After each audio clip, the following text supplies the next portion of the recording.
Okay. Thanks, everybody, for joining. Just let me know that you can hear me and see me okay, and we'll get started.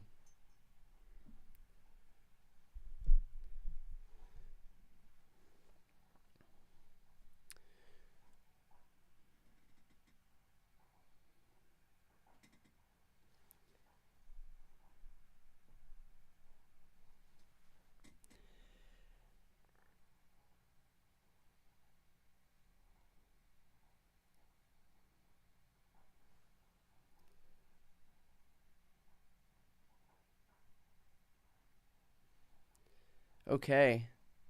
Excellent. We'll get started here. We may have a slight delay on my audio. My producer is working on that right now, so just ignore that if there is a slight delay between when I'm speaking and when you actually hear my voice. We're going to get that all fixed out.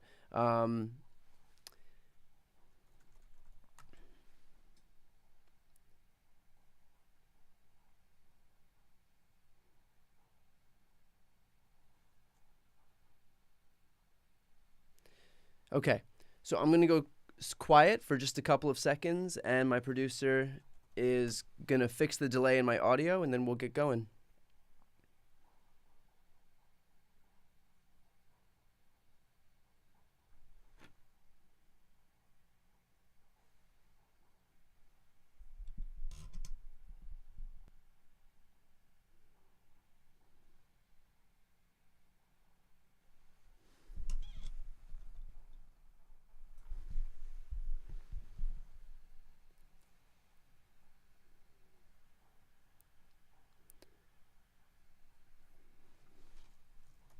Okay, I think we may be good to go. Okay, so let's jump in here. By the way, if you need me to speak louder, I can speak louder. That's no problem. So we are on day 3 of Republicans attempting to do the bare minimum and choose a speaker. We're on vote number 7 right now this morning. We've just gotten news from Kevin McCarthy that it's unlikely that we should expect, or it's likely that we shouldn't expect any difference in the results for at least the first vote today. So in terms of, us getting some type of a new result from this after 6 votes where Republicans have failed to secure a speaker, I'm not sure that this is going to be the moment we should expect that right here on vote number 7. And yes, by the way, I know for people asking, there is still a delay. Yeah, it looks like it's pretty noticeable. Let me work on that for just one quick sec. It's like people are saying it's like a dub.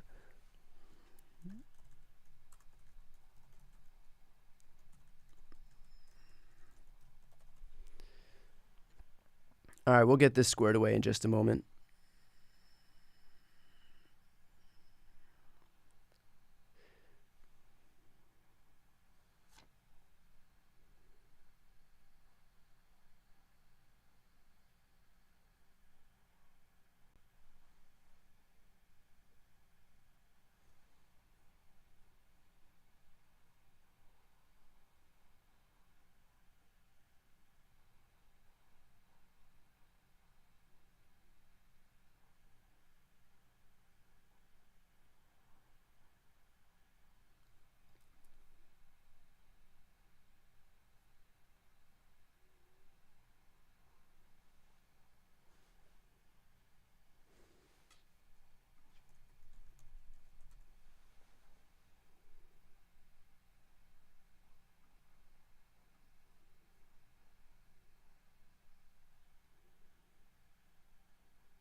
Okay, we may have audio.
Okay.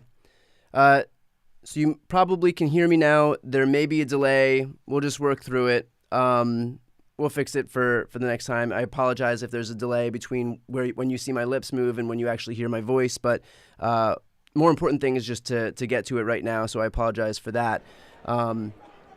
So with that said, it looks like the feed for the House is live right now. So we can go full screen on that in just a second here. And we are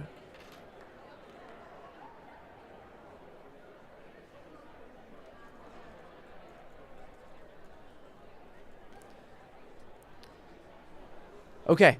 So we are on day 3 now of the Republican Party attempting to choose a speaker. It is not going well. We've just gotten news earlier this morning from Kevin McCarthy that we're unlikely to see a difference in the vote from what we've seen earlier in the last 2 days. So I would expect that, given what he said, that we'll see Kevin McCarthy lose yet again on what will be the 7th ballot.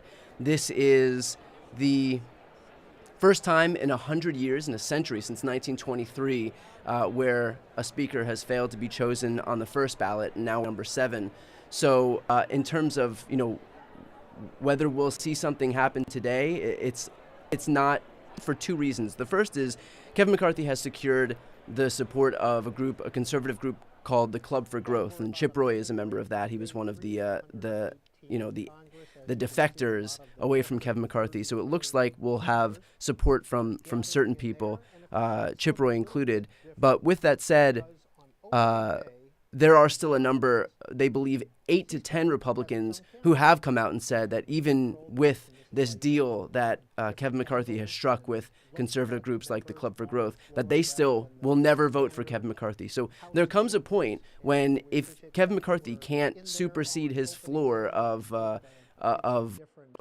bringing back these defectors, if he can't limit that number to 5, then at the end of the day, if Republicans want to be able to choose a speaker from within their ranks, it's got to be someone other than Kevin McCarthy. So we'll see what happens in terms of whether Kevin McCarthy ultimately ends up being the guy. Today will be telling, or it won't. Again, this is just to get the bare minimum done. Nothing can happen in Congress until and unless a speaker is chosen. The members of this Congress aren't even sworn in yet. So nothing can happen in terms of spending. Nothing can happen in terms of even the IRS functioning, even the FBI functioning until this Congress is sworn in.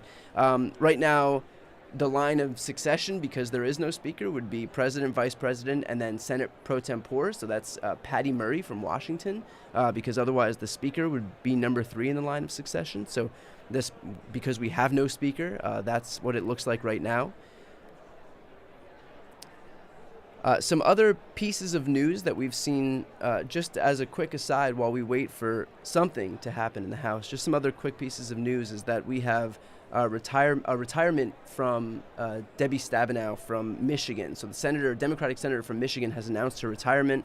I'm not too concerned about that. Michigan has shown that we have a pretty deep bench there in terms of all of the talent coming out of Michigan. Governor Whitmer won't be running for Senate. She just announced that she'll stay on as governor. But we have Dana Nessel.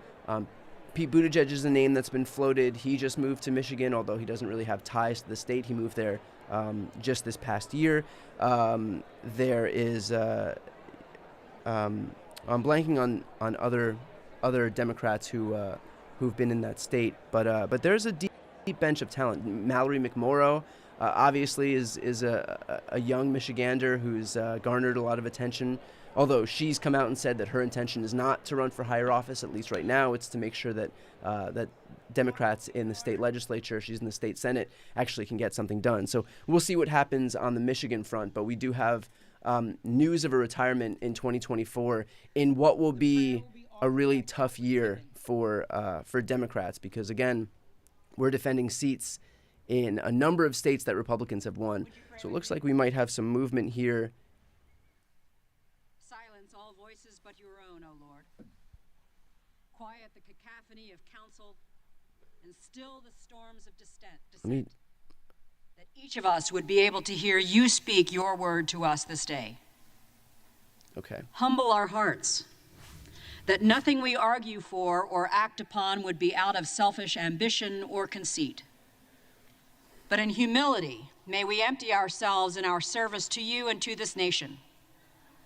With eyes of faith, may we look around this room, that we would appreciate the country which you have called each of us to serve, and dare to value it above our own interests. Protect us, that in this imbroglio... I know how weird this is for people watching from overseas, that we have this like big theocratic address before every time the House goes into session. I understand how bizarre that is. It is also bizarre to me, but this is what they do. This is the House chaplain. And I believe that after this, they will do the Pledge of Allegiance. So a lot of perfunctory displays of patriotism that are a little bit dated, but, you know, it is what it is. Then raise up among us a leader who has the faith to live into your will, the hope to inspire and engender the trust of this body, and the love to serve you wisely in such a time as this. In you do we trust, and in your name we pray. Amen.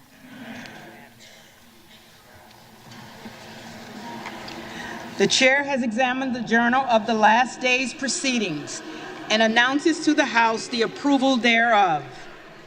Representatives-elect are invited to join in the Pledge of There Allegiance. it is.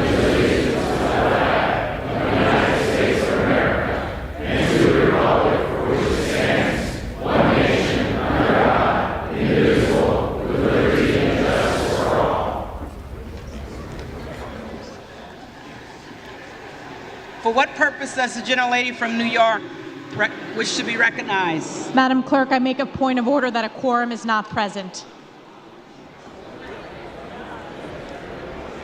The gentlelady makes a point of order that a quorum is not present. The chair will count for a quorum.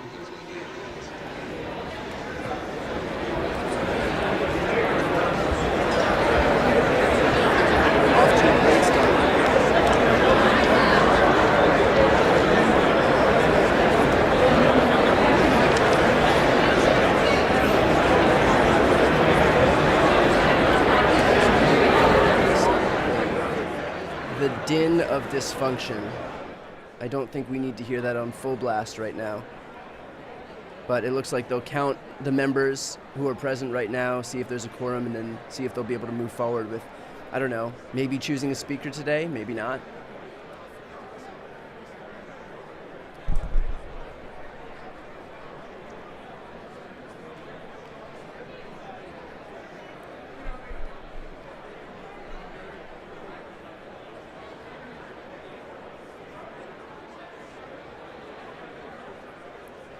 It is always funny to read the comments from people that don't know that we do the Pledge of Allegiance, both from people overseas or foreigners or Canadians or anybody who's not an American, that because it does feel very like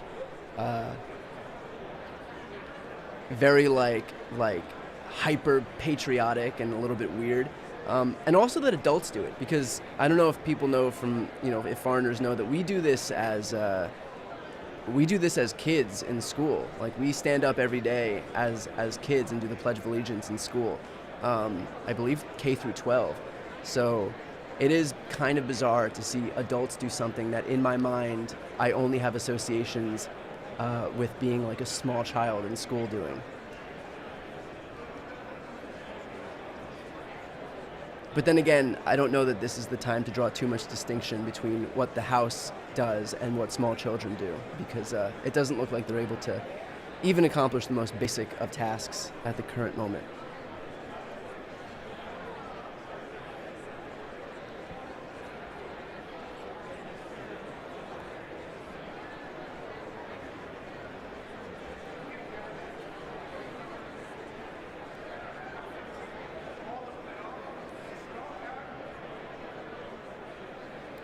So now we'll wait to see if we have a quorum, if we have the minimum number of people to see, to be able to continue on with the business of the House and maybe maybe put forward a first vote for Speaker. What we would expect now is Hakeem Jeffries to again get 212 votes from every Democrat, or every Democrat in attendance, which I would anticipate is close to 212. And as for Republicans, if they'll be able to shrink down that number of defectors. Right now that number is at 20. Kevin McCarthy can afford to lose 5. Remember, Kevin McCarthy needs to hit 218. That is a majority of House members. There's 435 members of the House. He needs 218. Even if he gets 202 and Hakeem Jeffries gets 212, Hakeem Jeffries wouldn't win because it's a majority and not a plurality. So Hakeem Jeffries can get the most, but unless it's 218, unless it's a majority of House members, there is no Speaker. And Hakeem Jeffries won't be able to get that 218 number, even though he's at 212, because that would mean that we need, 5 or 6 Republicans to switch over to the Democratic side, and that's just not going to happen. They may be incapable of choosing a Speaker right now, but they're not going to choose a Democrat, or at least not enough. And yes, I know the audio is slightly out of sync.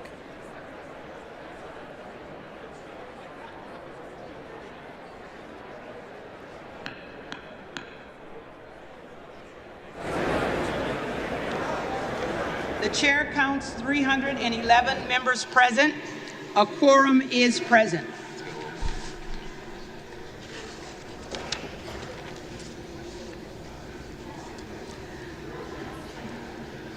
The question recurs on the election of a speaker.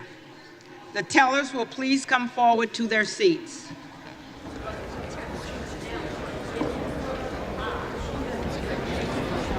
Okay, looks like we'll be able to move forward with the vote here at some point.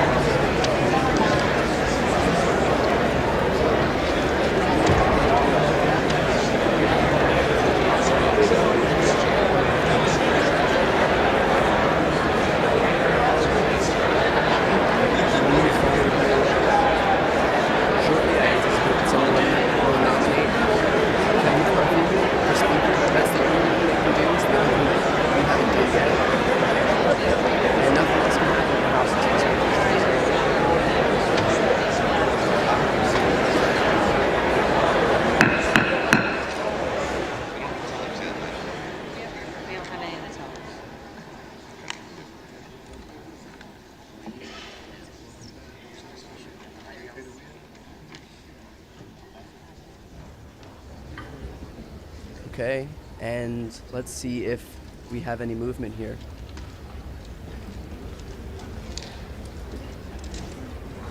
Remember, yesterday was the first successful vote put forward by Republicans, and that was a vote to adjourn. Before proceeding further, the chair would like to clarify that as part of the clerk's role during the organization of the House, the clerk has the responsibility to preserve order and decorum in the chamber prior to the election of a speaker. To that end, the chair would like to remind members-elect of the following. Members-elect should address any remarks through the chair and not to other members-elect in the second person. Members-elect should refrain from engaging in personalities toward other members-elect. The chair appreciates the cooperation of members-elect. It's more and more like an elementary school classroom every day. Upholding order between the Pledge of and Allegiance, decorum in the House. Inability to count, Thank you. and this very basic set of rules being read to these full-blown votes.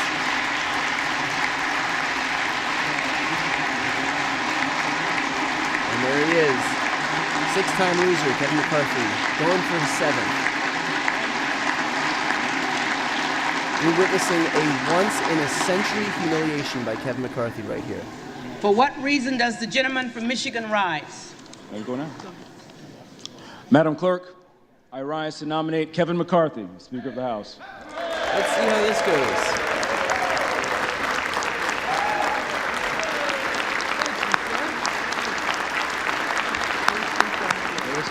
Again, for those just joining in, The gentleman is recognized. Thank you, Madam Clerk. There's been a lot of talk about history over the last few days.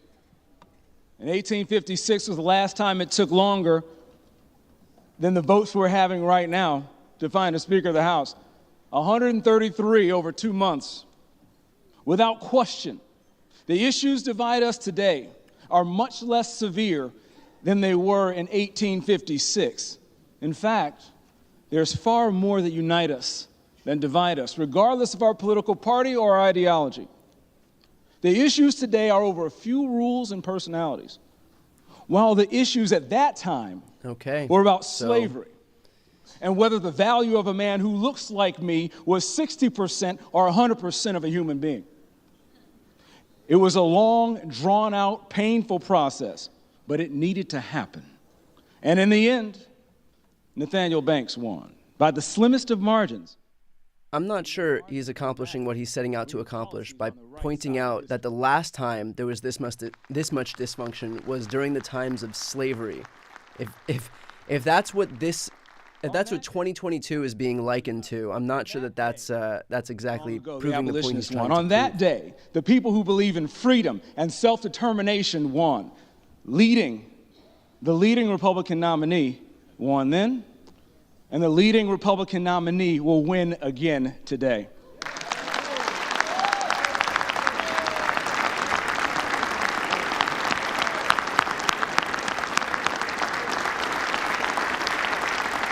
Since then, our nation's made a lot of progress. That includes families like mine. My family's gone from slave to the floor of United States House of Representatives, being the first member of his freshman class to speak in a series of 5 generations. My family has gone from slave to right here since 1856. My father and mother born in the 1940s and 1950s in the Jim Crow South, and my dad lived directly across the street from a school he couldn't go to because he was black. He started a business with 1 truck, 1 trailer, no excuses, with the help of his wife, and now his son stands here on the precipice of taking back the majority for the American people and taking this nation in the right direction. Yeah.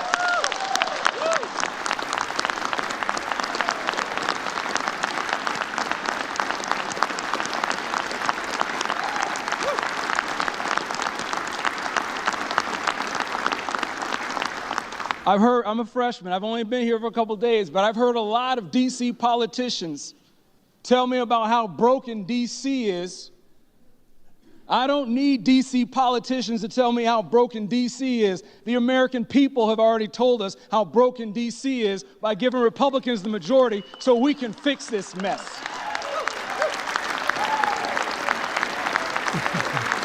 Yeah, I'm not sure that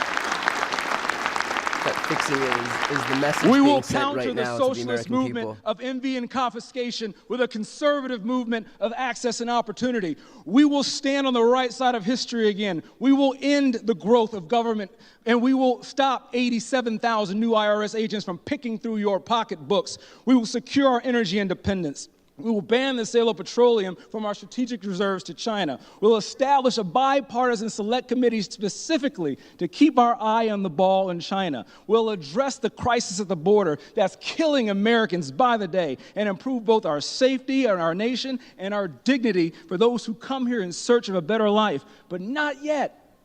We're still stuck at the starting block. The American people have told us by putting a Republican majority here that they want Republicans to lead, and they want a government that works and doesn't embarrass them, and we are failing on both missions. That must change today. It will change.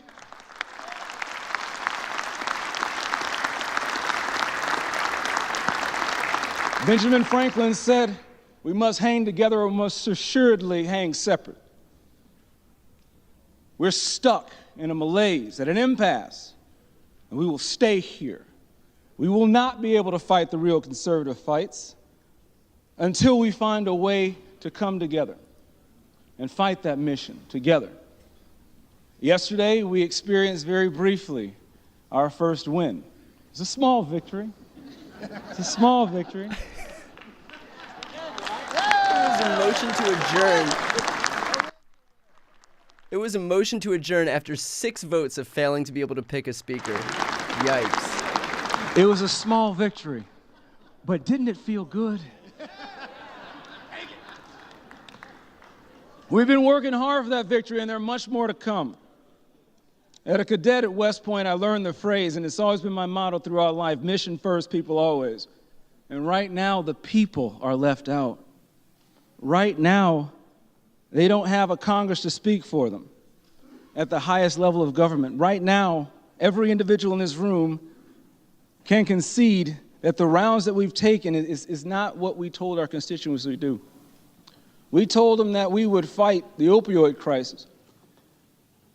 For perspective, there's a hallowed monument that my father took me to. My father's a Vietnam veteran. This monument is a total length of 500 feet, nearly 2 football fields. It's 10 feet high, and the letters are only a ½ inch. 58,000 names. The irony of all of this guy coming in and saying he's a freshman and that Washington is broken and that he's coming in to fix it is that this is like the most prototypical stuff that we've seen. It's just like these long, boring speeches about absolutely nothing is so quintessential Washington, D.C., and yet this guy thinks he's some like cure to this issue. Absolutely more of the same. Of our great-grandchildren's money since Tuesday. The work we promised the American people we would do, we're welching on that promise. But I have hope. I have hope that we'll be able to come together, unify, and put the right person in leadership. From many one, e pluribus unum. I'm standing here today because I'm the 7th to stand up in support of Kevin McCarthy for Speaker. He's earned my trust. The first time we met was in his office under the watchful gaze of a Frederick Douglass painting. And he told me in that office, on the eve of the 2019 State of the Union address, that there's nothing that could be said or done during that address that embarrassed him more than the fact that when the Democrat side stood up, they would look more like the United States of America than we did. And he set out not to compromise our values, not to compromise our ideology, but to work harder to make sure that more people with diverse perspectives and different lived experiences could be here. In the very next election, he won 14 seats up from 199. And all the seats he won were with minorities, women, and veterans. The very next cycle, this next cycle, he won, and me and my good buddy and classmate Wes Hunt helped double the number of black Republicans in the Republican Congress.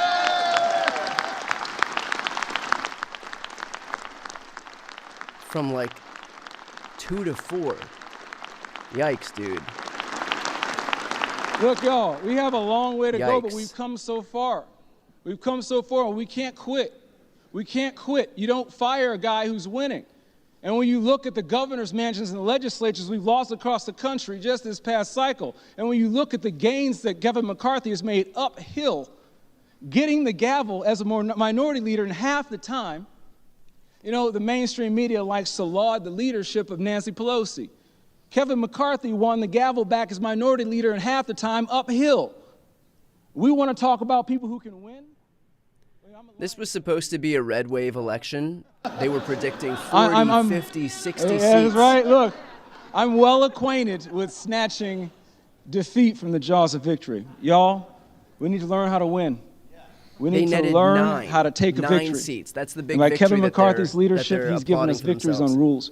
He's given us victories on keeping costs down. He's given us victories with winning a majority back. I'm so proud to be a part of the majority-making class, and he's earned my trust. And hopefully he'll earn your trust, and he's got 90% of us in the conference. When is the last time any of us had 90% approval ratings? Kevin McCarthy, you're going to see up there, has over 90% approval ratings. If you really want to start making history, let's do it the right way. We need a conservative fighter to help this country. The irony here is that this guy is touting what has 90% approapproval ratings, while this party went all in on their biggest issue this last midterm cycle was abortion, which had overturning Roe, which had 30% approval.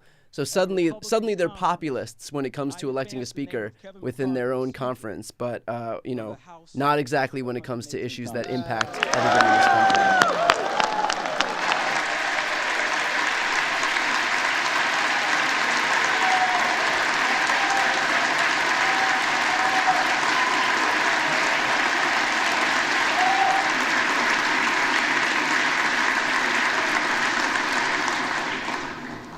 For what purpose does the gentleman from California rise? Madam Clerk, I rise to nominate Hakeem Jeffries of New York for Speaker of this House.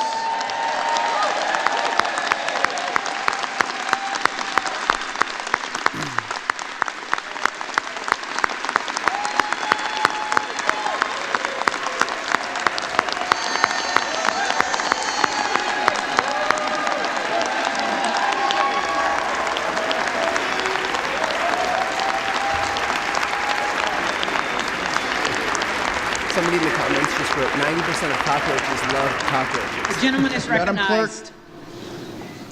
Madam Clerk, I speak on behalf of the Democratic Caucus when I say that there is no victory in adjourning without doing the business of the people.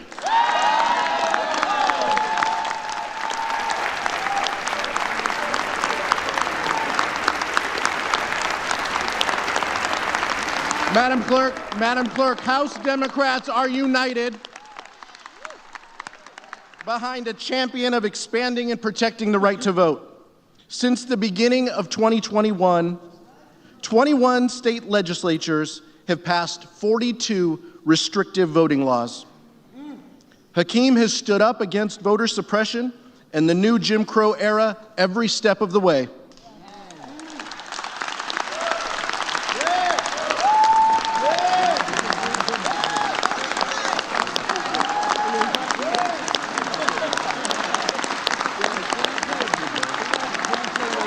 As we begin a new Congress, we need a leader who believes in strengthening democracy, who understands that to cast a vote is a sacred responsibility that should be afforded to the many, not the privilege for the select few. Hakeem understands that in order for us to become a more perfect union, we can't deny the voices of individuals in a democratic process. Madam Clerk, today we affirm our support of the John Lewis Voting Rights Advancement Act and nominate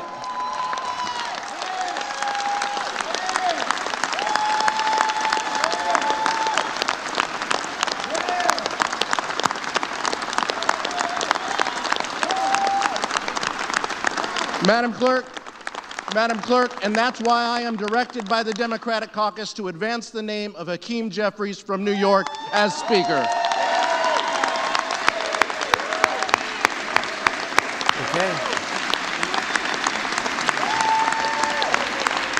And now we're likely to hear from some Republican. For what purpose does the gentleman from North Carolina rise? Byron Madam Donalds. Clerk, I rise to place in nomination the name of Byron Donalds of Florida. There it is. The gentleman is recognized. I want to begin by saying how much I have anticipated the gentleman from Michigan's arrival in this House, not in the Senate, not in the old staid, unchanging Senate, but in the House where we make change. Except for a Yesterday, we could have elected the first black Speaker of the United States House of Representatives.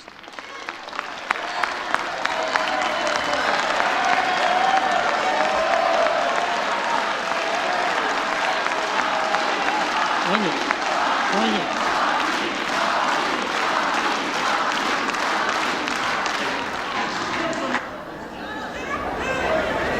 Hear me clearly.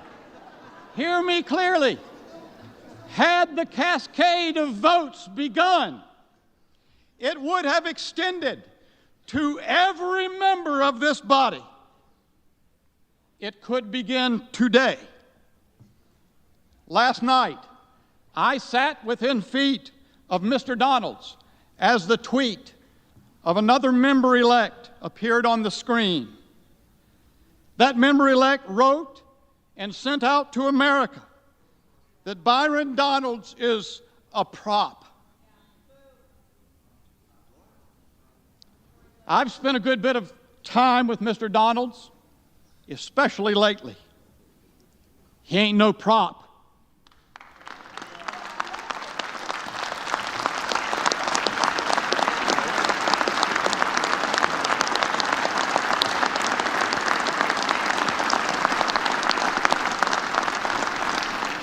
And if he were a prop, he wouldn't be sitting where he's sitting. This is the tired, old, grotesquely racist rhetoric that we've seen far too long.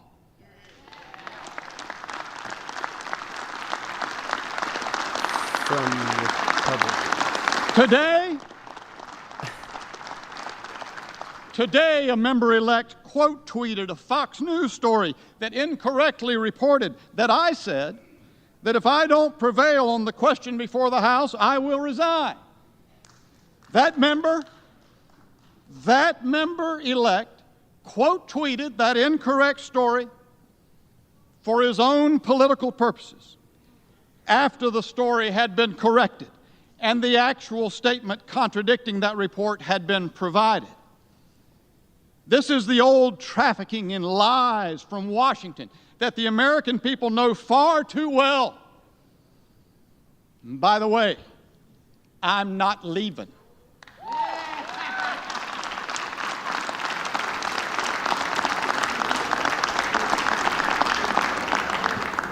Kevin McCarthy released to the public on New Year's Eve a document entitled Restoring the People's House and Ending Business as Usual. To his great credit, Mr. McCarthy made a statement of huge significance to the country. The nominal leader of a major party acknowledged publicly that this institution is broken, and he committed to make change to fix it.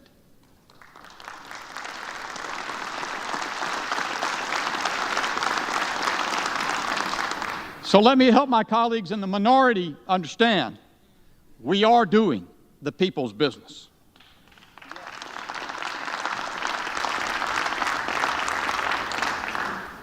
That's what these 3 days have been about. 3 days. We are committed to make change to this institution that has lost its way. It is epitomized in the $1.7 trillion omnibus rammed through this institution just 2 weeks ago. You see, ladies and gentlemen, I came and to thank fix God the this government was broken funded system. 2 weeks ago, because if Republicans can't manage to pick a speaker, imagine them trying to pass a budget, a fiscal year budget for 2023. The commitment to change it is new. The genesis of the prospect of changing it emerges from this moment and those since June that led at long last to the New Year's Eve statement of Mr. McCarthy and to these 3 days on the floor. America needs men and women of courage to do something new in Congress so that Congress can serve the American people.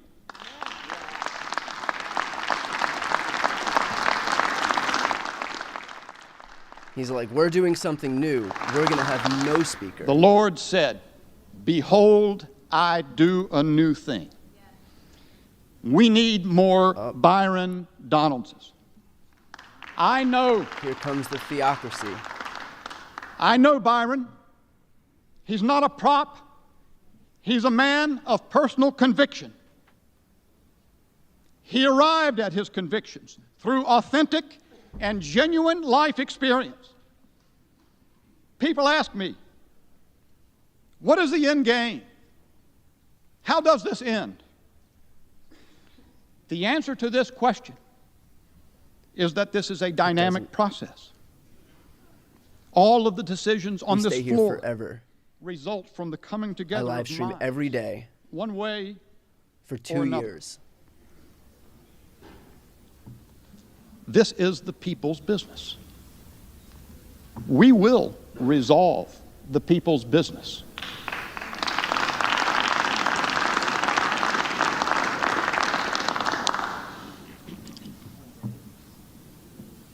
And when we do, we will go to the mat for the American people.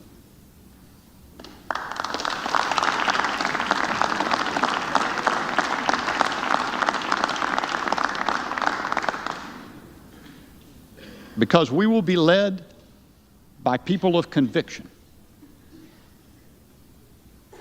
like the gentleman from Florida, Byron Donalds. I yield back. Okay, looks like we're going to get to some voting now. The reading clerk will call the roll. Here we go, folks. This is the fun part. This is the main event. Let's watch Kevin McCarthy lose ballot number 7 for Speaker of the House. This is the first time that we've even gone into a second ballot since 1923. This is a once-in-a-century humiliation for Kevin McCarthy and the Republican Party. We've gotten 6 so far. Do we have 7? Probably. Adams. Jeffries. Adderholt. McCarthy.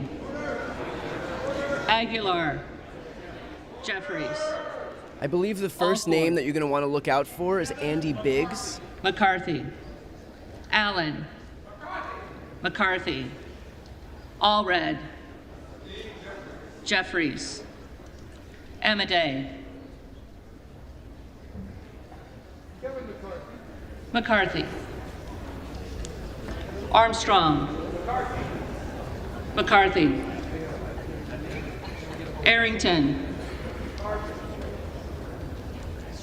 McCarthy.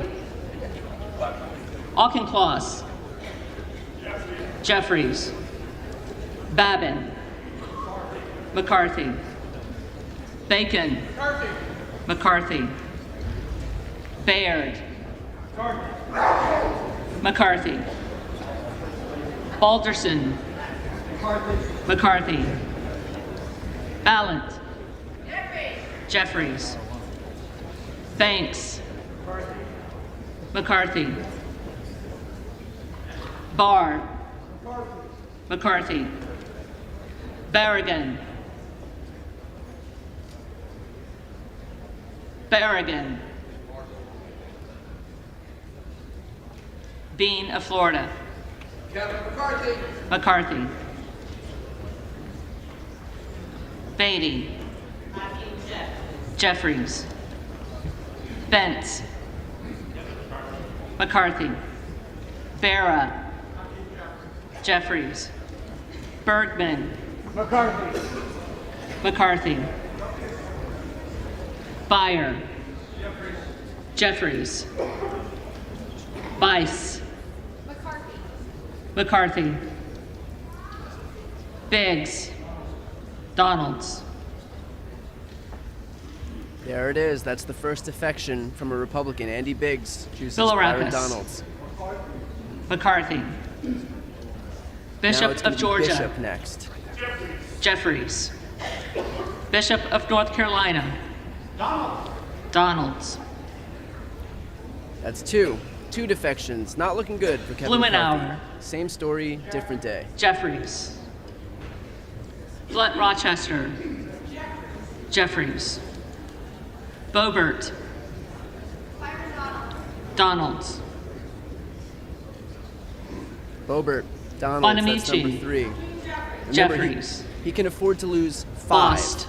And then we go into McCarthy. likely an 8th ballot. Bowman. Jeffries. Boyle of Pennsylvania. Jeffries. Burkeen. Donalds. Brown. Jeffries. Brownlee. Jeffries. Buchanan. McCarthy. Buck. McCarthy. Bouchon. McCarthy. Baczynski. Jeffries. Burchett. Burchett. Burgess. McCarthy. Burleson. McCarthy.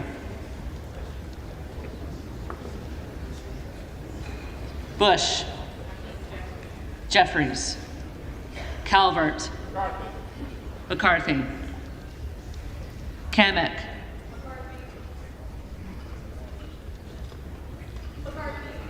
McCarthy, Caraveo, Jeffries, Carbajal, We've got two more Republicans Jeffries. coming up who may Cardenas, be defectors. Jeffries, Kerry, The next Republican is McCarthy. The next Republican to look out for is Caro, Cloud. McCarthy, Carson, Jeffries, Carter of Georgia, McCarthy, Carter of Louisiana, Jeffries, Carter of Texas,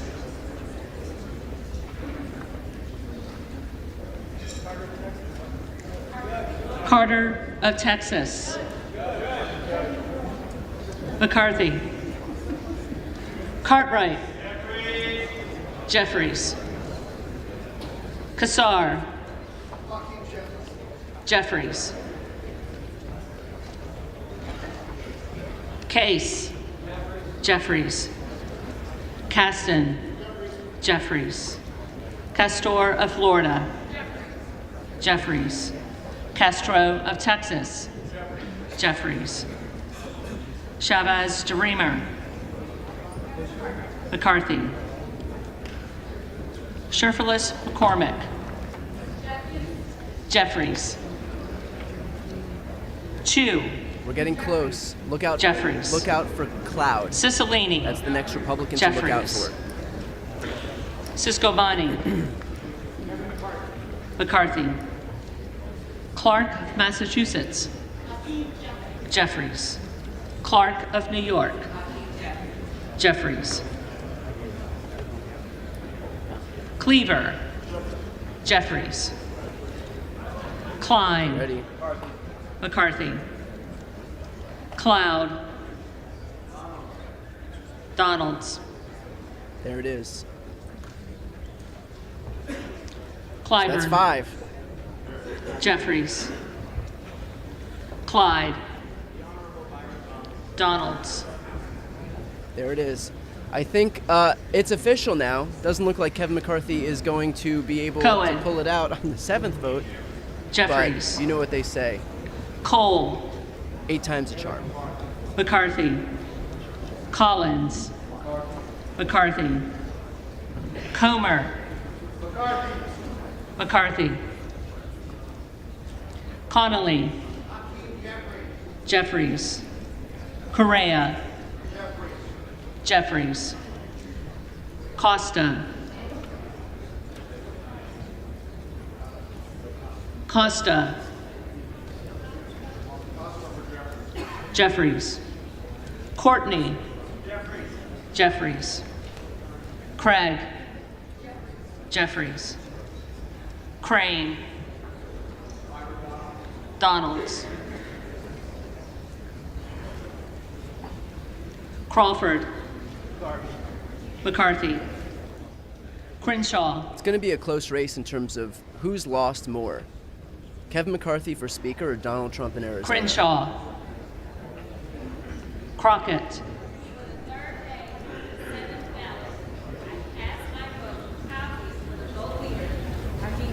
Jeffries, Crow, Jeffries, Cuellar, Jeffries, Curtis. So for those watching right now, Donald's already has deprived Kevin McCarthy of enough votes that Kevin McCarthy won't reach that 218 threshold. It looks like so far we have the same breakdown as we have yesterday in votes 3, 4, 5, and 6. So it doesn't look like we're seeing much different happen in vote number 7 so far. But we will have to go to an 8th ballot right now. Again, if you haven't heard this yet, I'm sure you'll hear it at some point. This is the first time in over a century, that we've had to go to multiple ballots. And it's at the hands of exactly the people who you'd imagine that it would go to for this. Curtis. McCarthy. Davids of For those Kansas. asking how many votes Jeffries. could this take, Davidson. there is no limit. McCarthy. We vote until they choose a speaker. Davis of Illinois. Jeffries. This could go on for days Davis of North or, Carolina. or weeks if they're dysfunctional Jeffries. enough, but there is no limit. Dean Nothing of happens until Pennsylvania. this happens. Jeffries. The reason that these DeGette. lawmakers here are Jeffries. referred to as Dela Cruz. congressman or congresswoman-elect and not McCarthy. congresswoman or congressman is because no Delora. one's been sworn in yet, because you can't swear any of these Jeffries. members of Congress in until they've Del chosen a Bene. speaker, and they're not able to choose a speaker. Jeffries. We're in vote number 7 right Deluzio. now, and they've just failed, so we're going to have to do an 8th Jeffries. vote. DeSaulnier. Jeffries. Desjardins. McCarthy. Diaz-Pazito. McCarthy. Diaz-Balart. McCarthy. Dingell. Jeffries. Doggett. Jeffries. Donalds.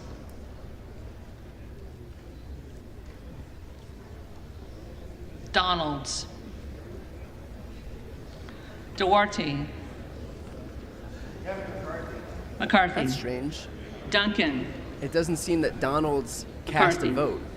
Dunn of Florida. McCarthy. Edwards. McCarthy. LZ. McCarthy. For those asking why Emmer. Jeffries won't win even if he has more votes, the way this is done is you need a majority Emmer. of the votes, which out of 435 members of the House is 218. Escobar. You need a majority, not a plurality. Jeffries. So Hakeem Eshoo. Jeffries could get a majority. He could get a Jeffries. plurality. He could get 212 votes, Escayat. but unless he hits that majority of the House Jeffries. of 218 votes, Estes. he's not going to win. McCarthy. Evans. Jeffries. Ezell. McCarthy. Fallon. Fourth District of Texas votes for Kevin McCarthy. McCarthy. Finstra. McCarthy. Ferguson. McCarthy. And even if there are fewer than Finstad. 218, we need McCarthy. 218 to get there. So Fishbach. even if the voting ended now, 60 to McCarthy. 53, and Fitzgerald. Hakeem Jeffries has more, it doesn't matter. It's McCarthy. not about a plurality. It's about a Fitzpatrick. majority of the House, not just a majority of those McCarthy. present. You need 218, unless people vote. Unless people come and say that they're not voting, for example, in which case Fleischman. that would lower the threshold. But right now, you need 218. McCarthy. Fletcher. Jeffries. Flood. McCarthy. Foster. Jeffries. Fushi. Jeffries. Fox. McCarthy. Lois Frankel. Jeffries. C. Scott Franklin. McCarthy. Frost. Jeffries. Fry. McCarthy. Fulcher. McCarthy. Gates. Donald John Trump. Trump. Oh God, Matt Gaetz just voted for Trump. Gallagher. McCarthy. Gallego. Jeffries. Garamendi. Jeffries. Garbarino. McCarthy.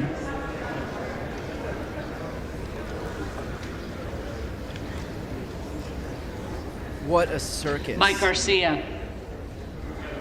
McCarthy. Robert Garcia. Jeffries. Garcia of Illinois. Jeffries. Garcia of Texas. Jeffries. Jimenez. McCarthy. Golden of Maine. Jeffries. Goldman of New York, Jeffries.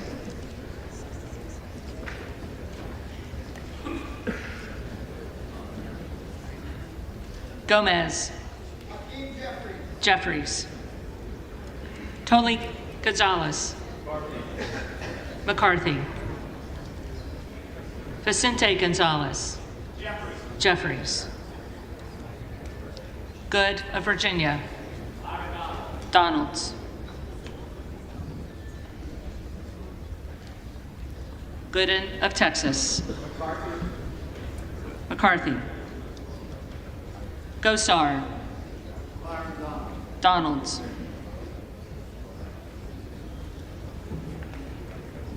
Gottheimer,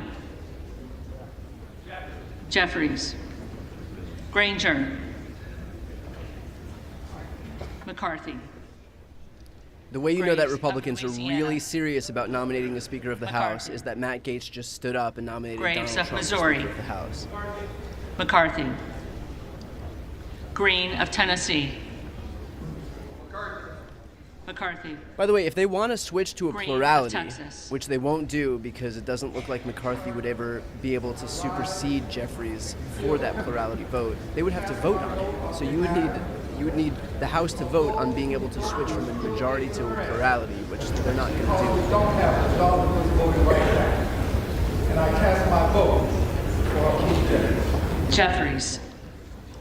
Green of Georgia, McCarthy. Griffith, McCarthy. Grijalva, Jeffries. Grothman, McCarthy. Kevin McCarthy's goal here is Guess. not to lose any more support than he McCarthy. did yesterday. So Guthrie. the first day of voting, McCarthy. all the way back on Tuesday, Hageman. Kevin McCarthy, I believe, had lost 19 Republicans. Then Donald Trump put out a Hageman. statement saying that everybody should coalesce around Kevin McCarthy. And the very first thing that happened Carter on of vote number California. 4, the first vote of Wednesday, Jeffries. was that Kevin McCarthy lost Harris. another Republican who voted not present. That would lower the Donalds. threshold from 218 to 217. And I believe that was Harshbarger. Victoria Sparks, Republican Victoria Sparks. McCarthy. So at this point, if Hayes. Kevin McCarthy continues to shed support, Jeffries. that is the last thing that he Kern. wants to do, because that shows that he's going in the wrong direction, and it's McCarthy. going to become evident to these Republicans who of want to get something Louisiana. done that Kevin McCarthy has, McCarthy. that the trajectory Higgins is not of in New Kevin York. McCarthy's favor. So they'll Jeffries. probably start to move away from him Hill. at that point. So Kevin McCarthy's goal here McCarthy. is to lose fewer Hines. or the same, but not more, than those 20 Jeffries. Republican defections. Henson. McCarthy. We're at 10 right now. Horsford. Jeffries. Houchin. McCarthy. Houlihan. Jeffries. Hoyer. Jeffries. Hoyle of Oregon. Jeffries. Hudson. McCarthy. Huffman. Jeffries. Huizinga. McCarthy. Hunt. McCarthy. Issa. McCarthy. Ivey. Jeffries. Jackson of Illinois. Jeffries. Jackson of North Carolina. Jeffries. Jackson of Texas. McCarthy. Jackson Lee. Jeffries. Jacobs. Jeffries.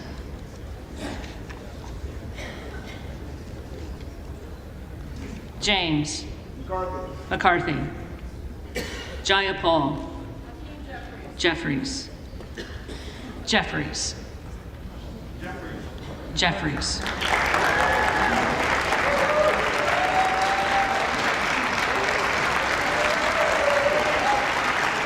That's Jeffries getting a standing ovation after casting a vote for himself. For those asking what just happened. Johnson of Georgia. Jeffries. Johnson of Louisiana. McCarthy. Johnson of Ohio. McCarthy. Johnson of South Dakota. McCarthy. Jordan. McCarthy. Joyce of Ohio. McCarthy. Joyce of Pennsylvania. McCarthy. Camlogger Dove. Jeffries. Captor. Jeffries. Kane of New Jersey. McCarthy. Keating. Jeffries. Kelly of Illinois. Jeffries. Kelly of Mississippi. McCarthy. Kelly of Pennsylvania. McCarthy. Khanna. Jeffries. Kiggins of Virginia. McCarthy. Kildee. Jeffries. Kiley. McCarthy. Kilmer. Jeffries. Kim of California. McCarthy. Kim of New Jersey. Jeffries. Krishnamurthy. Jeffries. Jeffries. Custer. Jeffries. Kustoff. McCarthy. LaHood. McCarthy. LaLorda. McCarthy. LaMalfa.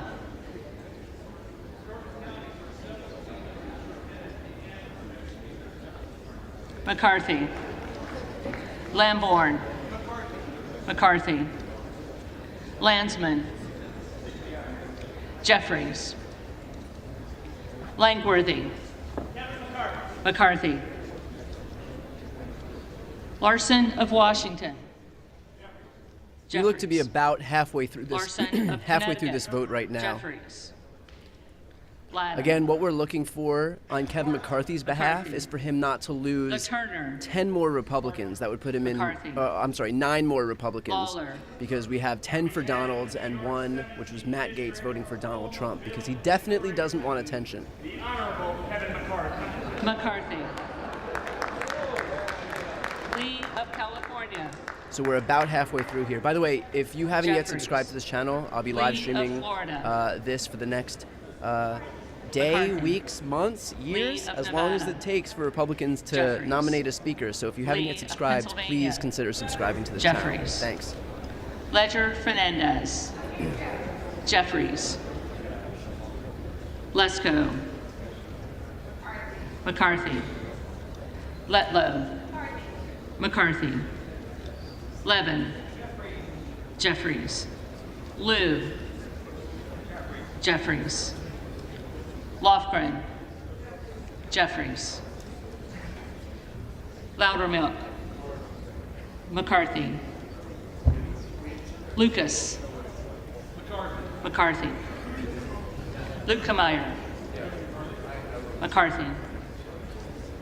Luna. Luna.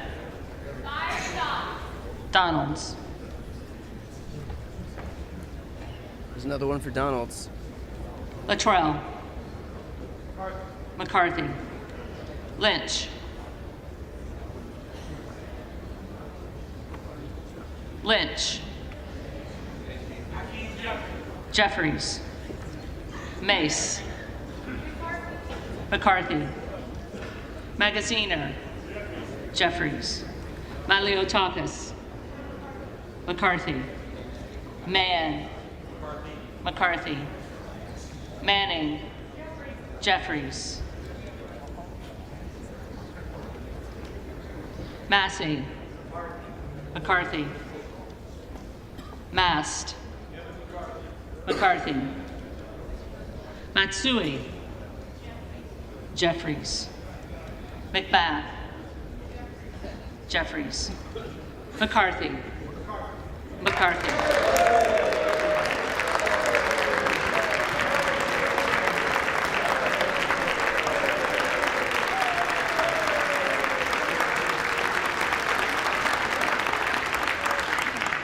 Big applause for the guy who's lost 7 straight votes for McCarthy. Speaker.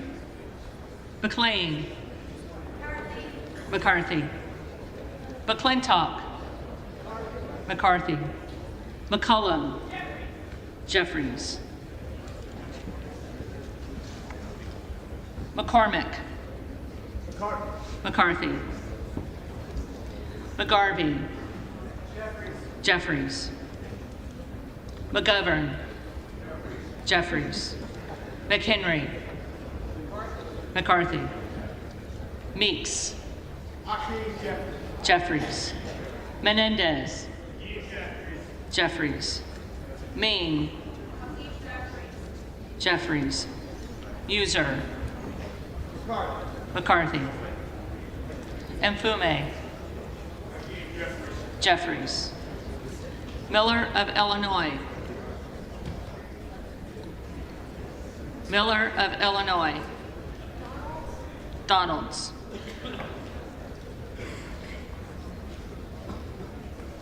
Miller of Ohio.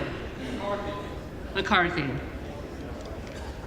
Miller of West Another Virginia. defection for Kevin McCarthy. McCarthy. Miller Right now Meeks. that's 13. McCarthy. Mills. What a circus. Mills. Molinaro. McCarthy. Molinar. McCarthy. Mooney. McCarthy. Moore of Alabama. McCarthy. Moore of Utah. McCarthy. So for those asking Moore what of voting Wisconsin. present means, voting present lowers the Jeffries. threshold that you need to be able to win the speaker Moran. vote. So if somebody comes, Victoria Sparks, McCarthy. for example, came up Morelli. yesterday and voted present after initially voting for Kevin Jeffries. McCarthy, that lowers the threshold that Kevin McCarthy Moskowitz. would need from Jeffries. 218 to 217, or that Moulton. anybody would need from 218 to Jeffries. 217. Mervan. Jeffries. Mullen. Jeffries. Murphy. McCarthy. That's true. I've been corrected. A circus is more Nadler. organized than this. Jeffries. I meant no disrespect to Napolitano. circuses. Jeffries. Neal. Jeffries. Nagoose. Jeffries. Nels. McCarthy. Newhouse. McCarthy. Nickel. Jeffries.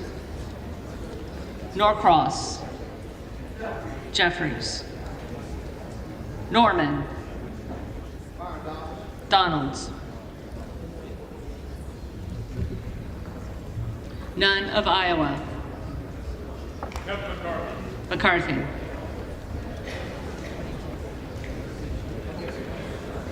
Obernolte. McCarthy. Ocasio-Cortez. Jeffries. Ogles. Donalds. There's another one for Donalds. Omar. Jeffries. Owens. McCarthy. Pallone. Jeffries. Palmer. McCarthy. Panetta. Jeffries. Pappas. Jeffries. Pasquale. Jeffries. Payne. Jeffries. Pelosi. Jeffries. Peltola. Peltola. Jeffries. Pence. McCarthy. Perez. Jeffries. Perry. Perry. Somebody else corrected me and said at least the circus has a ringleader. Jeffries. Pedersen. Jeffries. Pfluger. McCarthy. Phillips. Jeffries. Pingree. Jeffries. Pocan. Jeffries. Porter. Jeffries. Posey. McCarthy. Presley.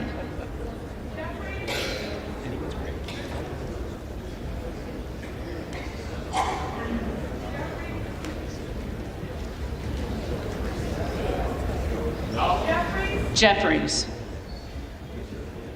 Quigley. Jeffries. Ramirez. Jeffries.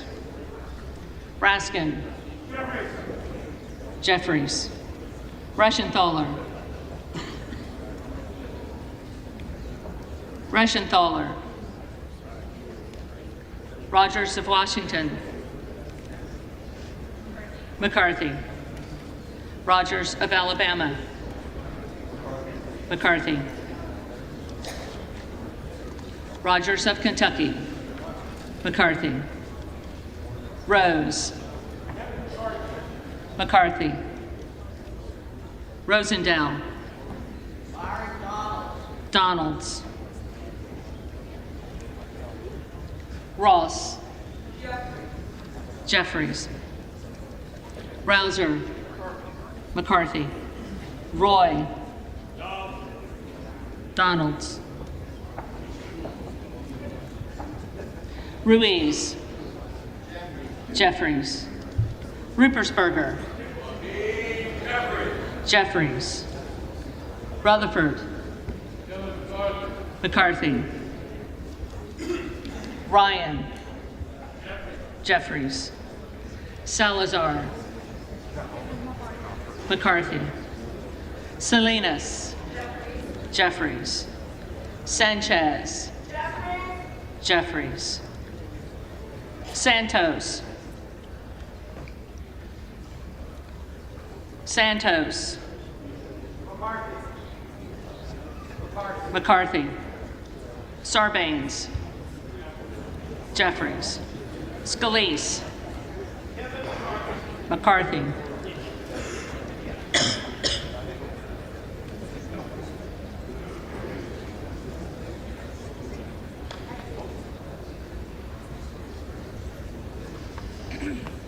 Scanlon. Jeffries. Sukowski.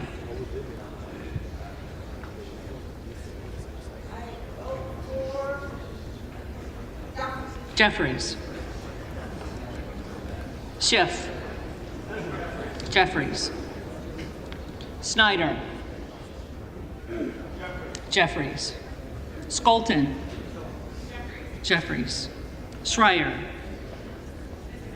Jeffries. Swikert. McCarthy. Austin Scott. Austin Scott.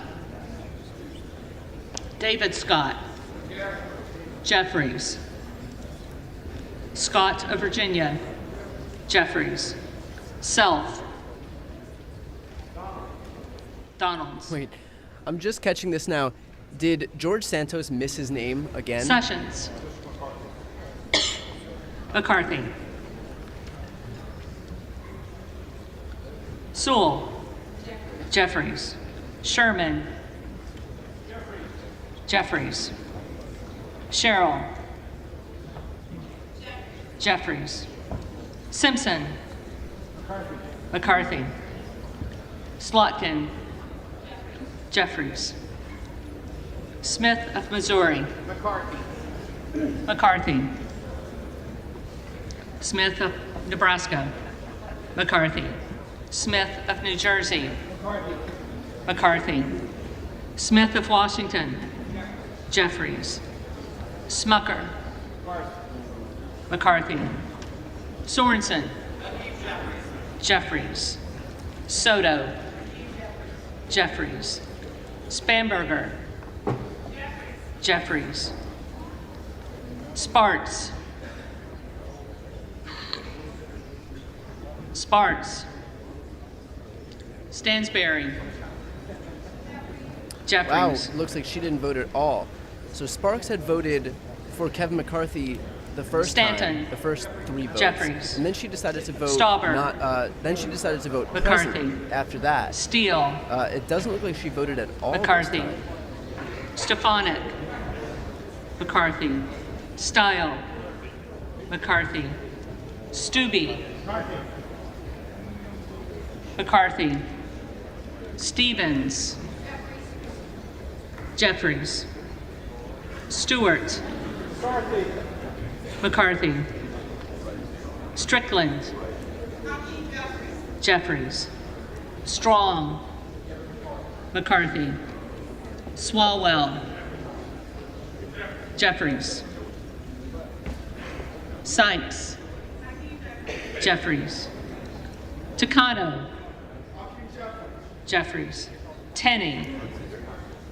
McCarthy. Tanadar. Jeffries. Thompson of California.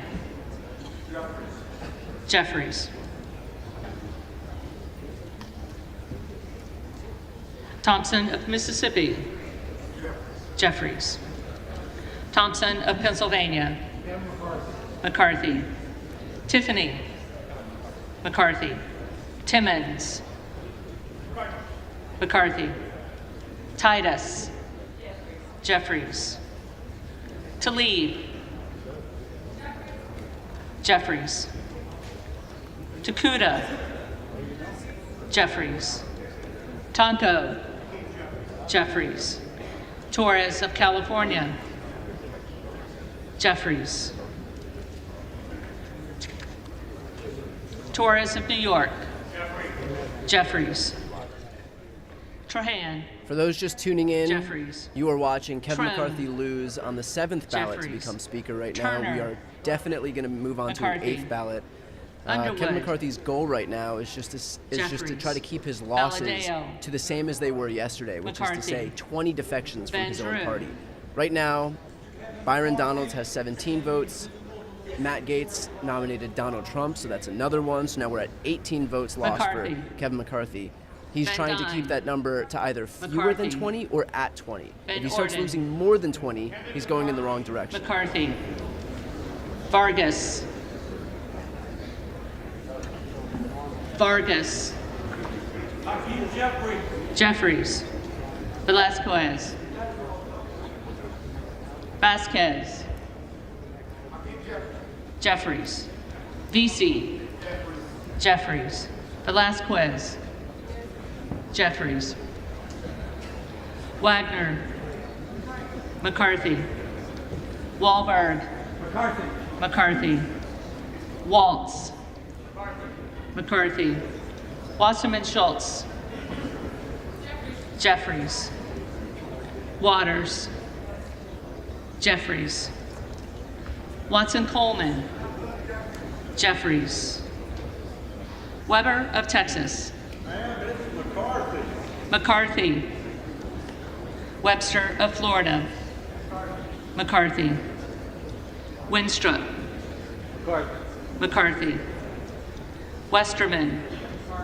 McCarthy. Wexton. Jeffries. Wild. Jeffries. Williams of Georgia. Jeffries. Williams of New York. McCarthy. Williams of Texas. McCarthy. Wilson of Florida. Wilson of Florida. Jeffries. Wilson of South Carolina. McCarthy. Whitman. McCarthy. Womack. McCarthy. Yacom. McCarthy. Zinke. McCarthy.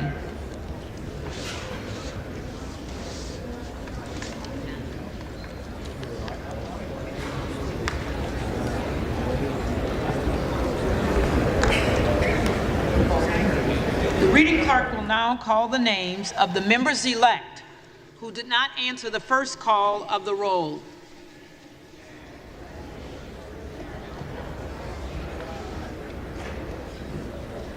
All right, some important Berrigan. names that they're going to read here. And Jeffries. that's Scott Perry, Byron Donalds, and Victoria Sparks, who didn't vote.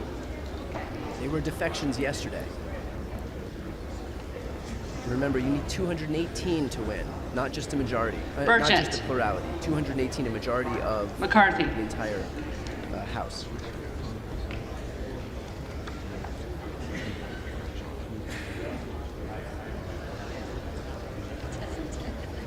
Crenshaw. McCarthy.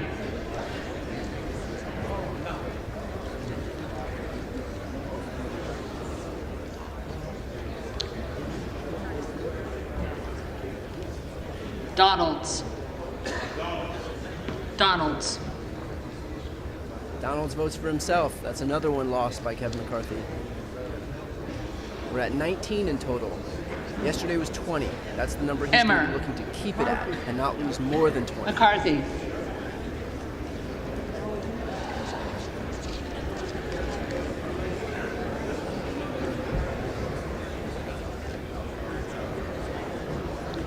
Hageman. McCarthy. We also want to look out for Scott Perry and Victoria Sparks to see what they do. Those are two other Republicans.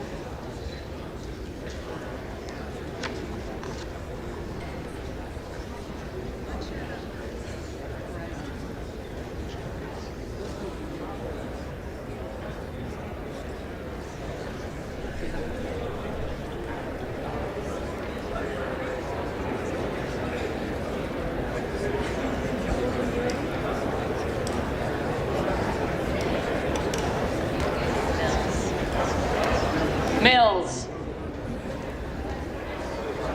McCarthy.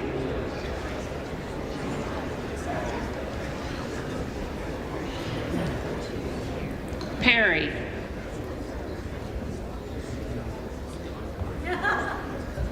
Perry.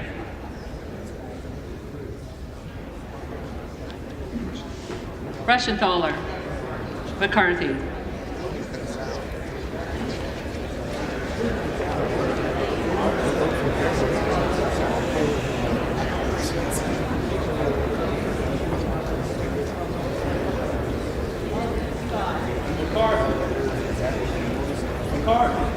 McCarthy.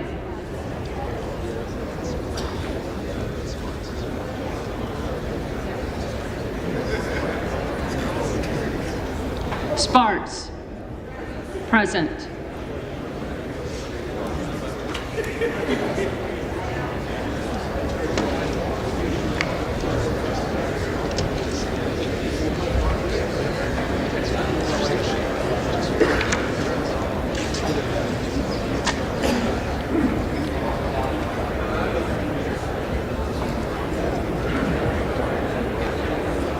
If there are any representatives-elect who did not answer the call of the roll, they may come to the well and vote at this time.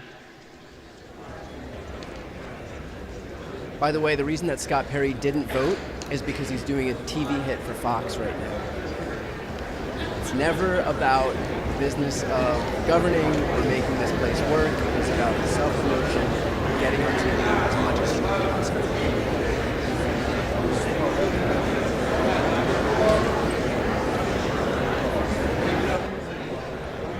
And I believe, if I'm not mistaken, that because we have a present vote, that lowers the threshold from 218 to 217.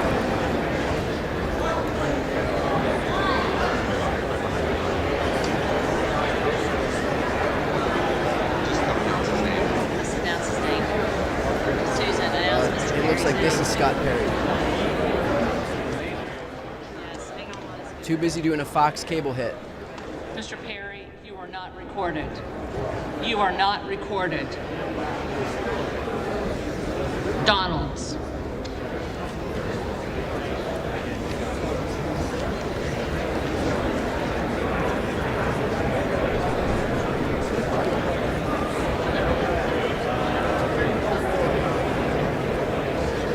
So now, Kevin McCarthy is at 201. There are 20 defections, so we are in the exact same spot as yesterday. Yesterday, Kevin McCarthy had 20 Republican defections. Today, there are 20 Republican defections. 19 of them are for Byron Donalds, and one, of course, is Matt Gaetz, who voted for Donald Trump, because this is definitely a serious endeavor. So, with that said, we are going to an 8th ballot.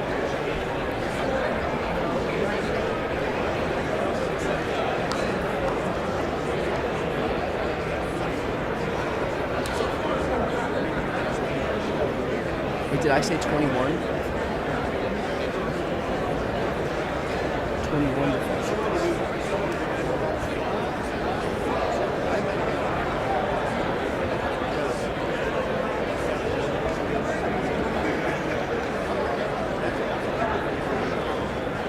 Yeah. Oh boy. Not good for Kevin McCarthy. Not good for Kevin McCarthy.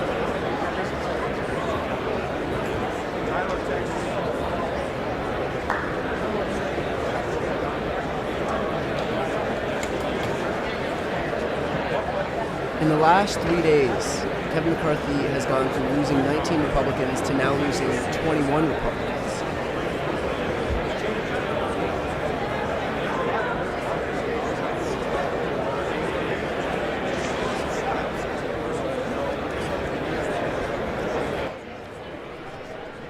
There are going to be Republicans who look at this and recognize that if there's no viable path to the speakership for Kevin McCarthy, that they're going to start to pull their support away. And if they're seeing that he's moving in the wrong direction here, by virtue of first starting off with 19, then yesterday was 20, now today is 21, people are going to start to fall off because their allegiance isn't going to be to Kevin McCarthy. Their allegiance is going to be to the House conference and trying to get sworn in, for one thing. Again, for people who've been asking, how can these people even vote? They're not members yet. This is the only vote they're allowed to have. These people aren't sworn in. That's all we're waiting to do. We can't get started with anything until they choose a speaker. They were supposed to have been sworn in 2 days ago because these votes haven't taken more than a second ballot in 100 years. But because Republicans traffic in such dysfunction, now for the first time since 1923, we're on to not just a second ballot, but now this was a 7th ballot, and McCarthy has failed to secure the speaker's gavel. So we're on to ballot number 8 shortly. I'm not sure when it's going to happen, but it doesn't look like things are moving in the right direction for Kevin McCarthy. Representative Scott Perry, who voted late and is the chair of the Freedom Caucus, said on Fox that there is no agreement. He accuses McCarthy team of betraying trust and leaking information from the negotiations. And finally, there's a trending on Twitter of Trump for Speaker. And reporter Jennifer Bendery. I think the big news out of here is that Donald Trump has lost another vote, this time for Speaker of the House. Obviously, Matt Gaetz nominated him because he definitely isn't looking for attention.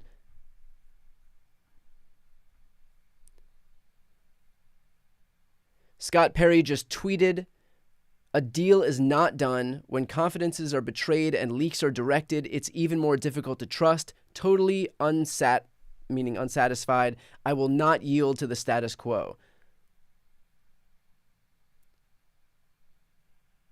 So Scott Perry, that was from his, and he's also been doing Fox News hits. That's actually why he missed his recorded vote, because he was busy doing a Fox News hit. But right now, it's not looking good for Kevin McCarthy. Again, we're heading toward an 8th vote. I wouldn't be surprised if Kevin McCarthy sheds more support, because these Republican lawmakers are going to recognize that there is no viable path forward for Kevin McCarthy.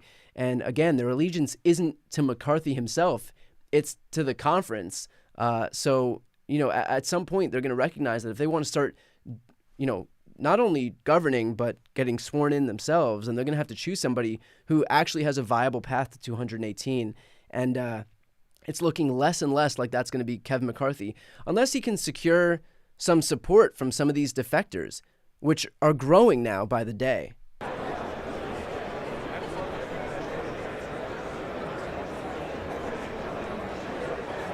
Someone asked, do they have to pick someone eventually? They can't keep voting forever, can they?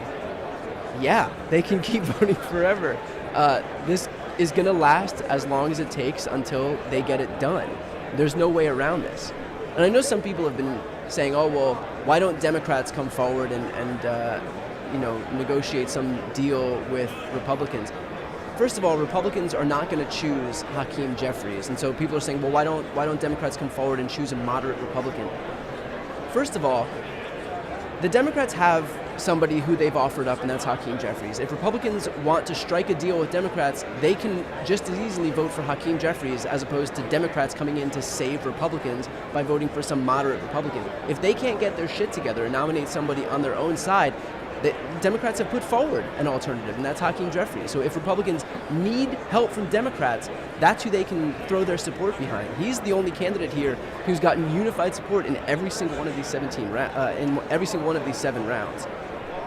And the second thing, which I alluded to just now, is that it's not on the Democrats to swoop in and save the Republicans from themselves. Republicans wanted a majority. Part of having a majority is A, governing, and B, just choosing a leader. That is the bare minimum.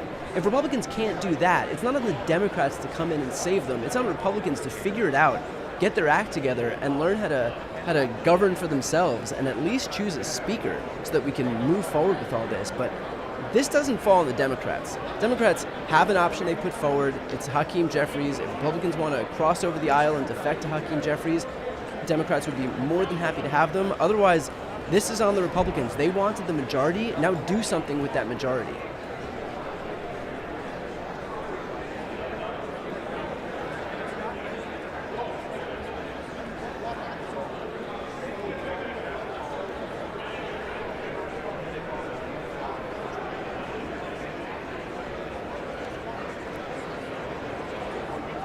Also, as we wait for what's next here, which is going to be an 8th vote for Speaker, I would also ask that if you want to follow along, I'd really appreciate if you subscribe to my channel. If you're not yet subscribed, it doesn't cost you anything, but I'll do live streams of events like this, big events, and also breaking news videos, usually once a day, and interviews.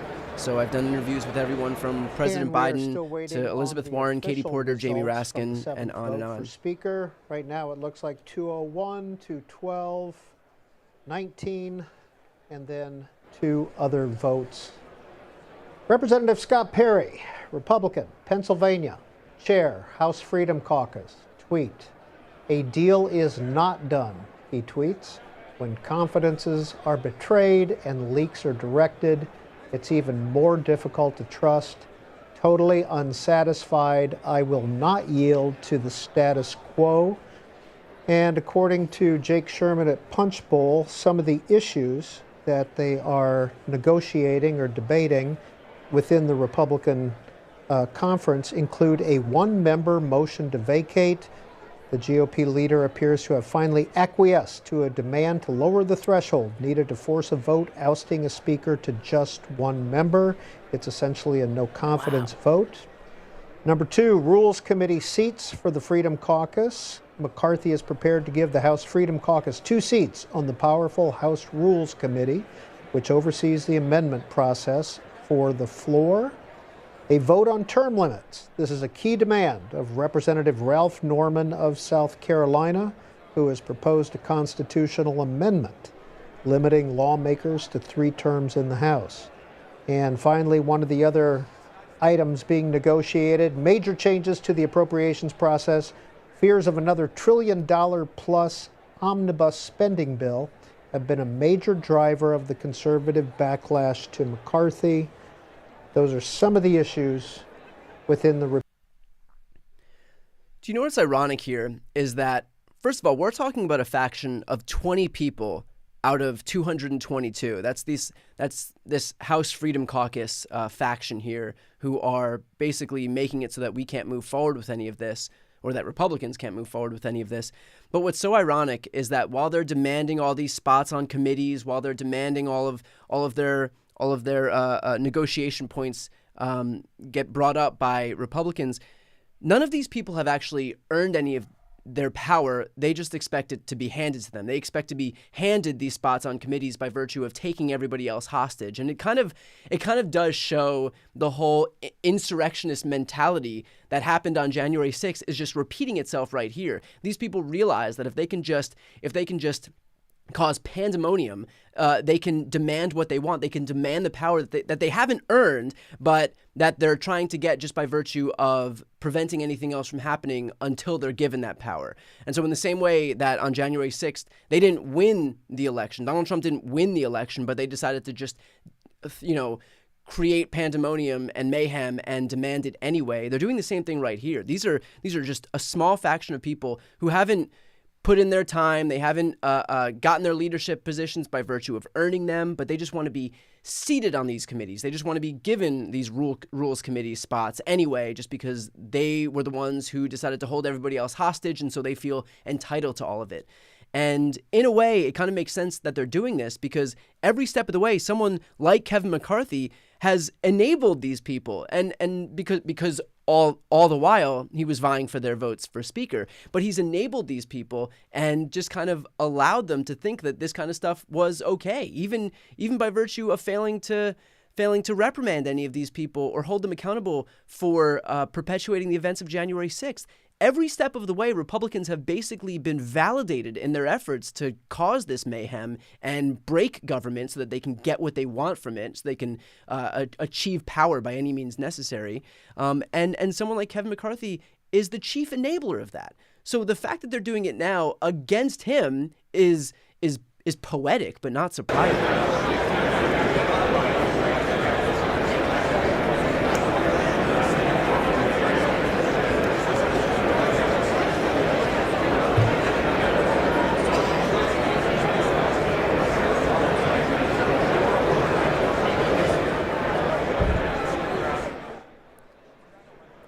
Also, one other demand that the House Freedom Caucus members requested here was a one-member vote to vacate. That means that all it will take is one single Republican to stand up and say, we don't think Kevin McCarthy should be speaker, let's have a no-confidence vote, basically. Prior to this, I believe the number was 5, so that it would take 5 Republicans to stand up and agree, okay, yeah, we've lost confidence in Kevin McCarthy, let's vote for another speaker. Now it's down to 1 if they adopt these negotiation points. Now it's down to 1, meaning all it takes is one single person to be able to come forward and say, we don't want Kevin McCarthy to be speaker, let's vote on somebody else. And then we'll be right back in this position. So, we'll see if this gets adopted, but doesn't exactly inspire confidence that this is the way that this is all going.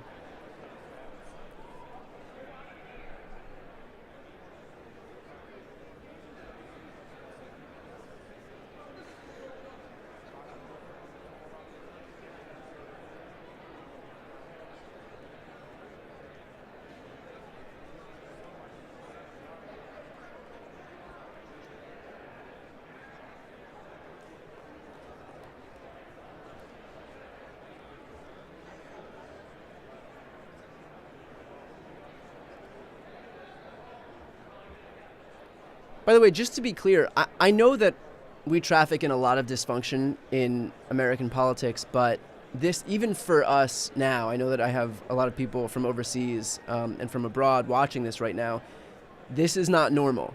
This is a once-in-a-century phenomenon that we're witnessing right now. It's a once-in-a-century humiliation for Kevin McCarthy and the Republican Party that, far be it from even starting the work of governing, if you can call Hunter Biden investigations and whining about pronoun use governing, but far be it from even starting the work of governing, they can't even pick a speaker. They can't even pick a leader among themselves. These Republicans stormed in with talk of enacting their sweeping mandate that they got by flipping a net 9 seats in the House in what was supposed to be a 30, 40, 50, 60 seat wave red election. And instead they can't even get their members sworn in because choosing a speaker has to happen before even swearing in their own members. So that's where we're at right now. This is not normal, even amid the dysfunction that we're used to in American politics. This is absolutely not normal. It's not necessarily a bad thing, because I think that every day that Republicans aren't in the majority, aren't able to move forward with any governing, if you can call it that, that's probably a good thing. But at the same time, none of these members can get sworn in, and there's a lot of work of the government that needs to be done that can't be done. There's no spending that can be done because Congress controls the purse. They appropriate funds. So this is going to start to be a problem. I think for right now, it's more of a humiliation for Kevin McCarthy and the Republican Party.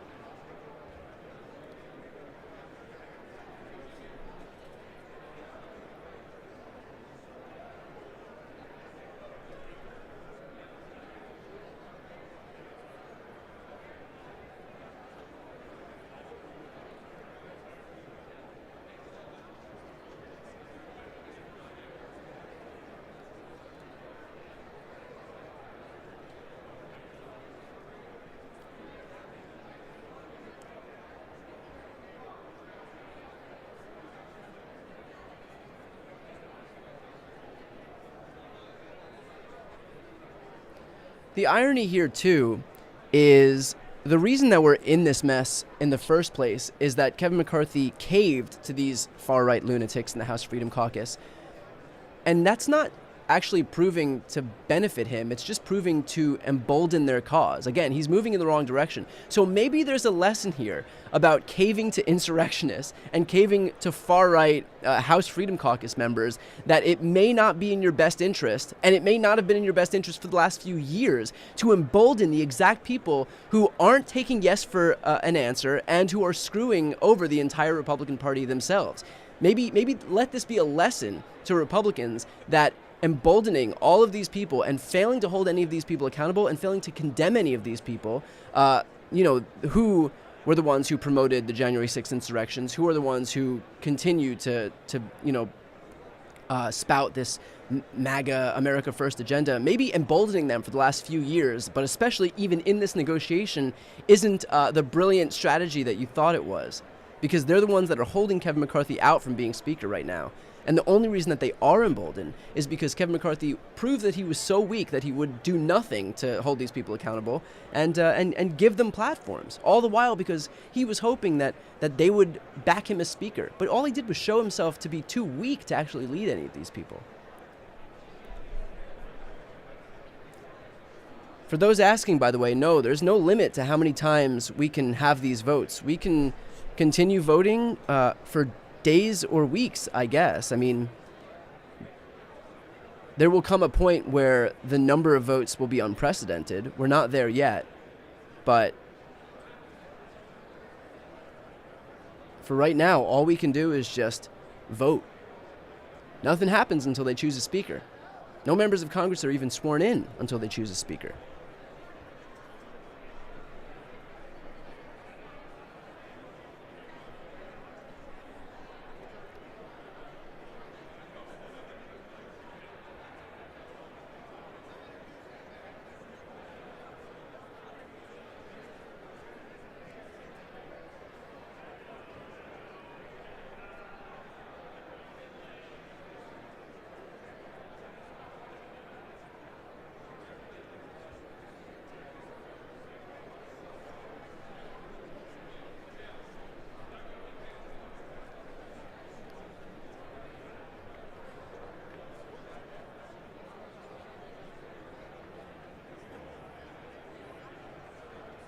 Someone's letting me know that there were 133 votes in 1856.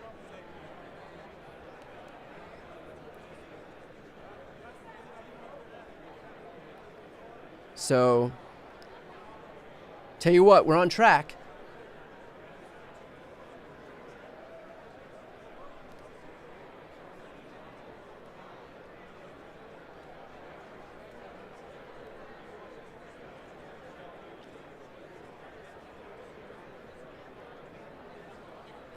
By the way, for those just joining or who haven't yet subscribed to this channel, I would really appreciate it if you would subscribe. That's the best way to support what I do. It doesn't cost you anything. Just hit the subscribe button right here on this screen, and you can subscribe to my channel and keep up with live streams like this one. Otherwise, I usually post about one trending news story per day and one interview per week. This week, I'll have Amy Klobuchar on to discuss this circus right here, along with the Electoral Count Act and some antitrust things like Ticketmaster.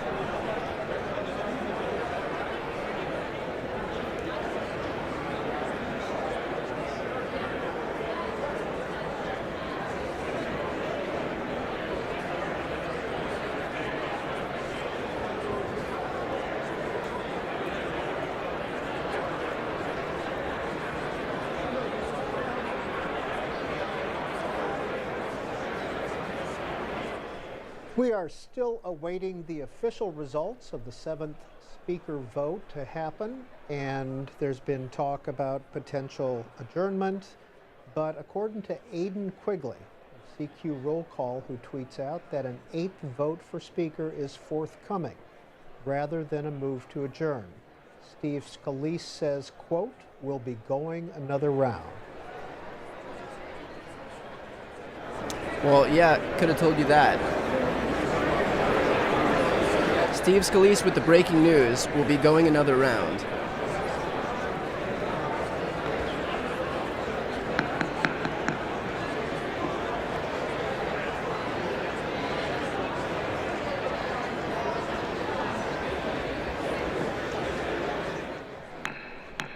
One thing that's going to be exciting is watching Biden give his State of the Union address with Kamala and the clerk of the House behind him.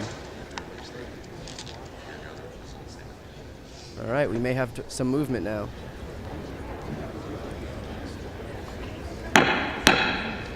The tellers agree in their tallies that the total number of votes cast is 433, of which the Honorable Hakeem Jeffries of the state of New York has received 212.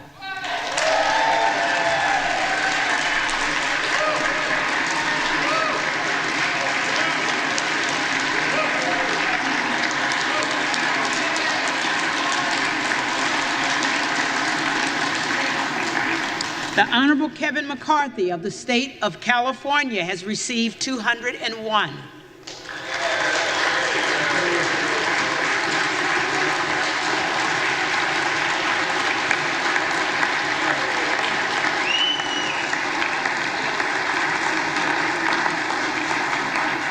The Honorable Byron Donalds of the state of Florida has received 19. The Honorable Donald J. Trump of the state of Florida has received 1. With 1 recorded as present. No member-elect having received the majority of the votes cast, a speaker has not been elected. For what purpose does the gentleman from Florida rise? Madam Clerk, I rise to nominate Kevin McCarthy for Speaker of the House. The gentleman is recognized.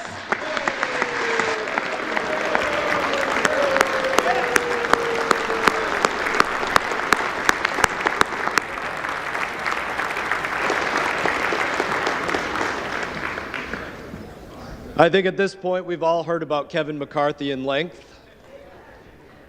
He is my friend, my colleague. I'm very proud to say that. I know our remarks are directed towards the clerk and the chair, but I don't mind saying I'm directing my remarks to another part of our team. And make no mistake, we are a team. We are together. Well, maybe not exactly. I would say this to some of my together. friends in Texas. I have the same fear, truly, that some of you have, that we squander this opportunity to right the wrongs that have gone on here for the last 2 and 4 years, and there are very real wrongs. I have that fear, just like you do. I'd say to my friend from Montana, I would say, that I have the same fear you do, that America's given us this chance to change our course and that we fail. I have that fear. I would say to my friends from Arizona, I have the same fears that you do. That we don't recover from the indifference that has been shown to the honor we have to serve here, to the responsibility we have to safeguard our Constitution and the freedoms of Americans. I have that fear that it can't be recovered from. I would say to my friend, the general from Pennsylvania, that I have the same fears that he has. That we squander what our brothers and sisters in arms have sacrificed for. I stand differently because of sacrifice. My friend from Texas, Mr. Crenshaw, when he looks out at the world, he sees the world differently because of what he sacrificed for. My friend Jim Baird, when he extends a hand, he extends it differently because of what he sacrificed for during his service in Vietnam. We have so many in this body that gave so much, sacrificed so much to support and defend the Constitution of our United States. And I fear that we don't live up to what some of our friends and brothers and sisters in arms have very literally given their lives for. And I don't mind saying that on occasion that absolutely brings a tear to my eye, because it does.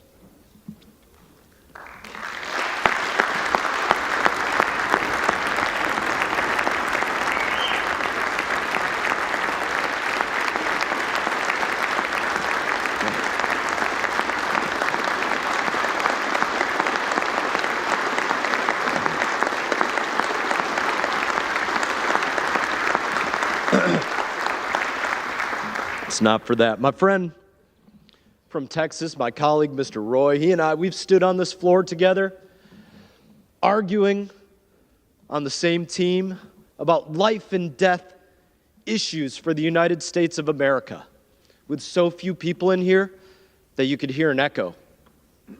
That's sad. That's not living up to our friends. I've sat in classified briefings with the general from Pennsylvania, minimally attended on both sides, with issues that absolutely matter to the safeguarding of every person within our borders and our service members abroad. We can do better than that, and we will. But I would say to my friends, those issues that we deal with like that you've spoken passionately about, I've heard your speeches, I've sat and listened to them. They can't be fixed by our friend Andy. And they can't be fixed by our friend Kevin, or our friend Jim, or our friend Byron. That comes from inside each and every one of us. To change what we prioritize, to change how we choose to spend our time, given this opportunity, this honor to serve in this place. My friend, Mr. Roy, has been very proud of the number of individuals that are in here, saying that this is how the process should play out, and I totally agree with him on that. But we don't control whether individuals in here are sitting on their cell phones, scrolling through whatever social media, or whether they're actually paying attention to the issues. The speaker can't change that. That's up to the individual. That's something that we have to look at each other and sharpen each other and make each other better.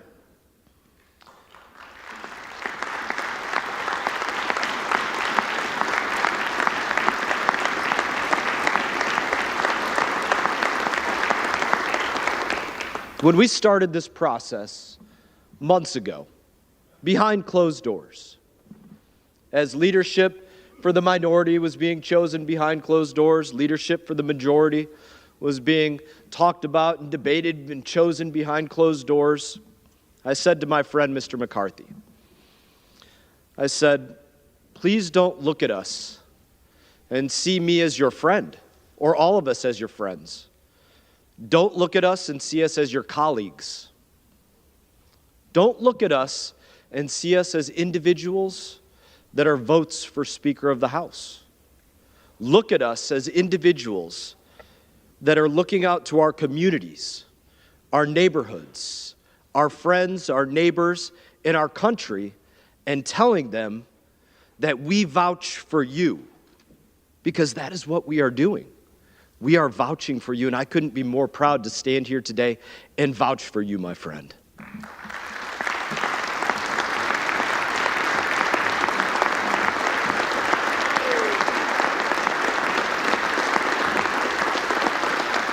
I vouch to my community that Kevin will do as he was promised. He will give us the opportunity to write the course. He will give us the opportunity to vote. He won't control how every individual votes, but he will give us the opportunity to make sure that we have smart energy policy between the Atlantic and the Pacific that makes sense for Americans, to make sure that he protects our border, protects Americans, to make sure that we don't spend what we don't have on a credit card, that we don't spend wastefully. I'm vouching for my friend that he will give us that opportunity to make sure that we don't have endless terms here in the House of Representatives. I vouch that he will deliver that opportunity to us. I'm proud to stand before my country and say that Kevin McCarthy is different. He is different. That is why, for those that I was speaking to earlier, the process is where it is today. He's different. He's not Paul Ryan. He's not going to tell you about you'll get a term limits bill and then you won't. He's not Mitch McConnell. He fought against the $1.7 trillion wasteful spending package that was sent to us on New Year's Eve. That's not him. He's different. He's not John Boehner. He didn't throw you all that disagreed with him out on your cans and say, I don't want to hear from you. I don't want to listen to you. He welcomed everybody in because he's different. And if we give him the chance to be our speaker, we will all be different. He will be different. This Congress will be different, and our country will be different. And I stand before you today and say, at the direction of the Republican Conference, I advance the name of Kevin McCarthy very proudly as the next Speaker of the House.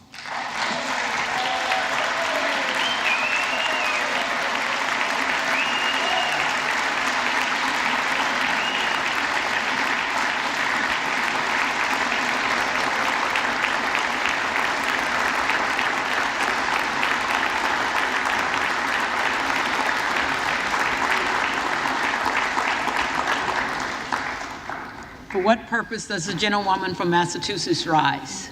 I rise to nominate Hakeem Jeffries as Speaker of the House.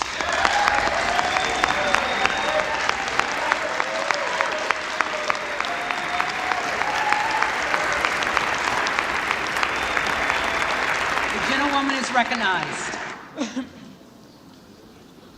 212, 212, 212, 212, 212, 212, and today, 212. House.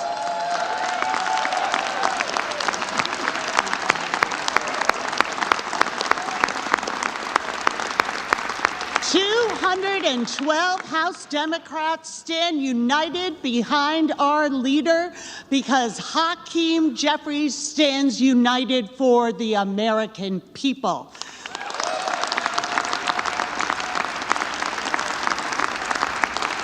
The historic dysfunction that we are seeing, this intra-party fight that the American people have been drawn into, is imperiling our national security. It will imperil the ability of this government to deliver basic services. It is imperiling our jobs and our responsibility to serve our constituents. But it is also entirely predictable. They're failing to convene Congress today, but for years they have failed to deliver the votes for the American people. When schools and small businesses needed to reopen and the American people wanted vaccines, they said no.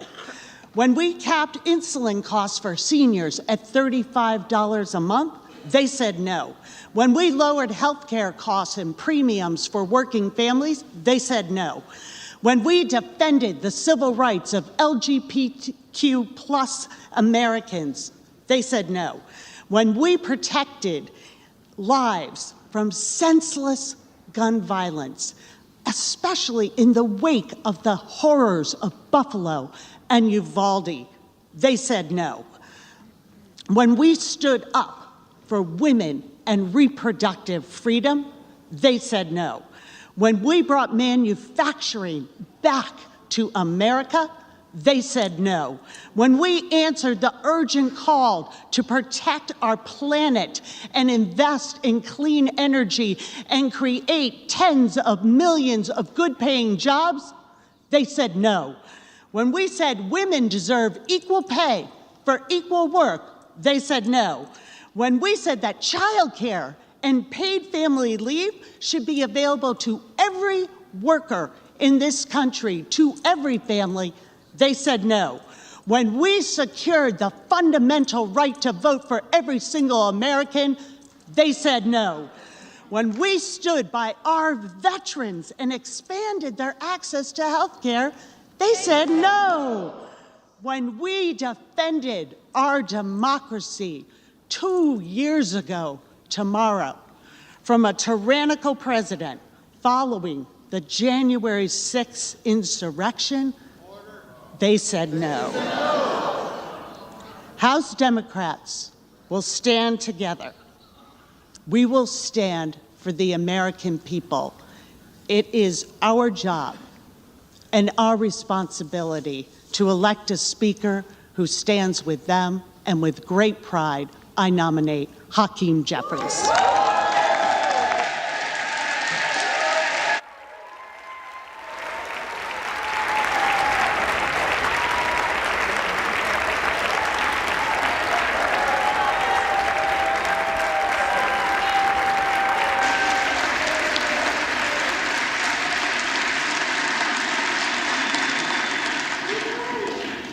For what purpose does the gentleman from Arizona rise? I rise to place into nomination the name of my friend from Florida, Byron Donalds, for the Speaker of the House. The gentleman is recognized. I appreciate that. You know, here we go. coming off an election Doesn't look like much is going to change. just 2 months ago, a little less than 2 months ago, actually. And what did that election tell us? Well, when there were 5 million more Republicans who cast their ballots, it told us that the American public wanted a change.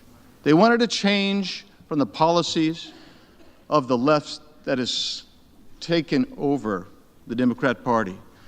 It said they wanted a change from this administration that has inflicted so much pain economically.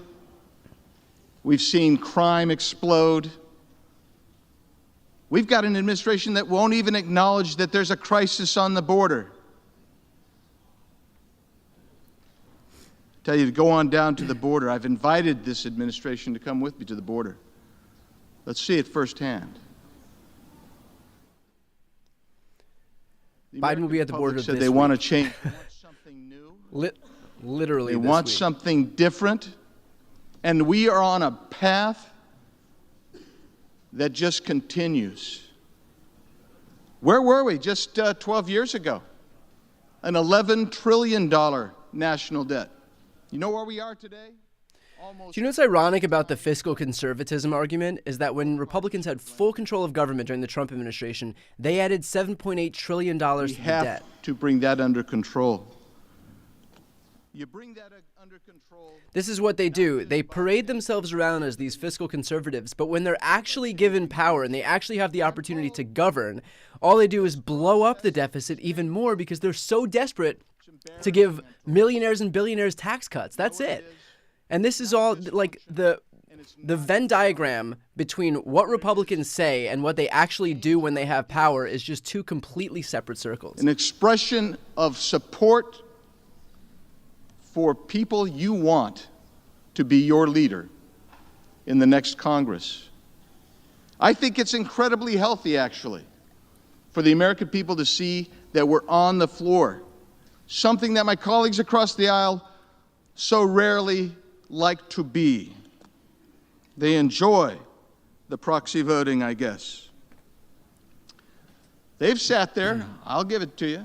They've laughed and they've chuckled and they've pointed fingers at us and said, oh, see here. But you know what? As my friend from Florida just said, we're together. We're having an internal fight. Well, it's being displayed. I wish it wasn't necessarily being displayed, but the American people could see it. But I can tell you this. When this is over and done with, I know which side of the aisle is going to be laughing. And it's going to be the side that is unified in taking on the issues that Americans care about.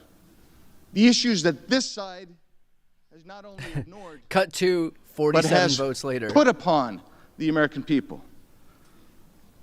We used to be energy independent. Seems so long ago. It's 2 years ago, actually. We're going to restore America to energy independence.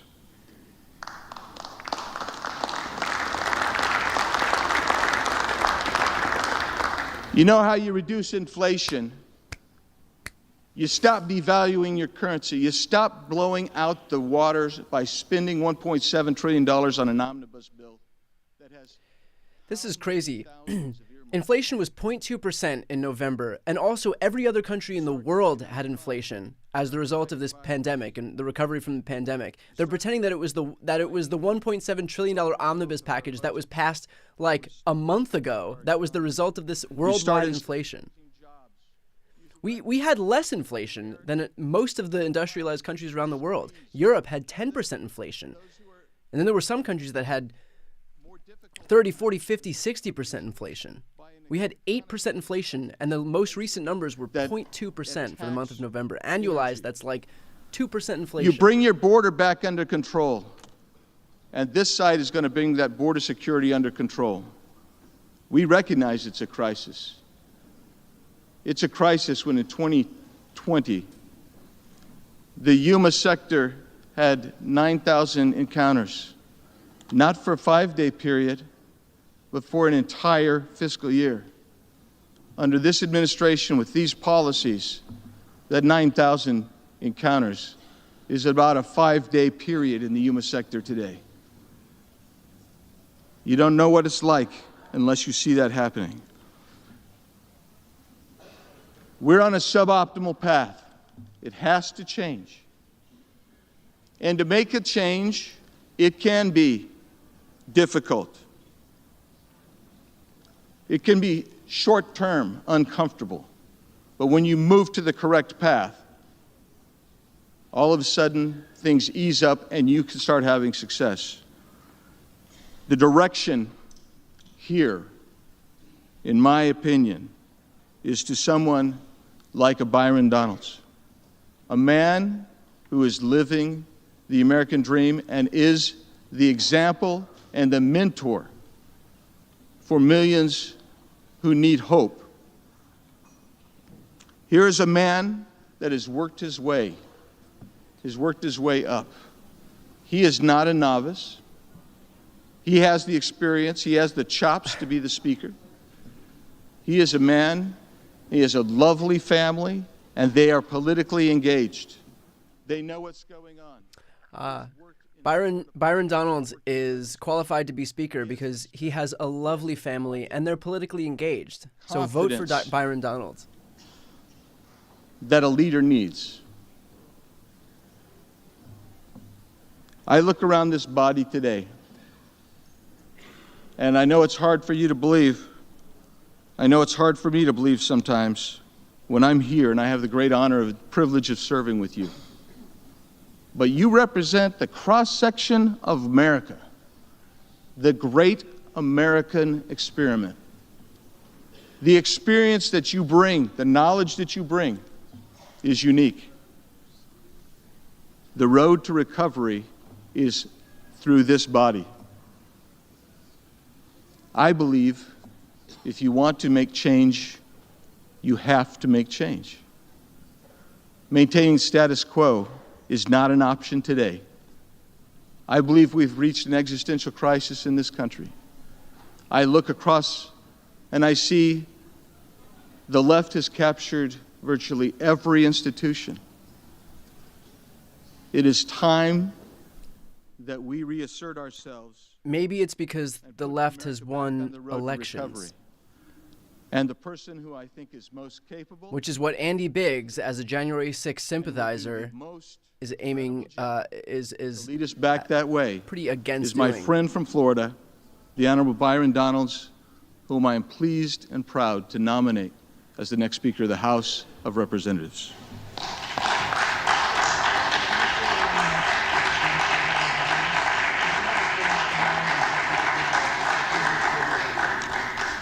The reading clerk will call the roll.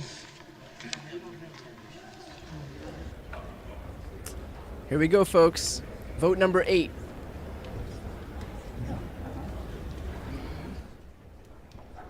I don't know about you guys, but I think this time will be different.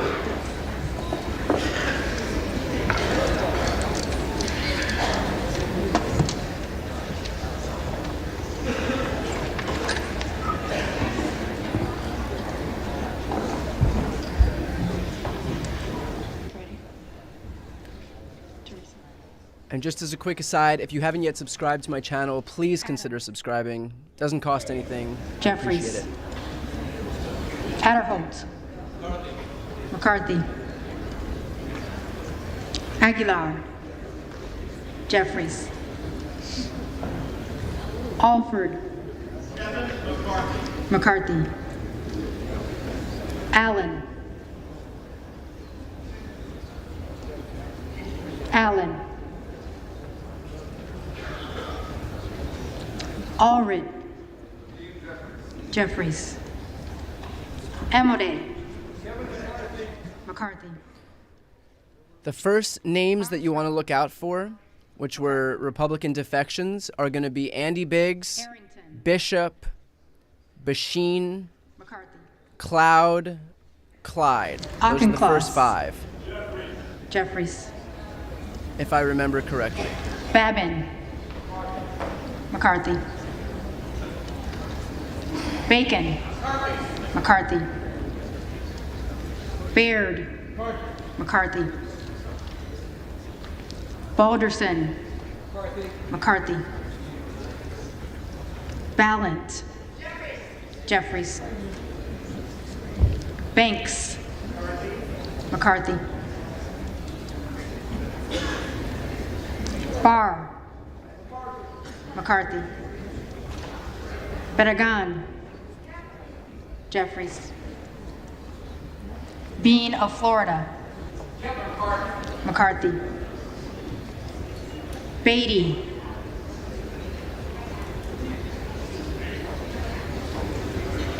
Beatty.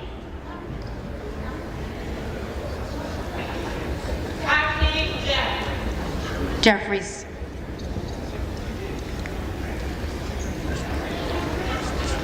Bentz. McCarthy. Barra. Jeffries. Bergman. McCarthy. Beyer. Jeffries. Bice. McCarthy. Biggs. Donalds. There we go. There's the first one. Bilirakis. McCarthy. Off to a great start. Completely identical to the first round. Jeffries. If they can't figure this out, what we should expect to see is another motion to adjourn, and they'll vote on that. But until then, it looks like we're going to continue having these votes that are pretty identical to the previous votes. Blumenauer. Again, the next name that you should look out for is Bishop, and then Basheen. Blunt Rochester. Jeffries. Boebert.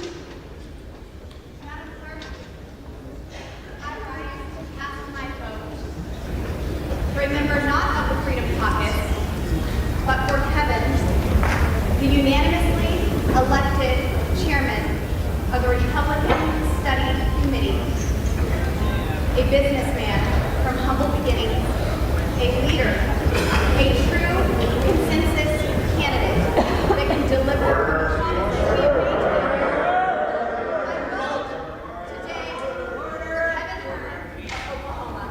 Hearn.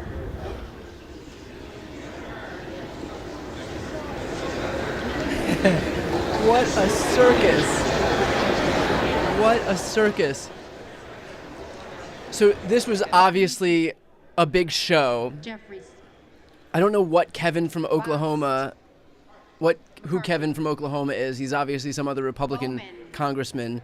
But it was supposed to be this moment where Lauren Boebert was maybe going to change her tune and finally go and vote for Kevin McCarthy. And clearly she didn't vote for Kevin McCarthy. She voted for some other Republican named Kevin. Because this is definitely a serious party, and they're definitely serious about nominating a speaker. Boyle of Pennsylvania. Jeffries. Burkeen.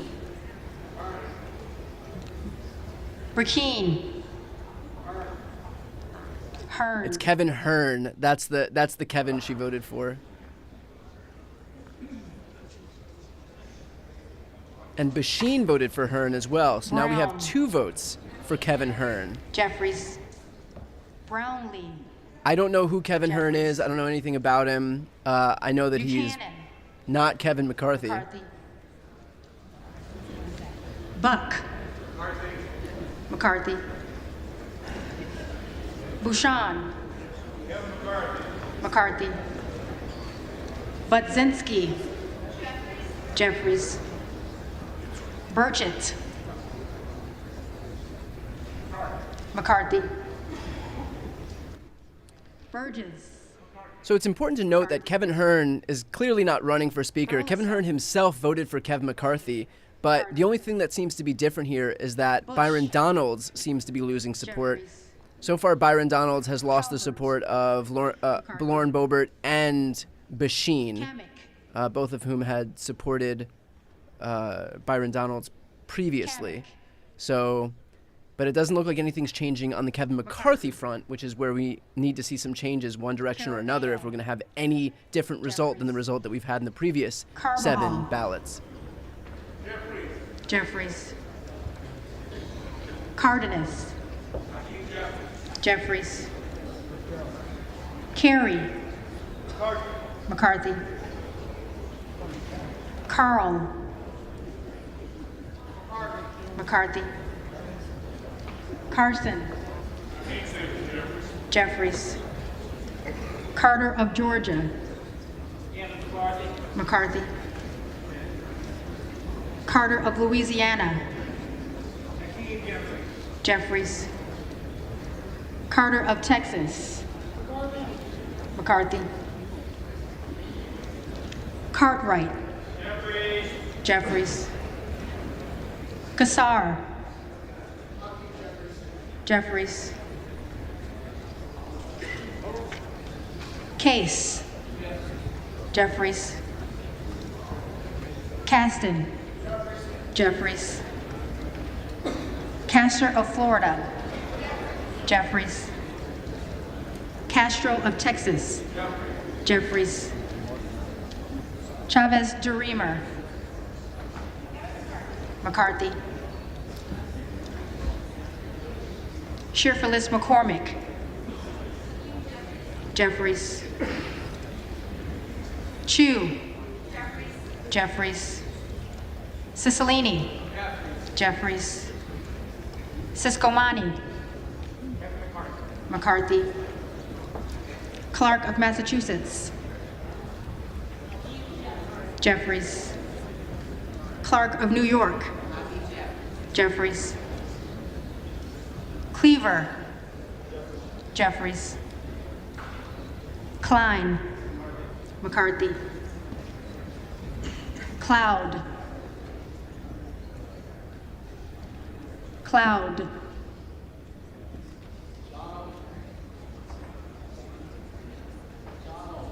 Donalds. So that was a defector from the first 7 rounds. Clyburn. Cloud continues to vote for Byron Donalds. Jeffries. The next defector that you should look out for is Clyde. Donalds. Again, Donalds again. So it looks like nothing is changing, and we're probably going to have the exact same result as we had before, unless some of these future defectors, remember there were 21 this last round, unless they changed their vote or unless Kevin McCarthy did something to bring them into the fold. Cohen. At this point, they have him in a complete straitjacket in terms of what they're making him agree to do. Right now, one of the negotiating points is that one member in the entire conference is all it needs to be able to call for a new speaker election. Basically a no confidence vote against Kevin McCarthy. That number was 5 prior. Now it's apparently 1, where all it needs is one single Republican to be able to call no confidence in the speaker. Correa. Jeffries. Costa. Jeffries. Courtney. Jeffries. Craig. Jeffries. Crane. Donalds. Crawford. McCarthy. Crenshaw.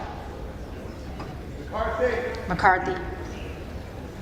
Crockett. Jeffries.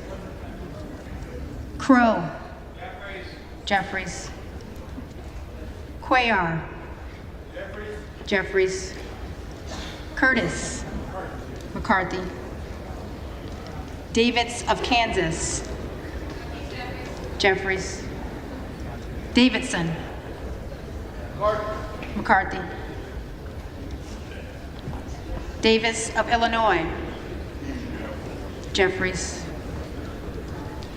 Davis of North Carolina. Jeffries. Dean of Pennsylvania. Jeffries. DeGette. Jeffries. De La Cruz. McCarthy. DeLauro. Jeffries. Del Bene. Jeffries. DeLuzio. Jeffries. DeSaulnier. Jeffries. For those just tuning in, we are in the middle of the eighth ballot. Kevin McCarthy has lost 7 ballots prior to this, even though Republicans have the majority. He needs to reach 218 votes. Even if Hakeem Jeffries reaches 212 and Kevin McCarthy has 202 or 203, Hakeem Jeffries won't win because you need a majority of the House. That's 218 votes, not just a plurality, which is just more votes than the next guy. Donalds. If they want to change it to a plurality, they can vote on it. But something tells me they're not going to be able to get their act together for a vote. I don't know what it is. It's just some inkling that I'm having right now that Republicans won't be able to get themselves together for a vote on changing the threshold to a plurality from a majority. So anyway, the number we're looking for is 218. Another number we're looking at is the defections on the Republican side were 21 the last round. Elsie. McCarthy. Kevin McCarthy has to bring those people back into the fold if he has any hope of becoming Speaker. McCarthy. Escobar. Jeffries. Eshoo.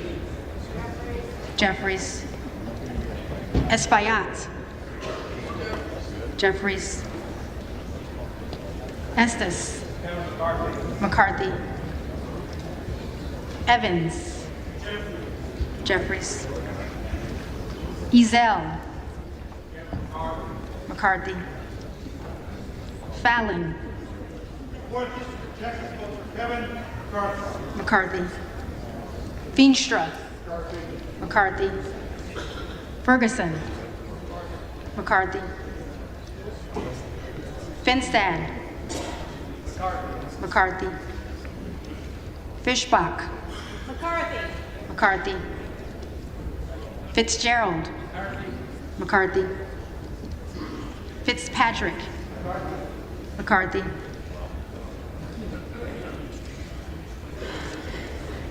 Fleischman. McCarthy. Fletcher. Jeffries. Flood. McCarthy. Foster. Jeffries. Fushi. Jeffries. Fox. Fox. Lois Frankel. Jeffries. C. Scott Franklin. McCarthy. Frost. Jeffries. Fry. McCarthy. Fulcher. McCarthy. Gates. Donald John Trump. Trump. Here we go again. Here we go again.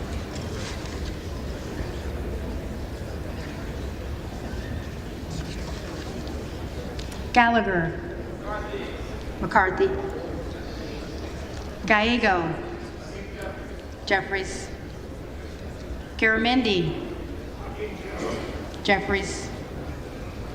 Garbarino. McCarthy. Mike Garcia. McCarthy. The way you know that Republicans aren't even embarrassed about this is that they are just treating the 8th ballot as a circus.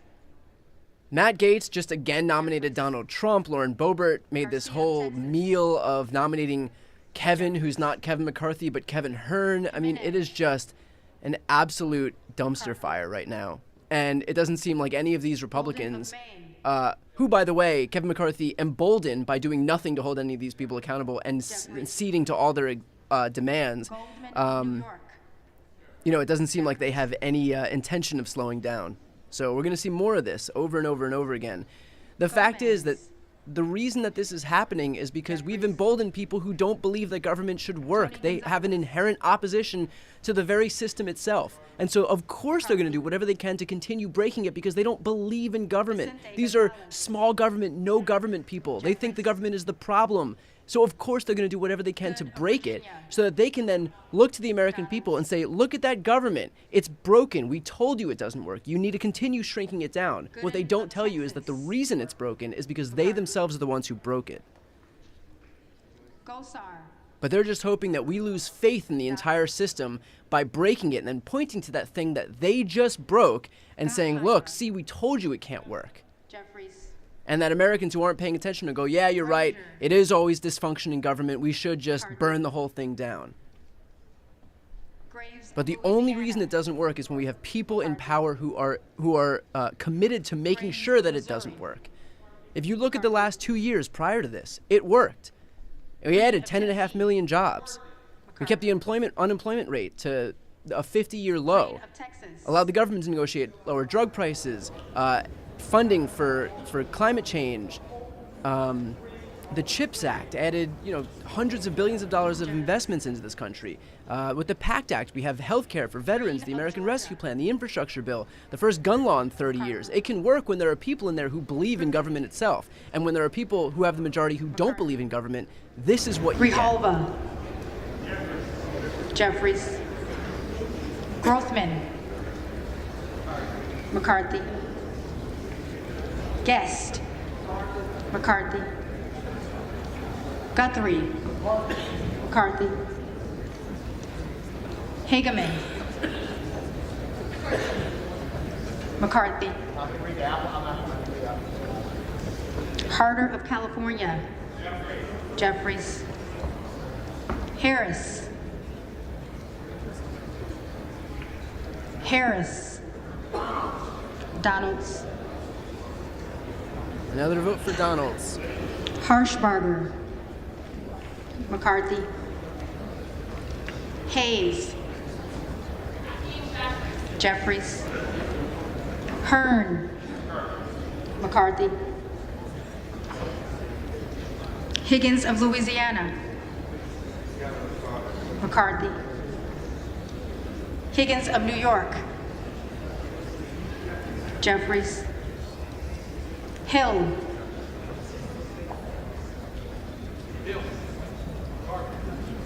McCarthy.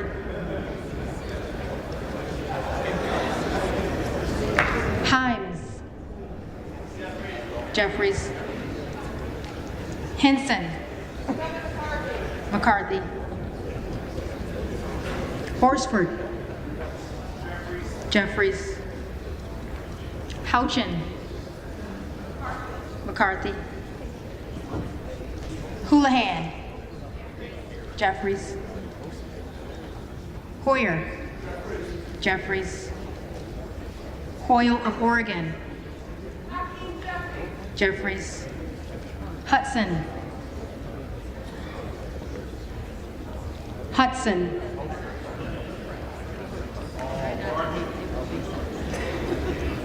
McCarthy.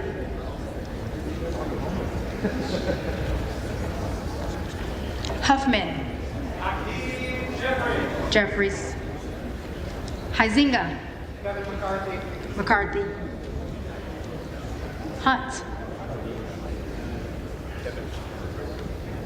Hunt. Issa.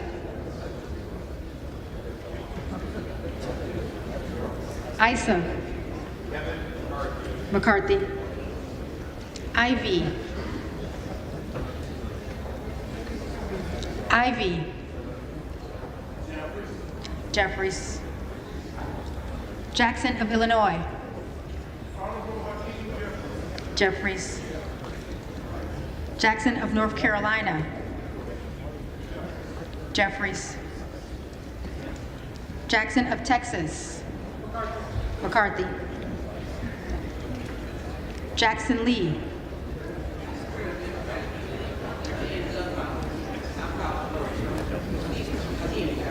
Jeffries. Jacobs. Jeffries. James. McCarthy. Jayapal. Jeffries. Jeffries. Jeffries.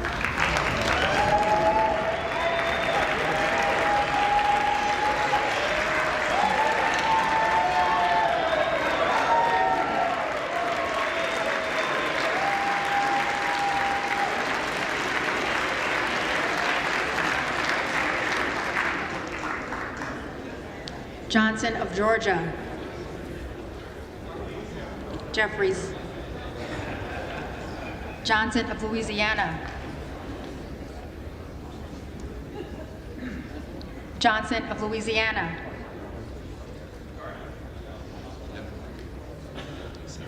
McCarthy.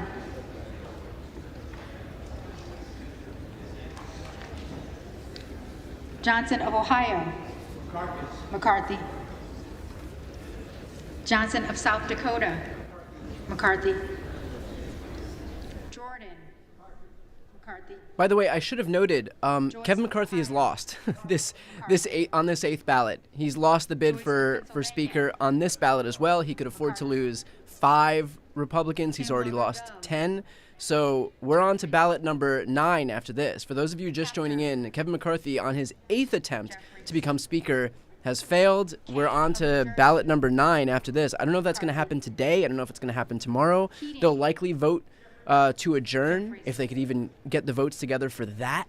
But they'll likely try to get a vote to adjourn so that they could figure something out to bring some of those defectors back into the fold. But as it stands right now, we are 10 defectors in. The last round was 21 defectors. The round before that was 20. A few rounds before that was 19. Kevin McCarthy is heading in decidedly the wrong direction and racking up more defectors in subsequent rounds. And so we'll see if he can hold that number to 21. That number might expand, and there's going to come a point when Republicans are going to recognize that if they want to have a speaker that's a Republican, it's going to have to be someone who actually has a viable path to the speakership. And right now, it's not looking like that's going to be Kevin McCarthy if they can't change something. So we'll keep an eye on this. But right now, he has officially lost the 8th ballot, and we'll be heading on to a vote on the 9th. Custer. Jeffries. Kustoff. McCarthy. LaHood. McCarthy. La Lota. McCarthy. LaMalfa. McCarthy. Lamborn. Lamborn. Landsman. Jeffries. Langworthy. McCarthy. Larson of Washington. Jeffries. Larson of Connecticut. Jeffries. Latta. McCarthy. LaTurner. McCarthy. Lawler. On behalf of New York 17th District, former Congressman Sean Patrick Maloney, I vote for the Honorable Kevin McCarthy. McCarthy.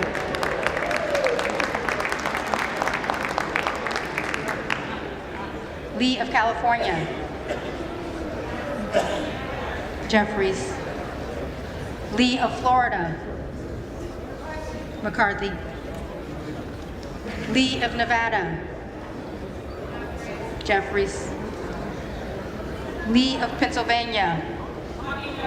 Jeffries. Ledger Fernandez. Jeffries. Lesko. Lesko. McCarthy. Letlow. McCarthy. Levin. Jeffries. Liu. Jeffries. Lofgren. Jeffries. Loudermilk. McCarthy. Lucas. McCarthy. Luetkemeyer. McCarthy. Luna. Donalds. Luttrell. McCarthy. Lynch. Jeffries. Mace. McCarthy. Magaziner. Jeffries. Maliotakis. McCarthy. Mann. McCarthy. Manning. Jeffries. Massey. McCarthy. Mast. McCarthy. Matsui. Jeffries. McBath. Jeffries. McCarthy. McCarthy. Oh, hey.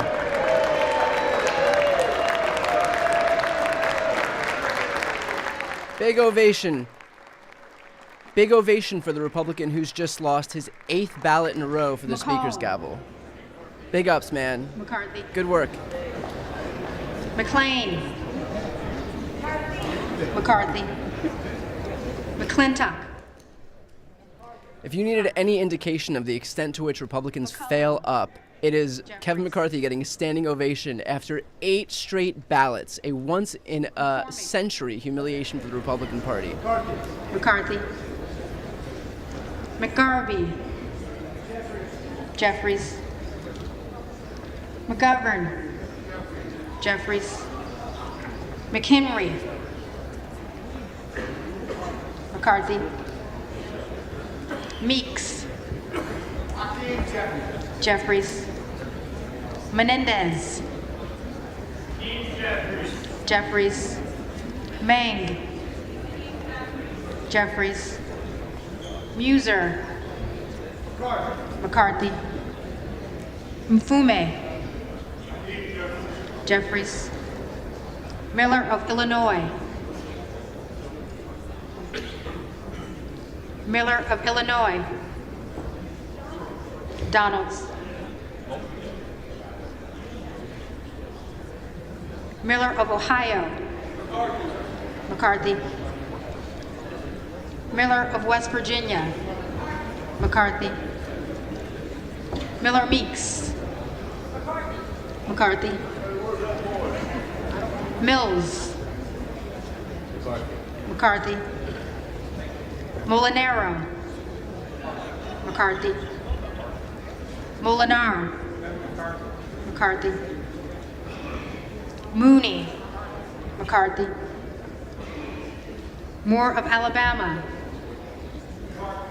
McCarthy. Moore of Utah. McCarthy. Moore of Wisconsin. Jeffries. Moran. McCarthy. Morelli. Jeffries. Moskowitz. Jeffries. Moulton. Jeffries. Mervan. Jeffries. Mullen. Jeffries. Murphy. McCarthy. Nadler. Jeffries. Napolitano. Jeffries. Neal. Jeffries. Neguse. Jeffries. Nails. McCarthy. Newhouse. McCarthy. Nickel. Jeffries.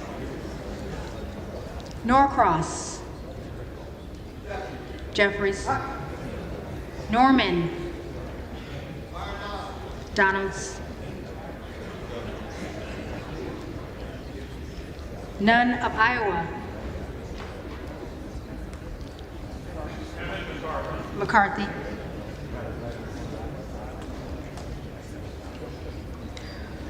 Obernolte. McCarthy.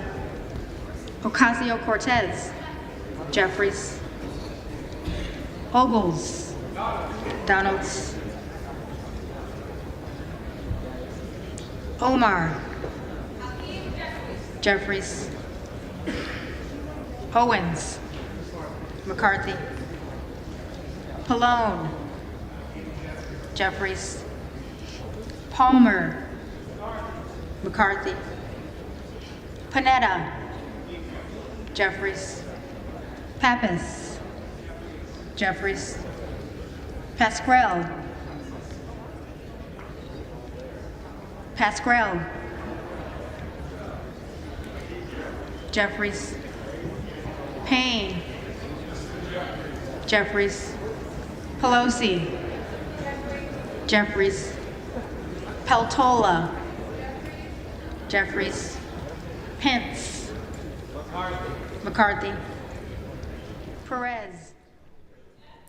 By the way, I think Pence is Mike Pence's nephew, if I'm not mistaken.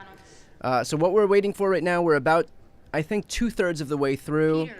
Kevin McCarthy has already lost this vote for Speaker. He could afford 5 defections. It looks like already he has 15. His goal right now is going to be to keep that number at or below 21, which was the number of defections that he had in the previous round, the 7th vote for Speaker. If he starts to lose more and more each subsequent round, it's going to become clear that he's not a viable choice for Speaker and he's actually losing support.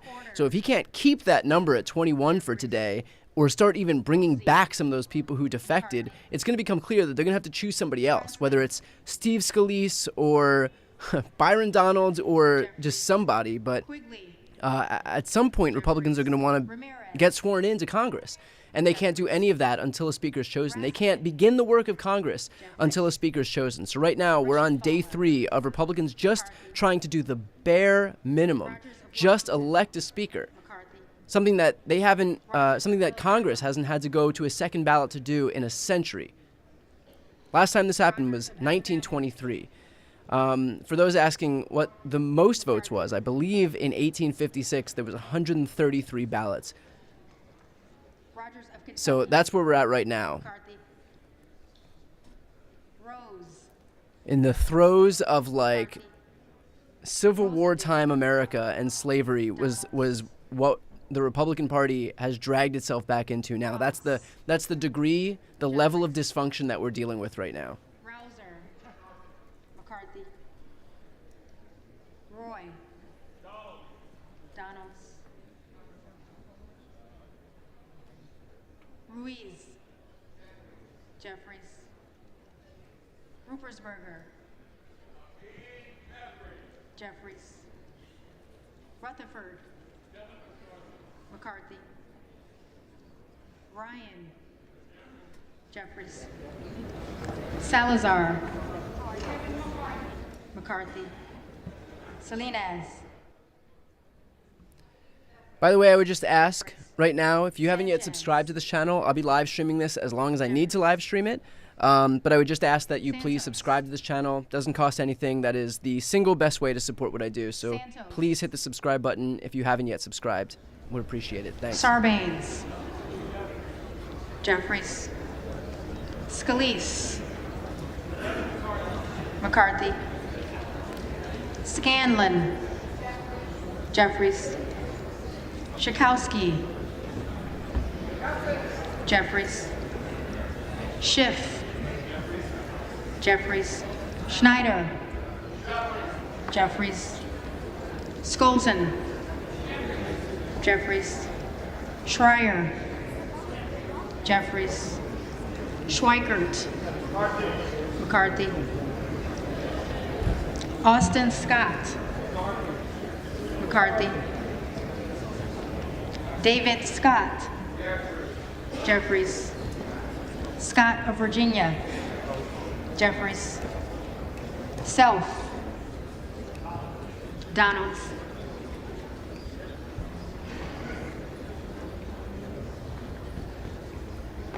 Sessions. McCarthy. Sewell.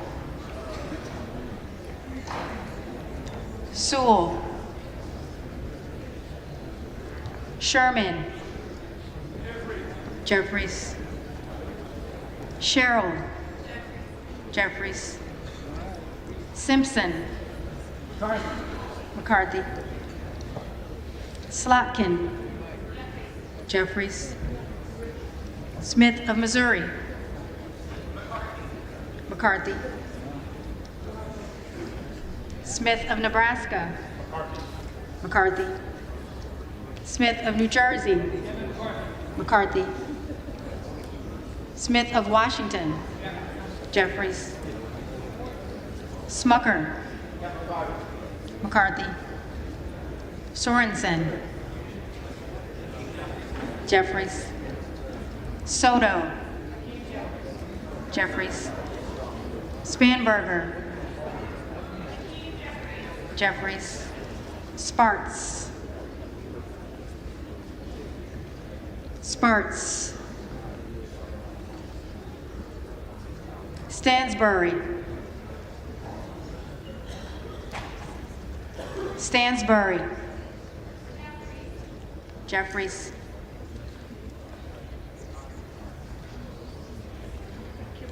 Stanton.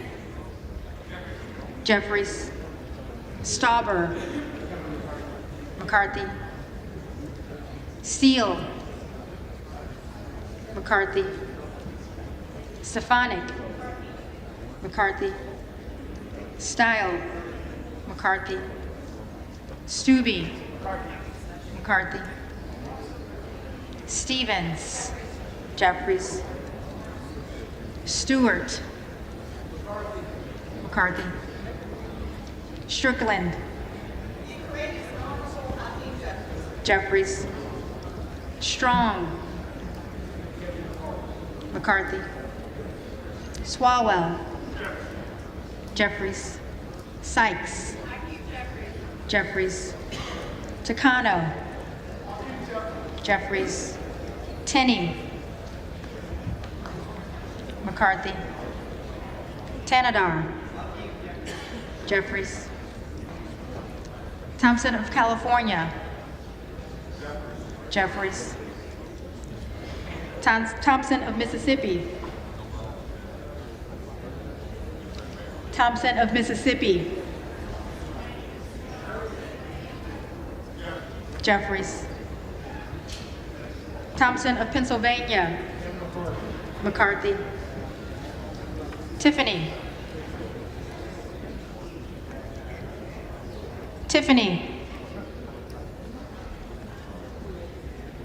Timmons, McCarthy. Titus, Jeffries.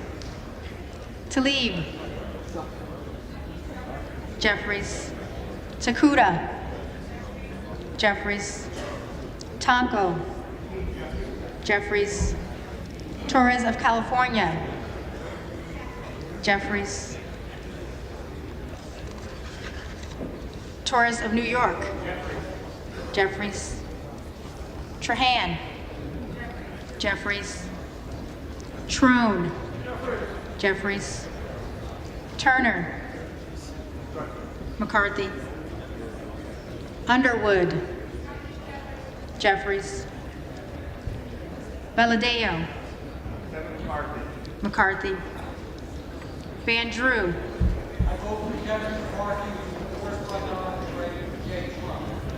McCarthy. Van Dyne, McCarthy. Van Orden, McCarthy. Vargas, Jeffries. Vasquez, Jeffries. VC, Jeffries. Velasquez, Jeffries. Wagner, McCarthy. Wahlberg, McCarthy. Waltz, McCarthy. Wasserman Schultz, Jeffries.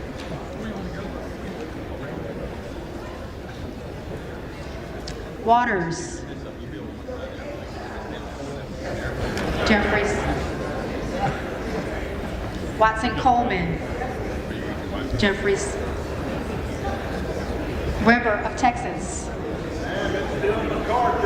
McCarthy. Webster of Florida, McCarthy. Winstrup, McCarthy. Westerman, McCarthy.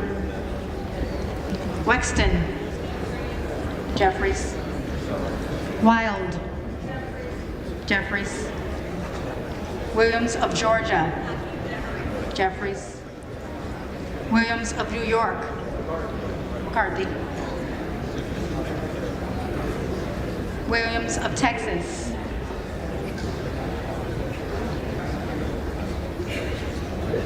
Williams of Texas, McCarthy. Wilson of Florida, Jeffries. Wilson of South Carolina, McCarthy. Whitman, McCarthy. Womack, McCarthy. Yakum, McCarthy. Zinke,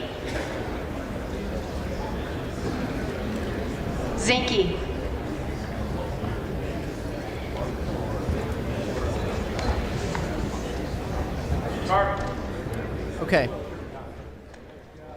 So what we should expect now is for the clerk to call for anybody who missed their initial votes to come back and cast their votes. The number that we're looking for is 21. That's the number of defections that Kevin McCarthy had the previous round. Right now we're at 18, 15 between Donalds and 3 between what other people? Of those members-elect who did not answer on the first call of the roll. So if Kevin McCarthy can keep his defections to 3, that's obviously what he's looking for. He's looking for fewer defections than he had the previous round, but he definitely doesn't want more. Allen, McCarthy.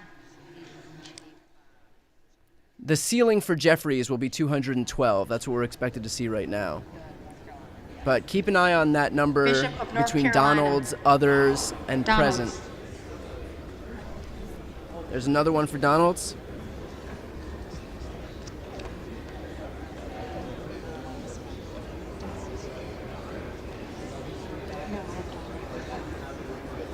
Donalds. Donalds. Donalds votes for himself. Now we're at 20. So pretty close Fox. to the number that they had before. McCarthy.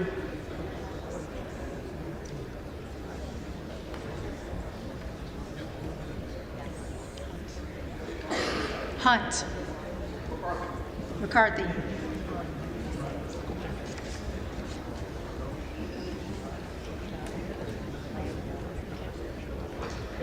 Lamborn. McCarthy.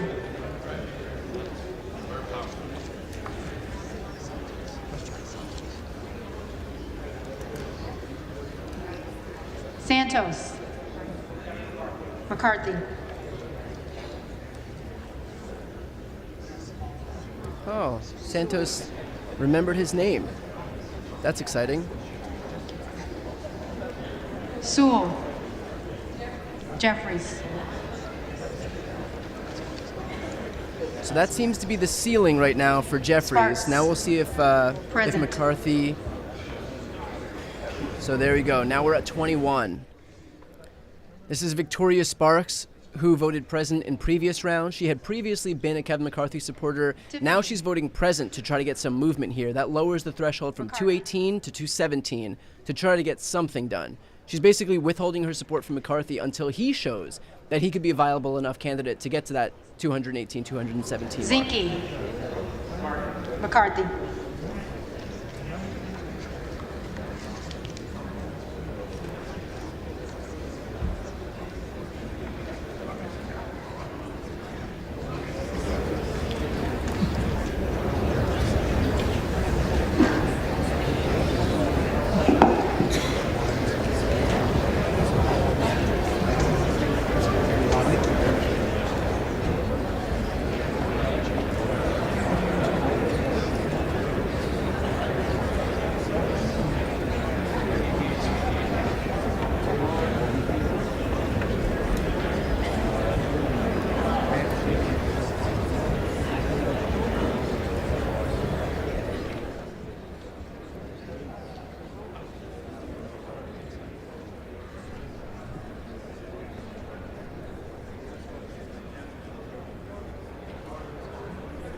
If I'm not mistaken, this is the exact same breakdown that it was in the seventh vote.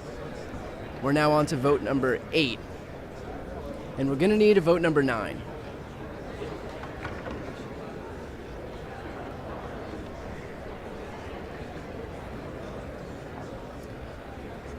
So what I imagine will happen today, if I had to guess, and by the way, we have George Santos on screen right now.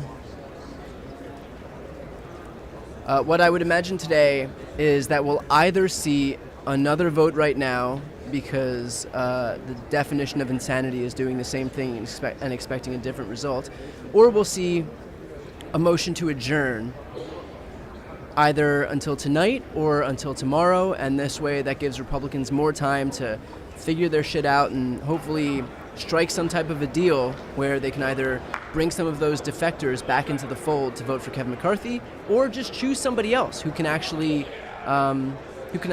get it done, so that these members could get sworn in and we could begin the work of the Congress. So we'll see what happens here. Remains to be seen. But it would kind of be crazy, in my opinion, to expect a 9th vote for Speaker immediately, because right now the 7th and 8th votes returned the exact same results. So unless they do something to get some movement here, I'm not sure what they would expect by just calling a 9th vote.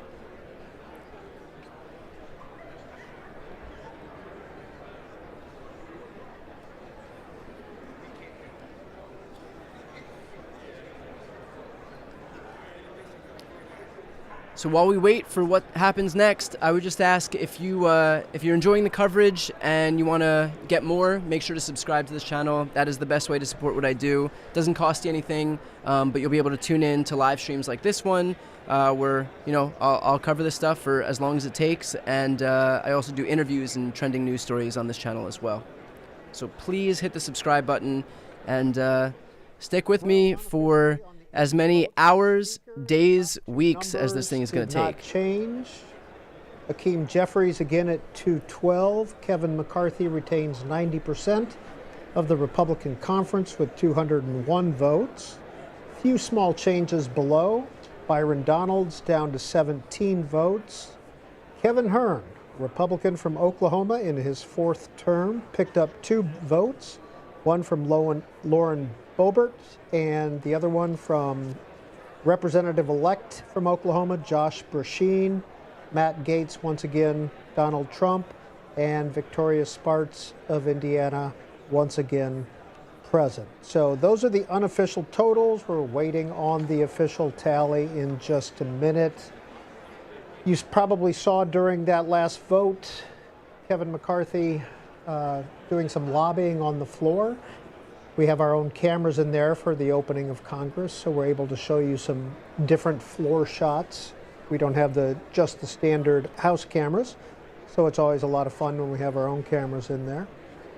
A couple of tweets that came out during that last vote. Manu Raju of CNN. I just asked Kevin McCarthy about why he can't pick off any of the 20. It's all going to be this way until an agreement comes, Mr. McCarthy said.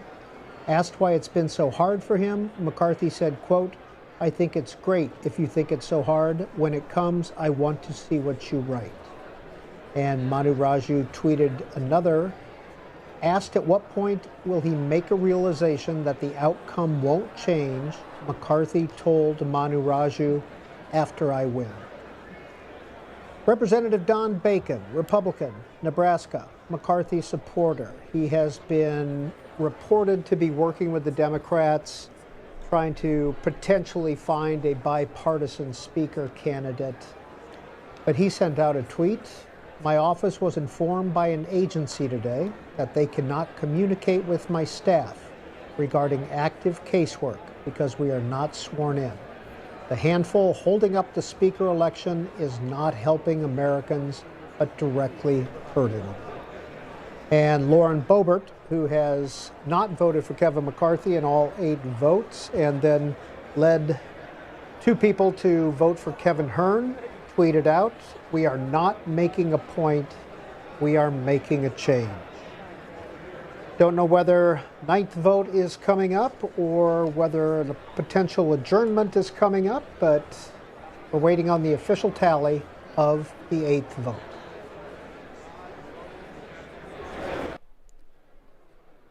Tell you what, there's a little bit of irony here in a bunch of these Republicans making sure that we never have election results from the same people who demanded election results immediately on Election Day in 2020 and 2022. And any mention of there not being a winner in the immediate aftermath of Election Day or on Election Day, they would immediately count that as being a fraudulent election or a rigged election. And now those are the very people who are holding up an election within their own conference for a leader of their own party. If you needed any more irony, you just got it. So now we wait to find out whether Republicans are going to put forward a motion to adjourn so that they can do some more negotiating behind closed doors and hopefully bring back some of those 21 defectors. They can only afford to lose 5 because their House majority is so slim. But any of those 21 defectors and finally nominate Kevin McCarthy as Speaker, or finally select Kevin McCarthy as Speaker, rather. If not, it looks like we're going to continue seeing the exact same thing over and over and over again. Right now, we've just finished up the 8th ballot. Kevin McCarthy has again failed to secure enough votes to become Speaker. We're moving on to the 9th. So we'll either see a 9th vote right now, or we'll see a motion to adjourn until some different point, either the evening or tomorrow morning, when hopefully Republicans can get their act together and bring back some of those defectors.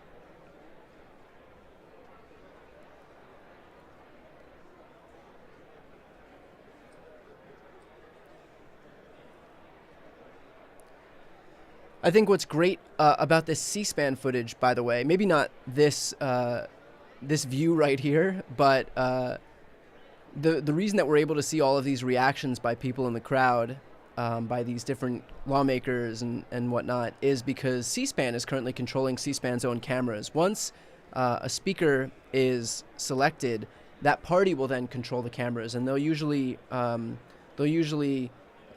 just train the cameras onto whoever's speaking and not have any reaction shots. But this is way more interesting, in my opinion, when you're able to see the reactions from people in the actual crowd.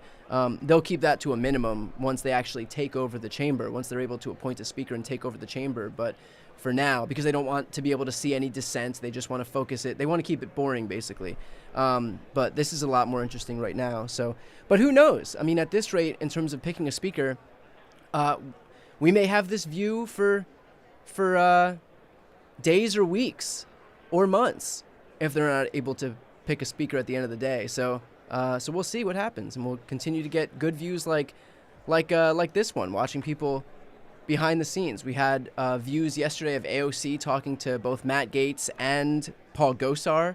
Apparently, they were trying to find out if Democrats were looking to vote present, and that would just lower the threshold that McCarthy would need to ultimately become selected as speaker. But AOC was like, no, we have no intention of voting present.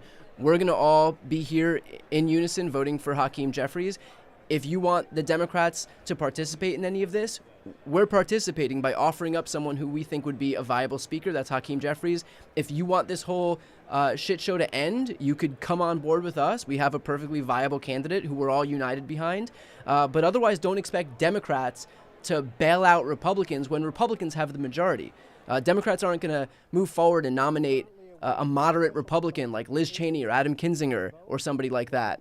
Toward a potential 9th speaker vote. Scott Perry, chair of the Freedom Caucus, Republican from Pennsylvania, who has been an active anti-McCarthy member, is quoted by Olivia Beavers of Politico as saying, "We're not even really talking about a deal." That's what Perry said while heading back to the floor. And John Bresnahan, longtime Washington reporter, now with Punchbowl News, tweets out, Republicans now predicting a 9th roll call vote for Speaker, then try to adjourn. But we'll see what happens.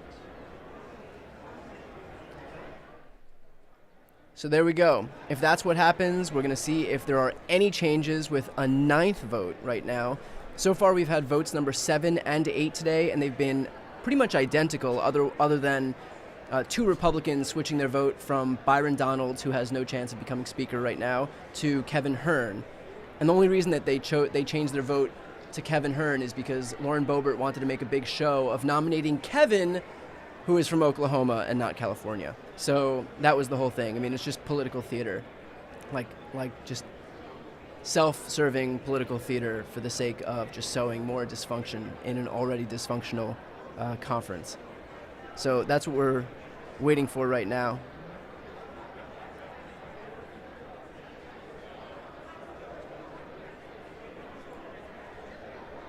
Telling you what, though, I feel good about vote number 9 for Kevin McCarthy. I think this is his vote.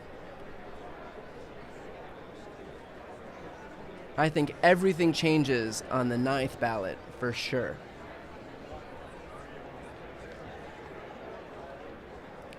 So as you heard before, there have been discussions with Don Bacon, who's a Republican, and Don Bacon has again floated the possibility of working with Democrats if it means nominating someone who can actually get this work started. So we may have one possible defection to the Democrats in Don Bacon. You would need more than that. It would need 5. Highly, highly, highly, highly unlikely that we'll get that. But interesting to see that people are starting to lose their patience with this whole process, and by virtue of constantly nominating Kevin McCarthy, nominating Byron Donalds, and just getting the same exact vote tally every single time. Everybody else thinks that everybody else is going to be the first one to blink. It doesn't look like it's happening, and I think the failure here for people to recognize is that expecting this faction of hard right Republicans to change their tune suggests that they want this process to work, and I don't think they do. I think that they traffic in the dysfunction of this process. That's who they are. And so this isn't some aberration for them. It's the point for them. This is what they want. This is the goal at the end of the day, to try to break the whole process so that they can put it back together in their image. Just like they wanted to do on January 6th. They wanted to stop the whole certification of the election so that they could rework the entire process in their own image. And that was just, this fantastical idea of Mike Pence suddenly being able to anoint himself and Donald Trump the winner unilaterally, despite the slates of electors that were sent in by the states. So these people don't care about the pain of breaking the process, because that's the goal of all of this, and they'll do it for as long as it takes, because they're not looking to protect the system. They're looking to break the system down. So that's exactly what they'll do. So I think that these Republicans who are waiting for them to falter or tire of what they're doing are kind of overlooking their entire MO, those extremist entire MO, this House Freedom Caucus, and that is to just traffic in the dysfunction of the process that they're creating right now.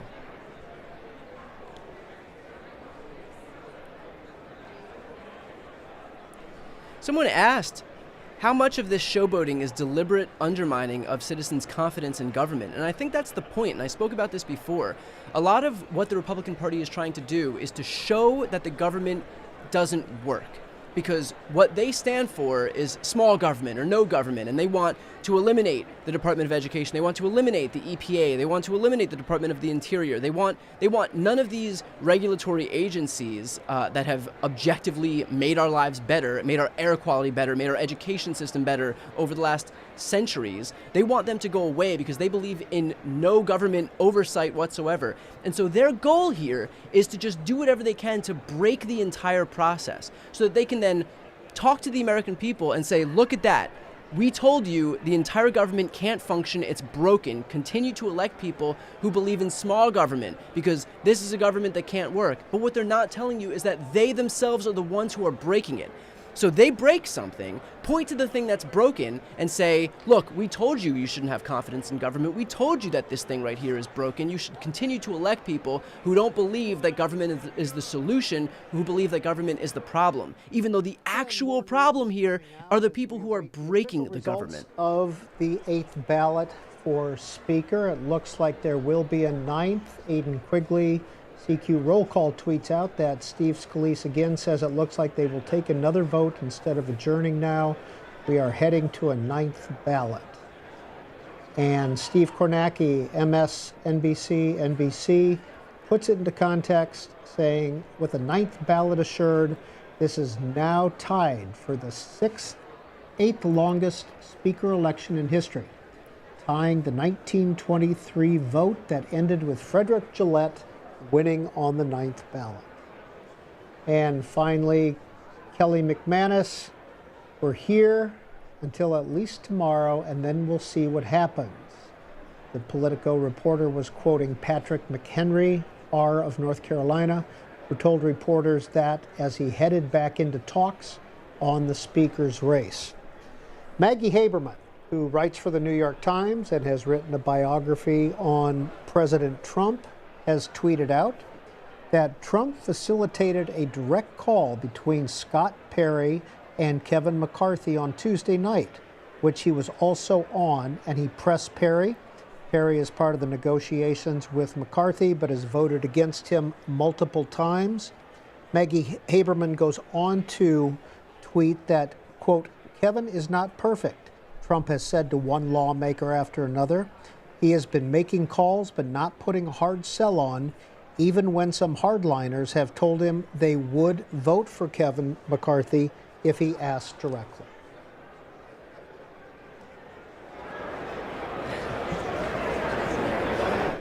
And by the way, just to continue on my rant before, the irony of the whole small government shtick being put forward by Republicans is that on issues where they believe in, like banning abortion for women nationwide, these are not small government principles. This is imposing their theocratic edicts onto everyone. And so they want small government, they want deregulation, they want no agencies overseeing climate change. They want no agencies overseeing our education system. They want no agencies overseeing our public lands. But on issues that align, that comport with their theocratic agenda, they want full like tyrannical control. They want doctors to be jailed for giving abortions. They want women to have no autonomy over their own bodies. And so, on when it's convenient for them, they want full control. When it's not convenient for them, they want complete deregulation. This is a party that has no consistency in its governing principles. They want small government when they want small government, and massive government when they want massive government. But at the end of the day, they're too dysfunctional. Because they don't stand for anything, this is what you get. This is the dysfunction that you get right now. We're on to a 9th ballot right now, where Kevin McCarthy has no end in sight. And this is just to pick a leader of their conference.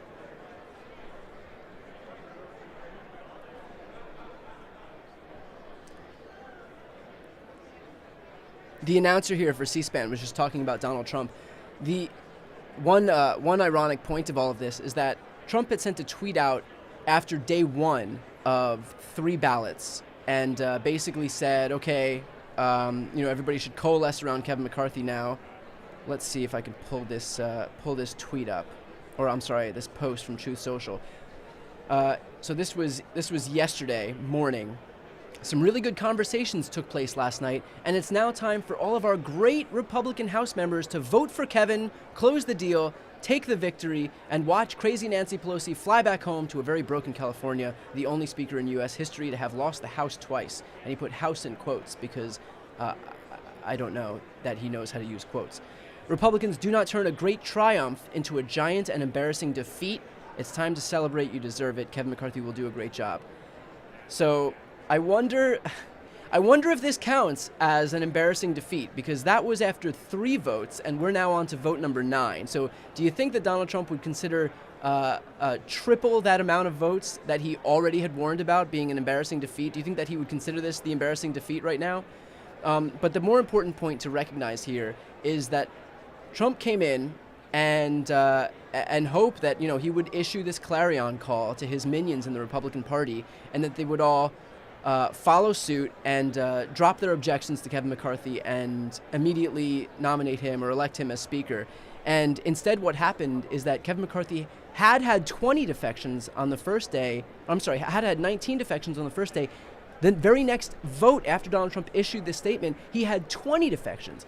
So not only did all of those Republicans who Donald Trump was speaking to fail to heed his word and jump on the Kevin McCarthy bandwagon, but actually one more Republican, who was Victoria Sparks, voted present to try to lower that threshold and remove her support from Kevin McCarthy. So,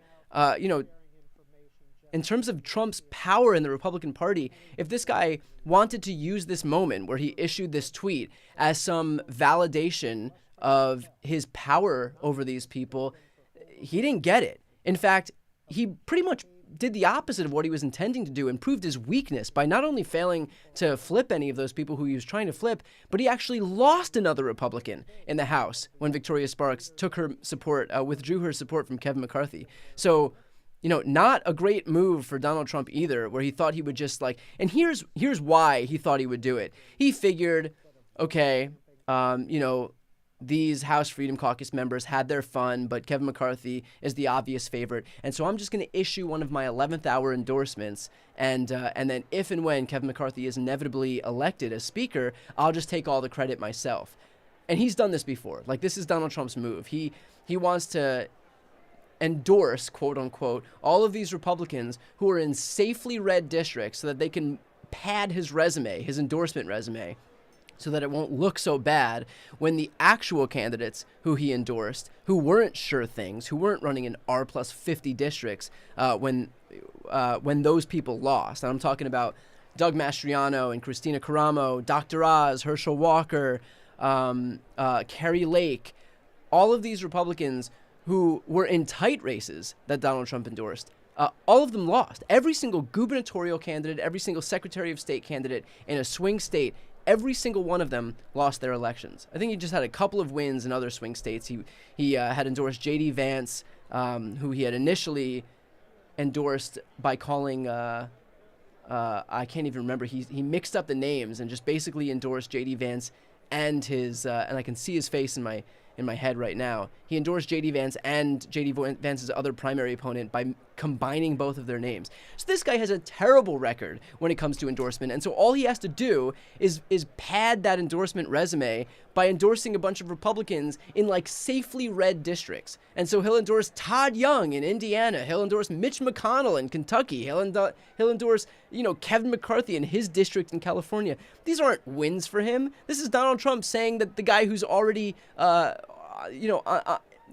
foot away from the finish line is going to win their race, and then taking all the credit once they inevitably do.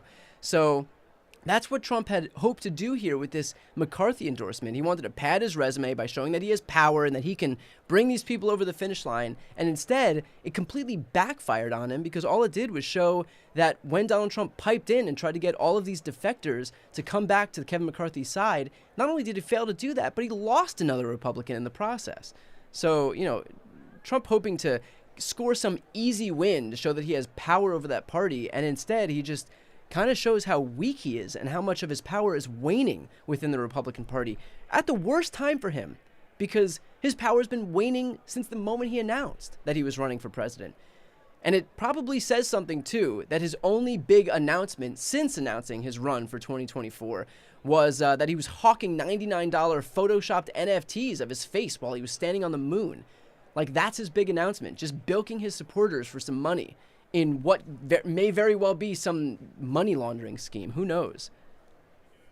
But in any case, none of these are the signs of a healthy campaign by Donald Trump.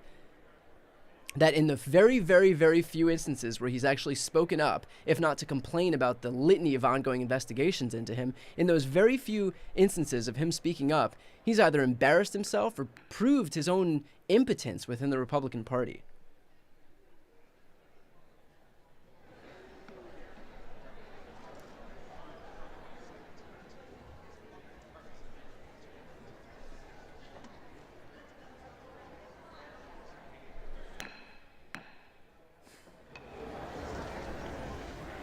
Okay, looks like we'll have some news.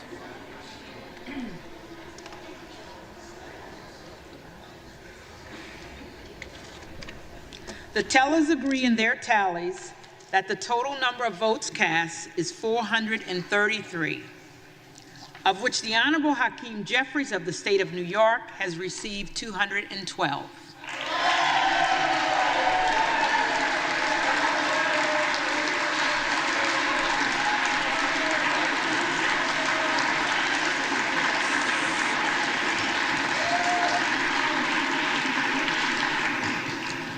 The Honorable Kevin McCarthy of the state of California has received 201. Hey, congrats, Kevin. You guys have the majority, and it's taken 8 votes, and you still can't secure the speaker's gavel. The Honorable Byron Donalds of the state of Florida has received 17. The Honorable Kevin Hearn of the state of Oklahoma has received 2. The Honorable Donald J. Trump of the state of Florida has received 1, with 1 recorded as present. No member-elect having received a majority of the votes cast, a speaker has not been elected. The reading clerk will again... From what purpose does the gentleman from Texas rise? Madam Clerk, I rise to nominate Kevin McCarthy as Speaker of the House. The gentleman is recognized. Wow, some big news here. Kevin McCarthy has been nominated as Speaker by someone. Kevin McCarthy has been our leader for the past 4 years and has overwhelming support Here we go, folks. Within this conference. My intent today is to address the American people who have been watching these proceedings. My intent today is to address the American people who have been watching these proceedings and are concerned about what they've seen in this chamber over the past 2 days. I am a member of the House Freedom Caucus, and I am proud to say so. I believe the 20 members that have nominated an alternate candidate have expressed their concerns with leadership, and many of those concerns have been addressed and accepted by Leader McCarthy and this conference. I believe this battle we are raging must end. Kevin McCarthy fully understands that being Speaker of the House will not be easy. Kevin is aware that any legislation he would like to pass out of this House will require support and endorsement from the Freedom Caucus. This is where I believe we can hold the Speaker accountable. Kevin has made changes to the House rules at the request of all members. One of those rules changes was the motion to vacate the chair, which Nancy Pelosi removed 4 years ago to avoid the scrutiny and the accountability. The motion to vacate the chair that has not been offered for a floor vote in over 100 years calls for the removal of the... Yeah, I'm pretty sure that Democrats weren't exactly falling over themselves to get rid of Nancy Pelosi as they passed pretty much every bill that came up for a vote. But wouldn't be a Republican speech without some whataboutism. To hold the Speaker accountable. The American people gave us, my friends, us, the Republicans, the majority, and their vote of confidence to change the direction of our country. The American people are begging for leadership because the Biden administration certainly has not placed the American people first. Kevin McCarthy understands. He understands he must protect that Speaker's gavel and abide the will of the American people.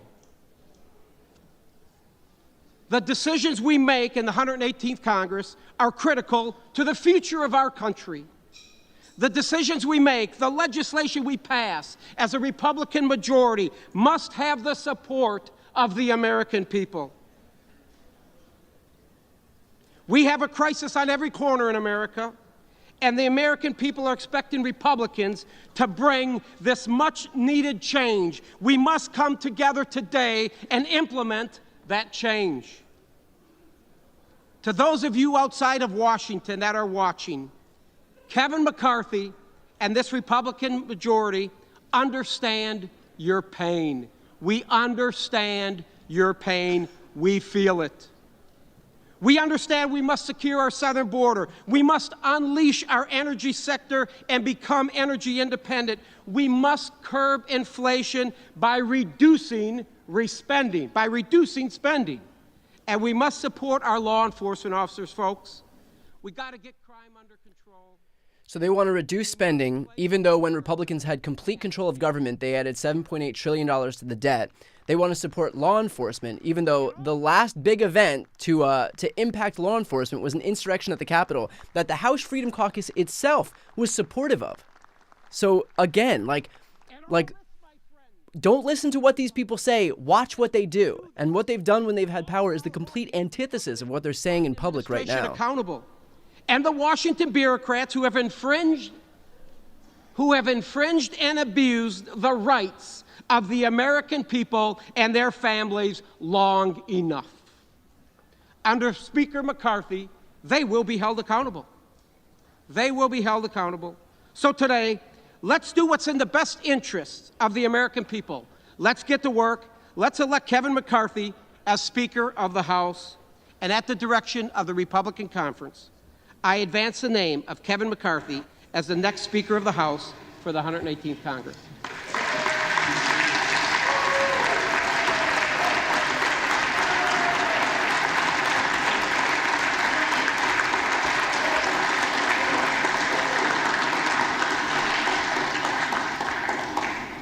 For what purpose does the gentleman from California rise?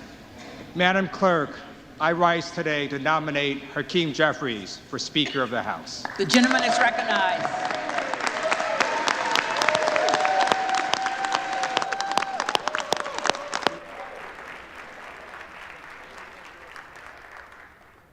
Vote Democrats stand united and ready to get to work on behalf of the American people under the leadership of Hakeem Jeffries. Vote after vote, nomination after nomination, Democrats are united. Just like we were united when we passed the American Rescue Plan to get our economy back on track. United when we passed the infrastructure law to rebuild America. United when we capped insulin at $35, passed historic gun safety legislation, and passed the PACT Act to help our nation's veterans.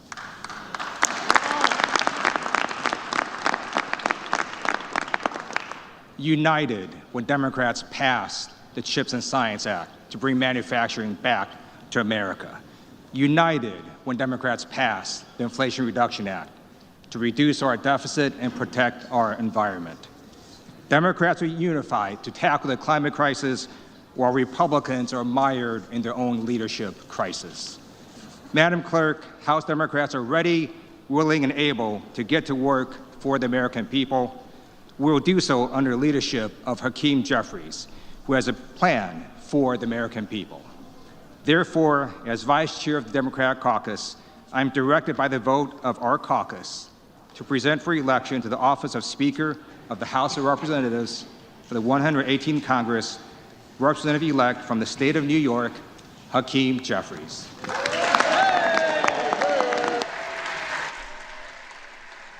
And now expect those Republicans to stand up and nominate Byron Donalds.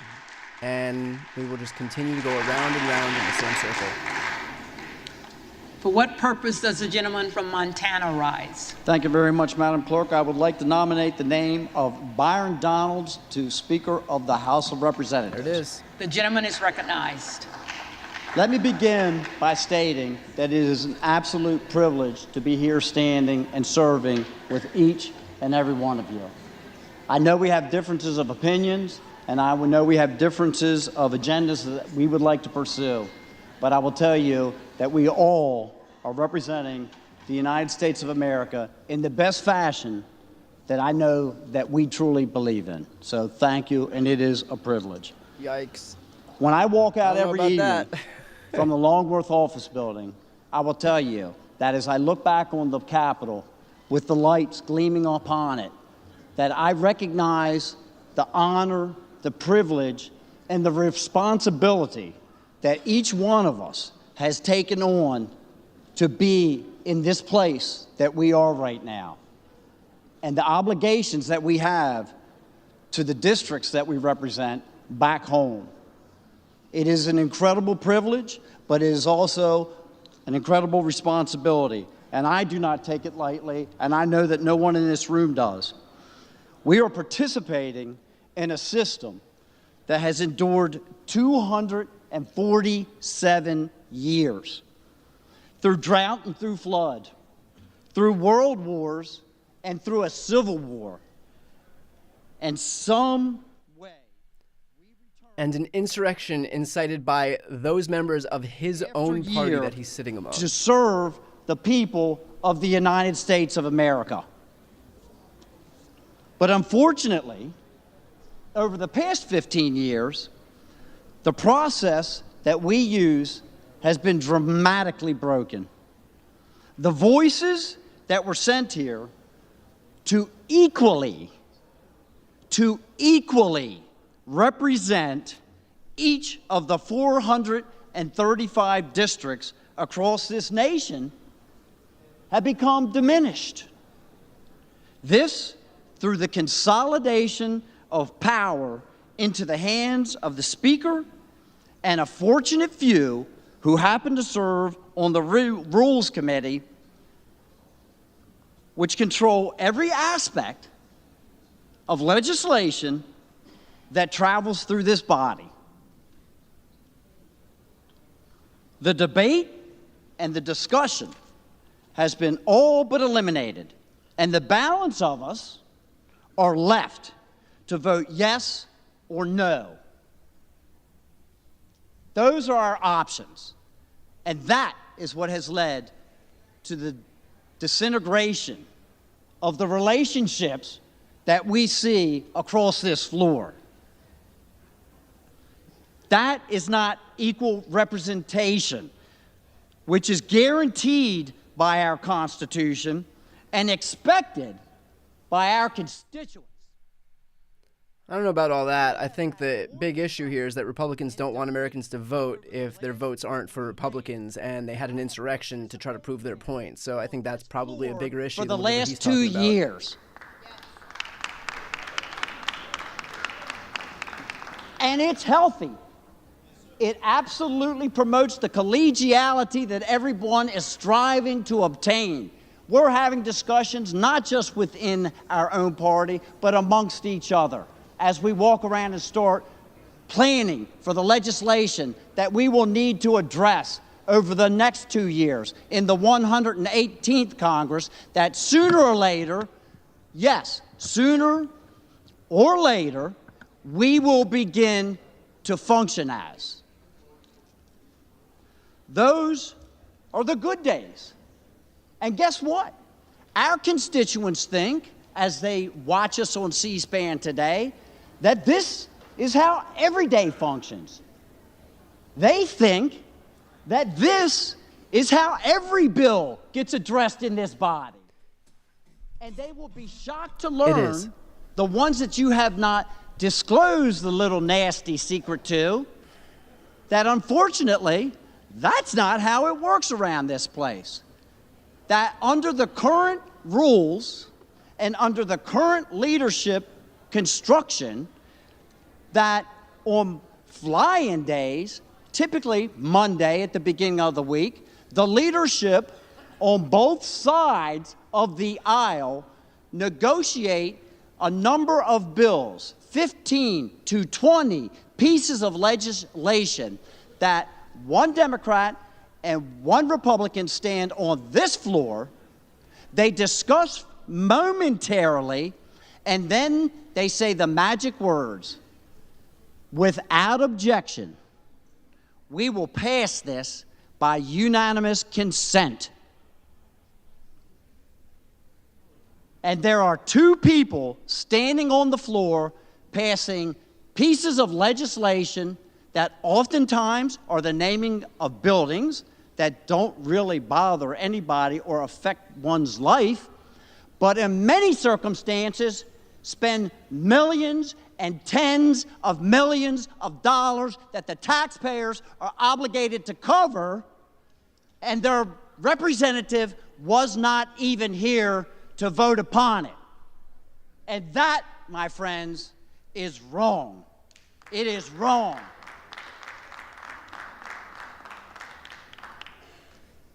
So yes, we need to have change. We need to fix this broken system. Several of us have taken it upon ourselves to fly in and object to those very bills. Not because we are objecting to the bill, but just to force them to be brought out into the daylight so that everyone can hear about those bills. To force people to come out and vote up or down for those bills, as their constituents believe that they are doing right now.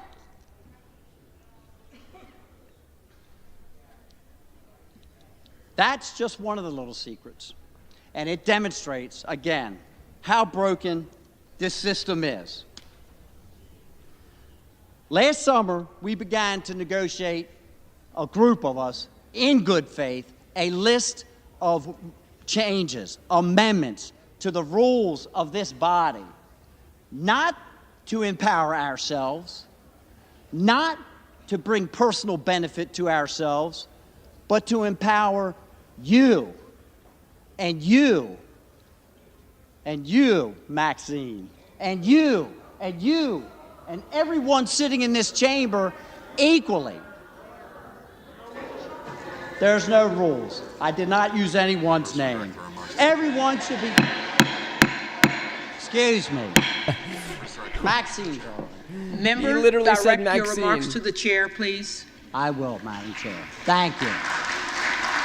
Thank you. He goes, and you, Maxine. Whoa, whoa, whoa, I did not use anyone's name. Representation. equal representation for the districts that elected them. These are not radical deviations from the norm. These are a restoration of the rules so that this place can function properly.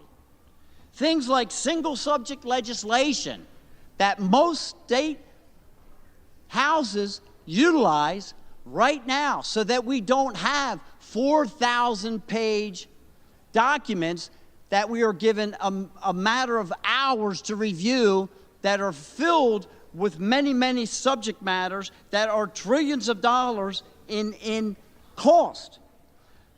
Rules like germaneness, so that you can actually bring an amendment forward on the floor as long as it pertains to the bill that was originally being addressed. An open rule process, again, so that each individual here can participate in the thing that we were sent here to do, to help collaborate and craft legislation and work together. That is what we were sent here to do. These are common sense amendments that would restore the process and give each of us an equal voice. This is how we're going to secure the border. That everyone now, I do believe, has recognized that there is a problem with. This is how we are going to regain energy dominance again, which is not just an economic issue, it is a national security issue. This is how we are going to reduce the inflation rate, by working together. But we cannot call it working together if you cede all of that power to the hands of a few. Hoping for this change will not create this change. And change is uncomfortable. We understand that. But it is not unachievable. And we must make change in this broken system. We must.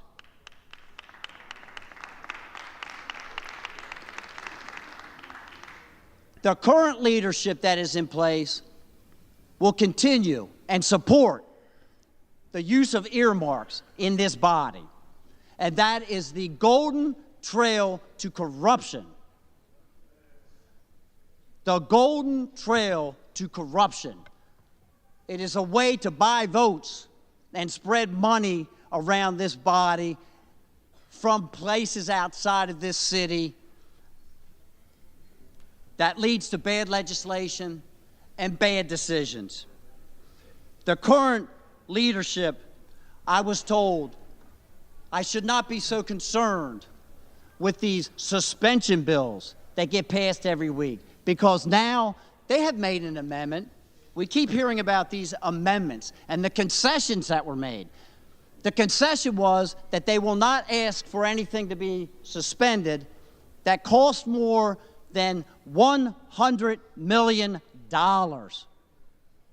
Now, I don't know about the neighborhoods that you live in, but the neighborhood that I live in, $100 million is a lot of money.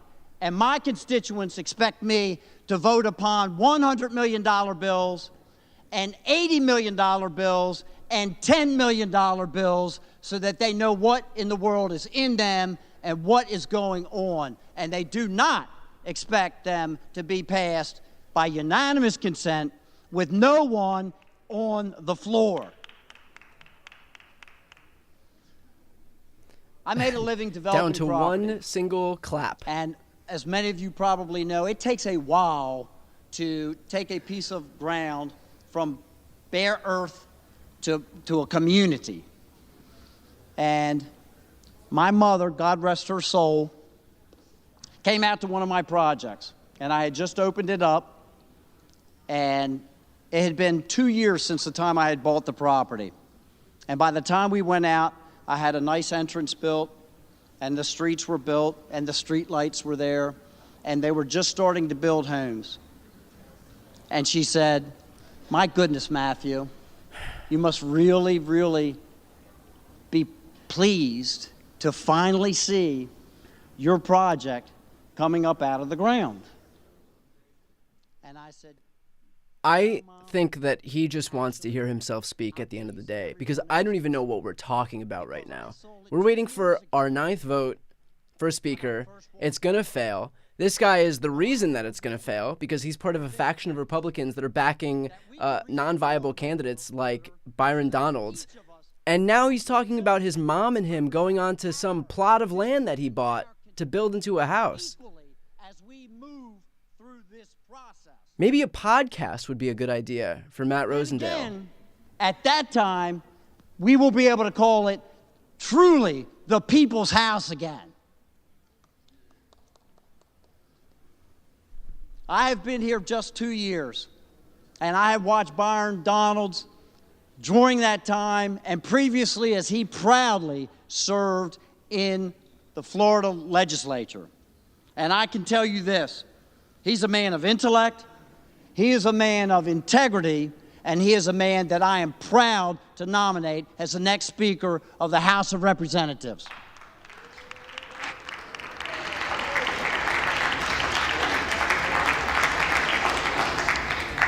The reading clerk will call the roll.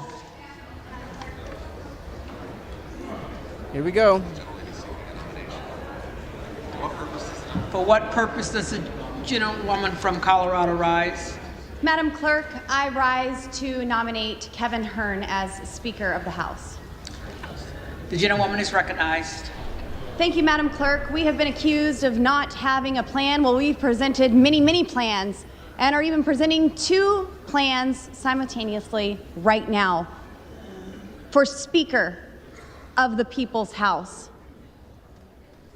I sat in my chair anticipating to vote for Byron Donalds, whom I respect, whom I see as a leader.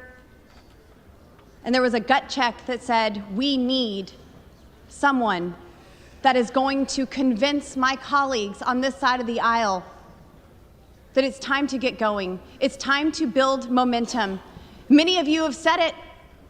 You see that Kevin McCarthy does not have the votes. You are understanding that he is not going to get there. We had the votes for him. I cannot produce those anymore. The colleagues that I brought with me to offer those 218 votes on the first ballot aren't there anymore. It is not happening. And as it's been said, we need to get to a point where we start evaluating what life after Kevin McCarthy looks like. America doesn't want more talk, and I'm going to keep my speech a little short. They want action. America doesn't want more talk, she says, in the middle of a completely voluntary speech that she stood up to have. America is tired of rhetoric, and they want results. This isn't chaos. This is a constitutional republic at work. I'm a mom of 4 boys. I know what chaos and dysfunction looks like. This is actually a really beautiful thing to be here with all of my colleagues debating, just as the gentleman from Montana said. We have not experienced this in the 2 years that we have served here in Washington, D.C. This is the most debate that has taken place, and I love it. I love the conversations that are going on the floor, in the cloakroom, in the halls. When I said earlier that these people want the dysfunction, this is what I meant. This is exactly what I meant. She loves it because these people don't want the process to work. They want the process to break, and they are breaking it. And then they'll turn around and say, see, we told you government can't work. You got to vote for people like us who don't believe that government can work. This is them breaking it so that they can point to that broken government as a way to help themselves Someone who politically. is not beholden to the lobbyists, but to the people who sent us here. Someone who can unite our party. And most importantly, someone who can deliver on the promises that we have all made to the American people. I believe that there are many people on the floor today that can do just that. I've voted for my friend Jim Jordan. I've voted for my friend Byron Donalds. I'm voting for Kevin Hern, the gentleman from Oklahoma. Mr. Hern went from rags to riches, and like myself and many other members, is a small business owner. He has lived the American dream. he's a father, a family man, and as Kevin likes to say, he's a conservative, but he's not mad about it. We can have a happy warrior leading us. I understand that threats have been made about committee assignments, that you won't receive committee assignments if you do not vote for Kevin McCarthy. That is true. It happened in conference, and that is exactly what we were told. But we don't govern in fear. We govern for the people on principle. Don't be afraid to do the right thing. I believe that Kevin Hern is a unifier. He just received the chairman of the Republican Study Committee by unanimous consent. This is the largest caucus in our conference. Look how many people have already put their trust in Kevin Hern to lead them. I get asked by my constituents, where does this go? Who can unify the party? Who can deliver results? Representative Kevin Hern can do just that, and I am proud to enter his name into the nomination, and I hope that some of you join me. Thank you, and I yield back.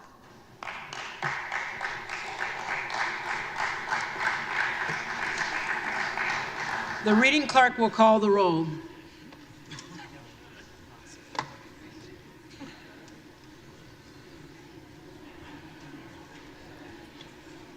All right, folks.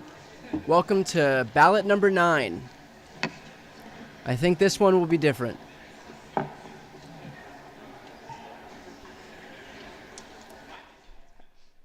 As we dive into this roll call, by the way, if you haven't yet subscribed to this channel, I've been hosting this live stream for about 4 hours now. I'll continue to host these live streams, so please consider subscribing to my channel. Just hit the subscribe button right here on the screen. Doesn't cost you anything. It's a really good way to support what I do. McCarthy, Aguilar, Jeffries, Alford, McCarthy, Allen, McCarthy, Allred, Jeffries, Amedee, McCarthy, Armstrong, McCarthy, Arrington,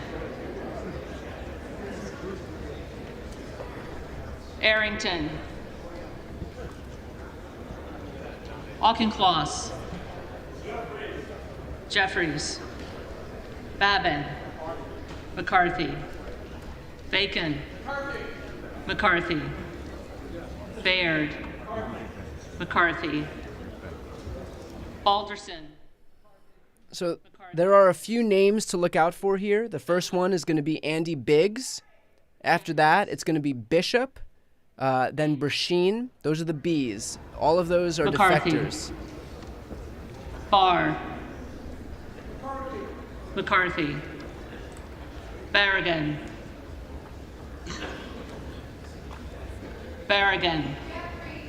Jeffries,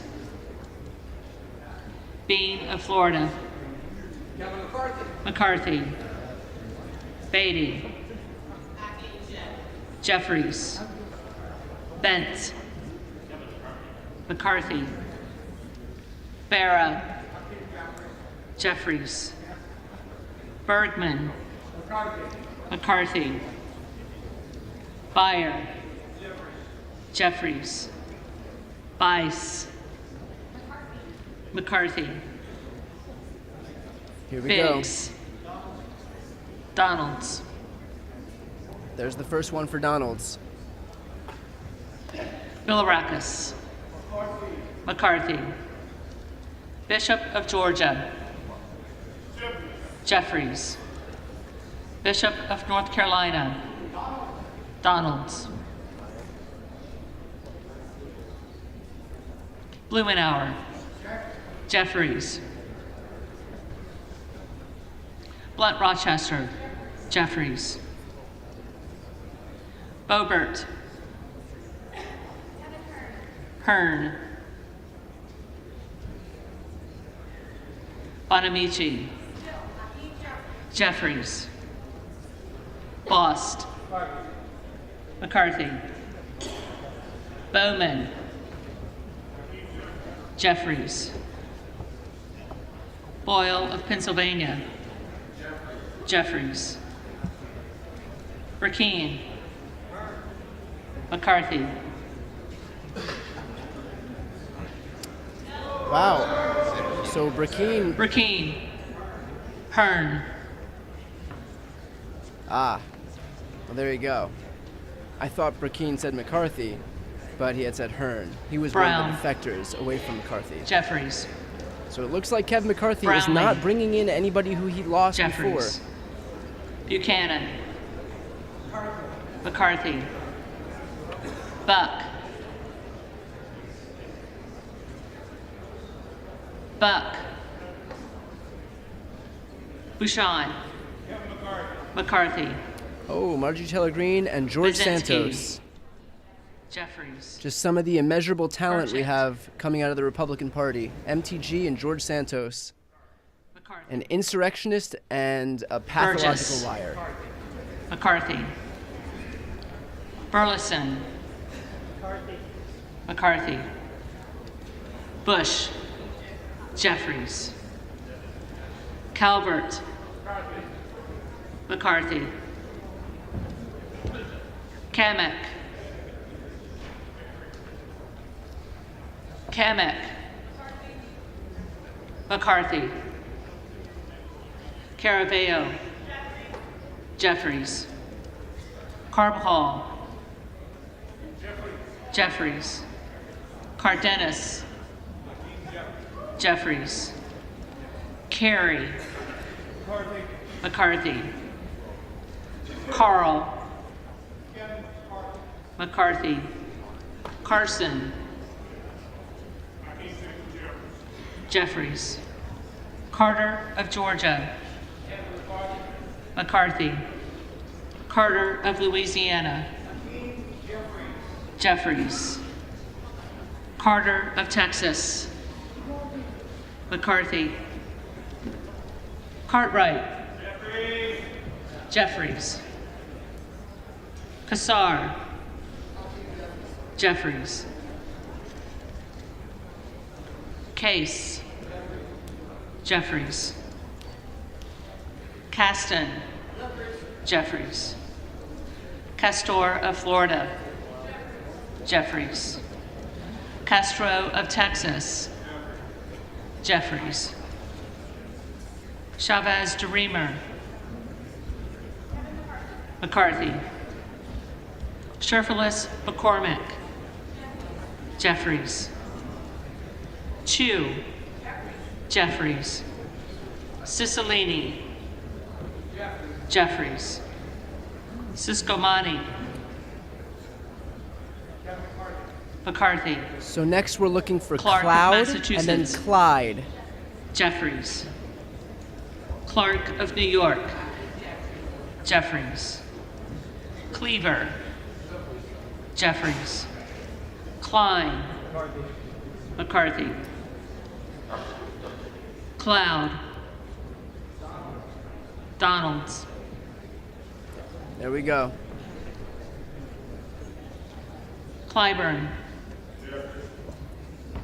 Jeffries. Clyde. Donalds. And there's another. So Kevin McCarthy has lost his 9th ballot for the Speaker's gavel.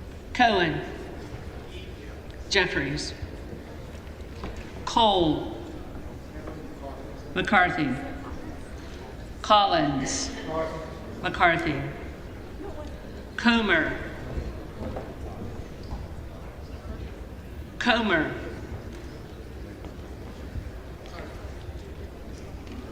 McCarthy. For those watching right now, just to give an idea of what just happened, Kevin McCarthy could afford to lose 5 Republicans. He's lost 6. That means he loses his 9th bid for the Speaker's gavel in this vote. So we'll continue on this vote. I'm sure we'll probably not have any differences in terms of the number of defections from the 8th ballot onto the 9th ballot. We'll probably see 21 defections again, but it doesn't look like anything's changing, and we'll likely have a vote to adjourn after this. if Republicans can pull together enough people to vote for even that. It doesn't seem like voting for things is exactly in the cards for them, so we'll see what happens. McCarthy. Crockett. Jeffries. Crow. Jeffries. Cuellar. Cuellar. Curtis. McCarthy. Davids of Kansas. Jeffries. Davidson. McCarthy. Davis of Illinois. Jeffries. Davis of North Carolina. Jeffries. Dean of Pennsylvania. Jeffries. DeGette.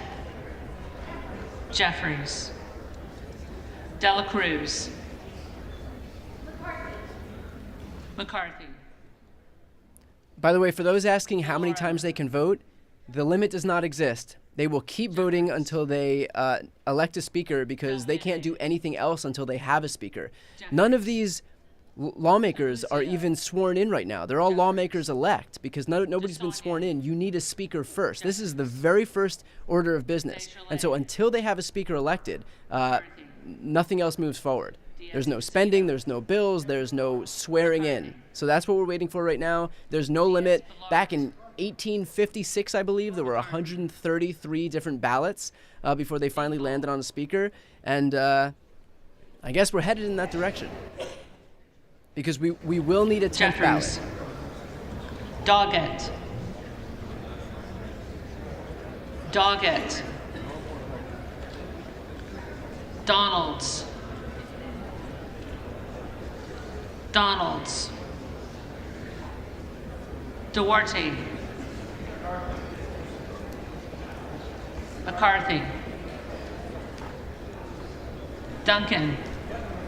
McCarthy. Dunn of Florida. McCarthy. Edwards. McCarthy. Elsie. McCarthy. Emmer. McCarthy. Escobar. Jeffries. Eshoo. Jeffries. Espaillat. Jeffries. Estes. McCarthy. Evans. Jeffries. Ezell. McCarthy. Fallon. McCarthy.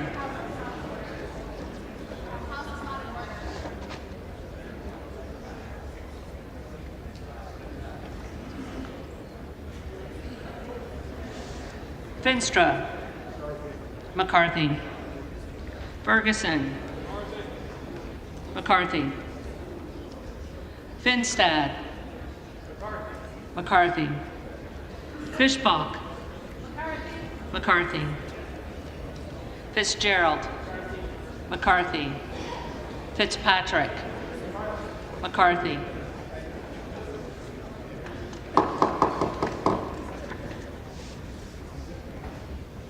Fleischman. McCarthy. Fletcher. Jeffries. Flood. McCarthy. Foster. Jeffries. Fushi. Jeffries. Fox. Fox. McCarthy. Lois Frankel. Jeffries. C. Scott Franklin. McCarthy. Frost. Frost.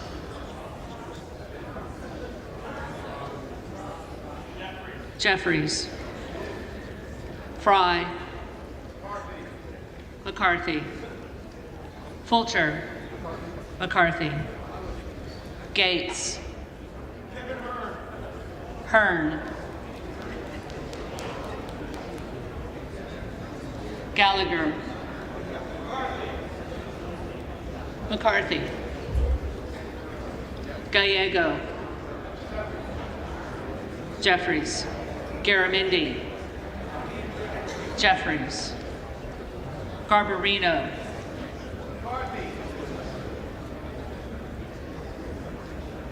McCarthy. Mike Garcia. McCarthy.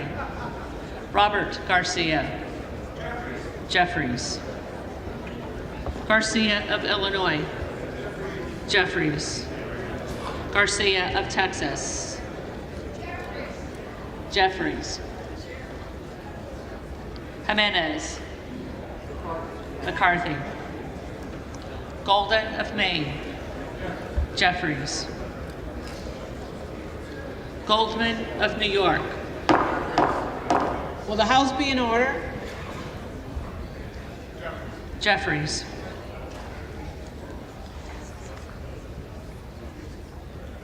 Gomez.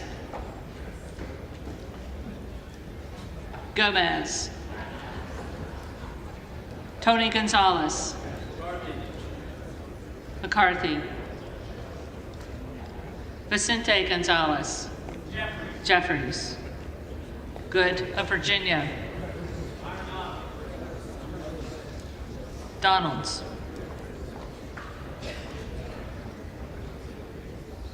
Gooden of Texas. McCarthy. Gosar.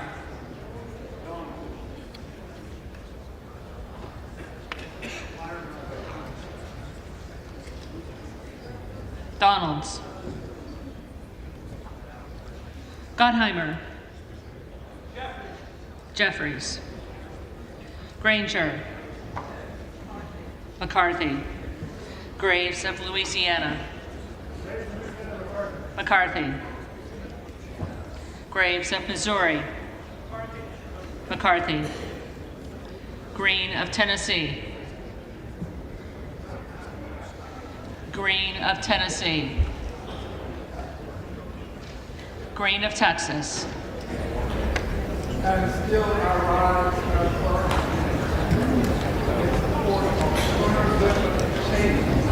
for murder, for ready to retire.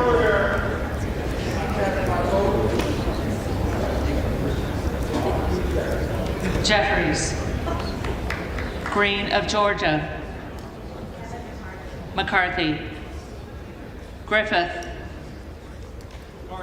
McCarthy. Grijalva. Jeffries. Grothman. Grothman. Guest.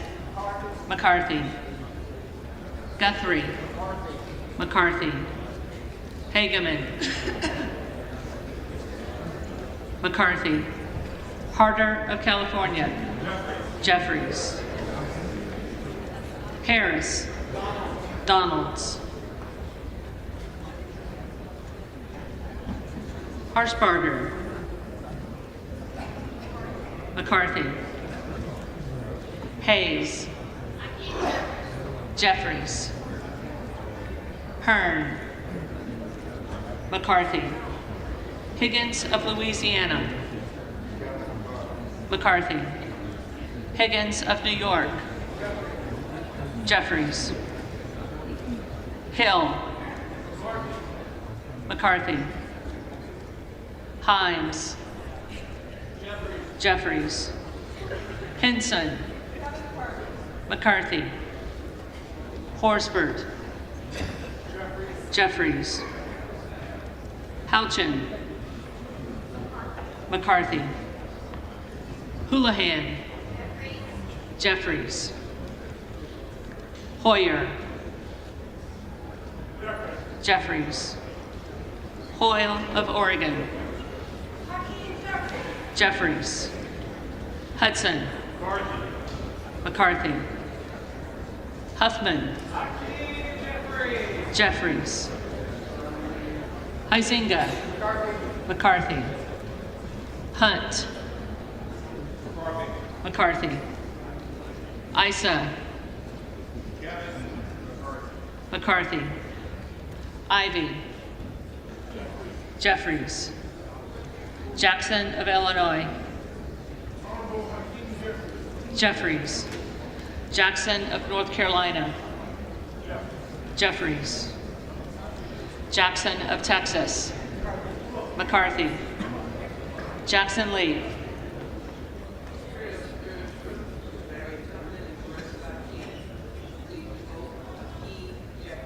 Jeffries. Jacobs. Jeffries. James. McCarthy. Jayapal. Jeffries. Jeffries. Jeffries.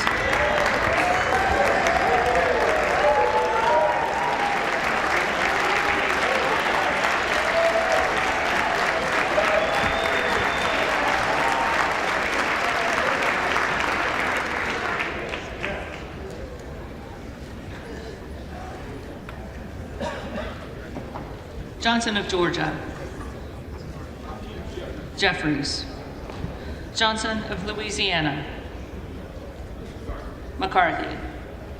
Johnson of Ohio. Johnson of Ohio. McCarthy. Johnson of South Dakota. McCarthy. Jordan. McCarthy. Joyce of Ohio. McCarthy. Joyce of Pennsylvania. McCarthy. Kim Laugher-Dove. Jeffries. Capter. Jeffries. Kane of New Jersey. McCarthy. Keating. Jeffries. Kelly of Illinois. Jeffries. Kelly of Mississippi. McCarthy. Kelly of Pennsylvania. McCarthy. Kana. Jeffries. Kiggins of Virginia. McCarthy. Kildee. Jeffries. Kiley. McCarthy. Kilmer. Jeffries. Kim of California. Kim of California. Kim of New Jersey. Jeffries. Krishnamurthy. Jeffries. Custer. Jeffries. Kustoff. McCarthy. LaHood.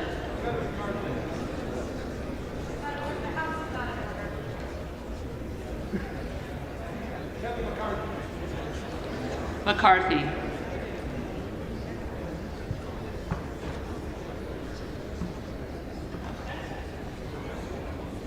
LaLoida.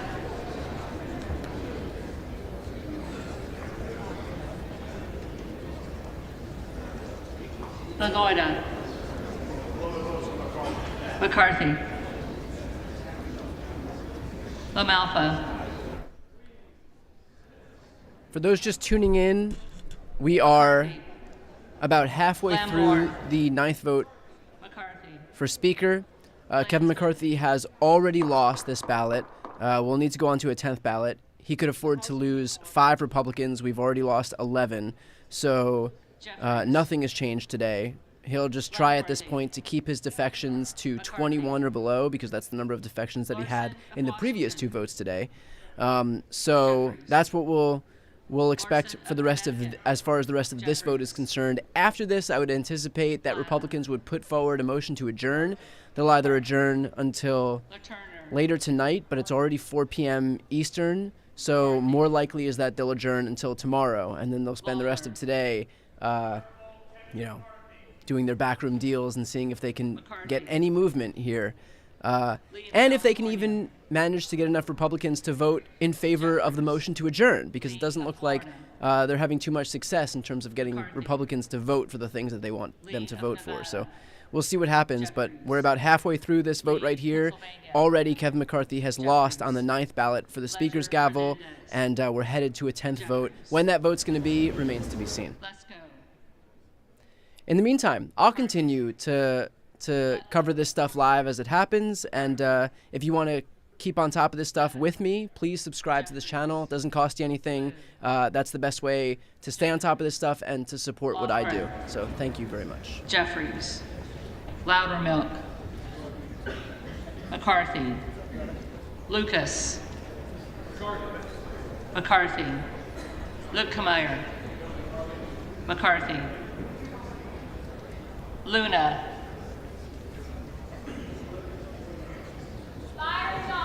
Donalds. Luttrell. McCarthy. Lynch. Jeffries. Mace. McCarthy. Magaziner. Jeffries. Maliotakis. McCarthy. Mann. McCarthy. McCarthy. Manning. Jeffries. Massey. McCarthy. Mast. McCarthy. Matsui. Jeffries. McBath. Jeffries. McCarthy. A big round of applause for the Republican in the majority who can't manage to secure enough votes to actually become Speaker. It's all very exciting. McCall. McCarthy. McLean. McCarthy. McClintock. McCarthy. McCullum. Jeffries. McCormick. McCarthy. McGarvey. Jeffries. McGovern. Jeffries. McHenry. McCarthy. Meeks. Jeffries. Menendez.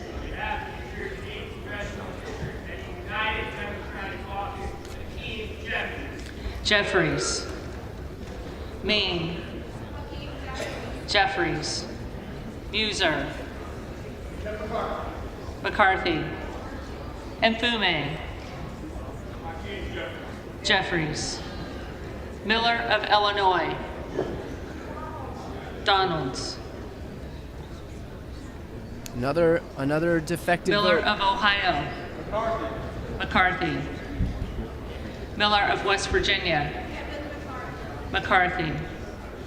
Miller Meeks. Miller Meeks. Mills. McCarthy. Molinaro. McCarthy. Molinar. McCarthy. Mooney. McCarthy. Moore of Alabama. Moore of Alabama. McCarthy. Moore of Utah. McCarthy. Moore of Wisconsin. Jeffries. Moran. McCarthy. Morelli. Jeffries. Moskowitz. Jeffries. Moulton. Jeffries. Mervan. Jeffries. Mullen. Jeffries. Murphy. McCarthy. Nadler. Jeffries. Napolitano. Jeffries. Neal. Jeffries. Neguse. Jeffries. Nels. McCarthy. Newhouse. McCarthy. Nickel. Jeffries. Norcross. Jeffries. Norman. Donalds. None of Iowa. McCarthy.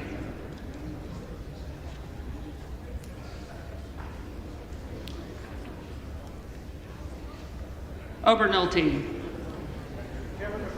McCarthy. Ocasio-Cortez. Jeffries. Ogles. Donalds.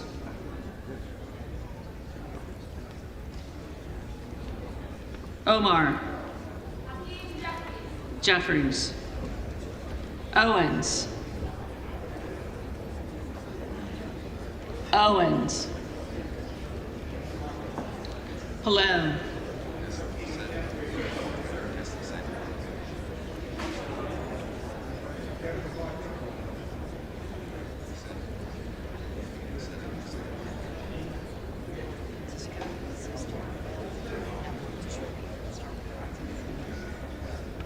Owens.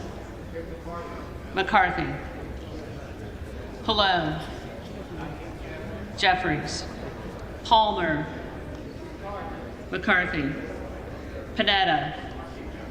Jeffries. Pappas. Jeffries. Pasquarel. Jeffries. Payne. Jeffries. Pelosi. Jeffries. Peltola. Jeffries. Pence. McCarthy. Perez. Jeffries. Perry. Donalds.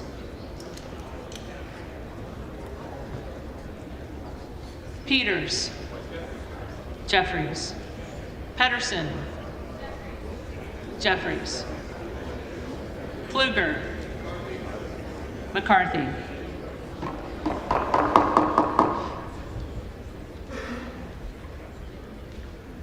Phillips. Jeffries. Pingree. Jeffries. Pocan. Jeffries. Porter. Jeffries. Posey. McCarthy. Presley. Jeffries. Quigley. Jeffries. Ramirez. Jeffries. Raskin. Jeffries. Reschenthaler. McCarthy. Rogers of Washington. McCarthy. Rogers of Alabama. McCarthy. Rogers of Kentucky. McCarthy. Rose. McCarthy. Rosendale. Donalds. Ross. Jeffries. Rouser. McCarthy. Roy. Donalds. Ruiz. Jeffries. Ruppersberger. Jeffries. Rutherford. McCarthy. Ryan. Jeffries. Salazar. Salazar.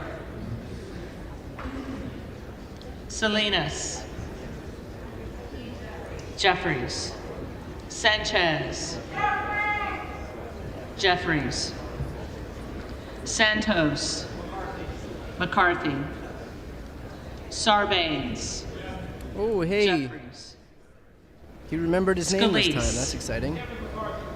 McCarthy. Scanlon. Jeffries. Schakowsky. Jeffries. Schiff. Jeffries. Snyder. Jeffries. Skolton. Jeffries. Schreier. Jeffries. Swikert. McCarthy. Austin Scott. Austin Scott. David Scott. Jeffries. Scott of Virginia. Jeffries. Self. Donalds.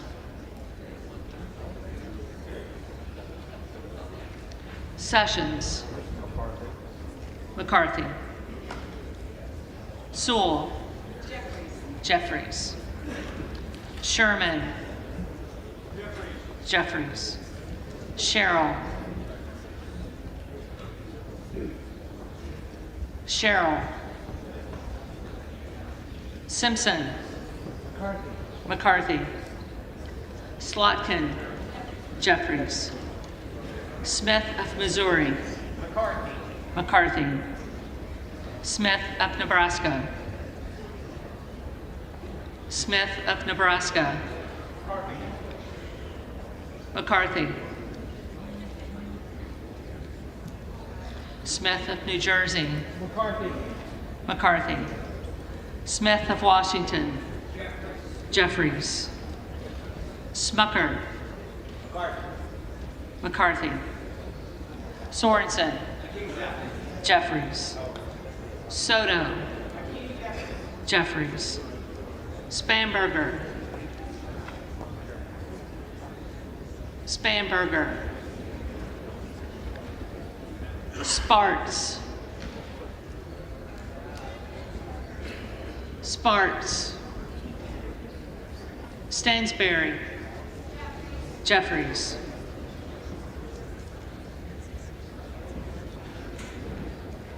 Stanton. Jeffries. Stauber. McCarthy. Steele. McCarthy. Stefanik. McCarthy. Style. McCarthy. Stubbe. McCarthy. Stevens. Jeffries. Stewart. McCarthy. Strickland.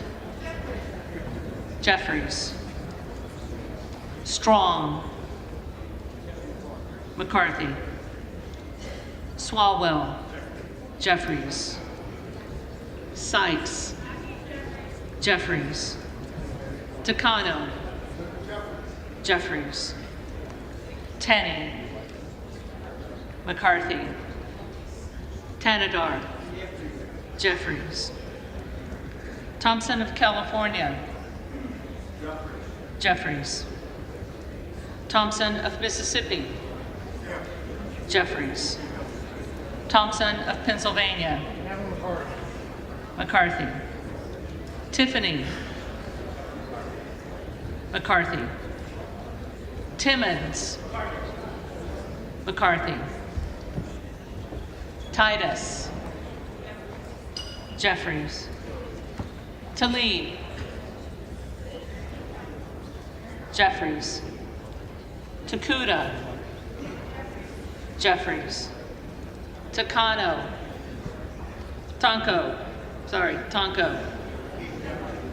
Jeffries. Torres of California. Jeffries. Torres of New York. Jeffries. Trahan. Jeffries. Trone. Jeffries. Turner.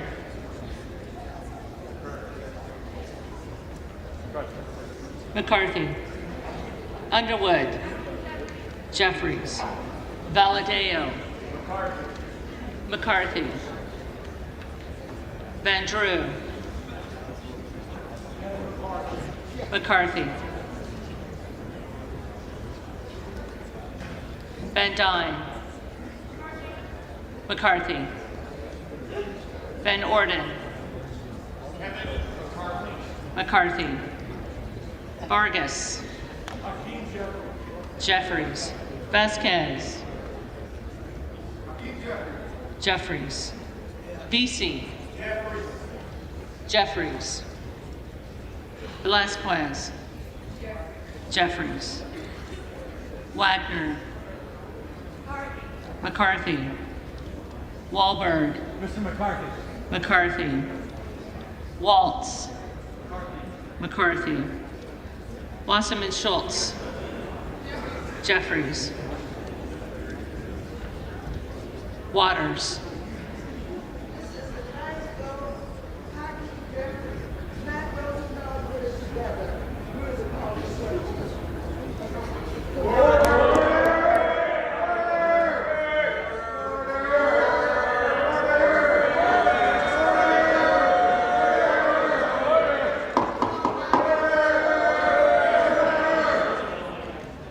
Waters. Jeffries. Watson Coleman. Jeffries. Weber of Texas. McCarthy.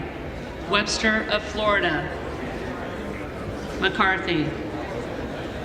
Winstrup. McCarthy. Westerman. Westerman. McCarthy. Wexton. Jeffries. Wild. Jeffries. Williams of Georgia. Jeffries. Williams of New York. McCarthy. Williams of Texas. McCarthy. Wilson of Florida. Jeffries. Wilson of South Carolina. McCarthy. Whitman. McCarthy. Womack. McCarthy. Yacom. McCarthy. Zinke. McCarthy.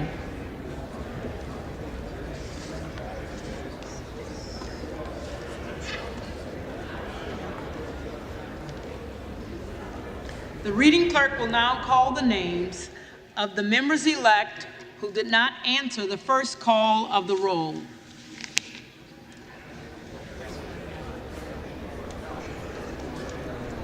Okay, so what they'll do now is they'll just point, they'll go to the folks who haven't voted yet. Arrington. We're going to see likely 6 more votes for Jeffries.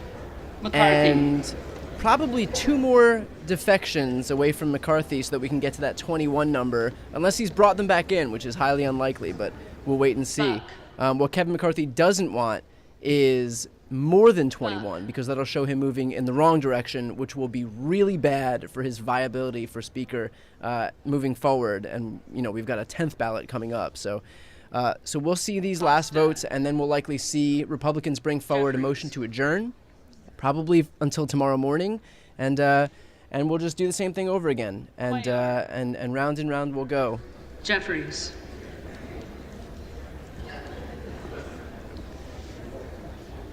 Doggett. Jeffries. Donalds. Donalds.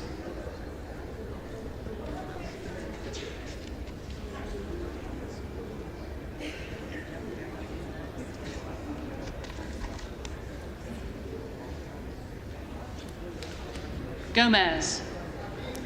Jeffries.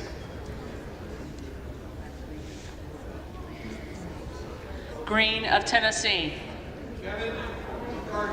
McCarthy.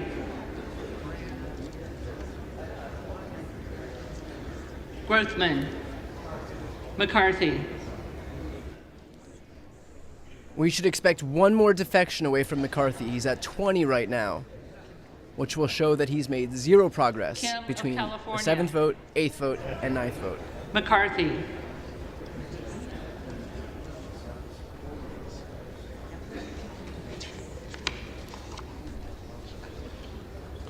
Miller Meeks. McCarthy.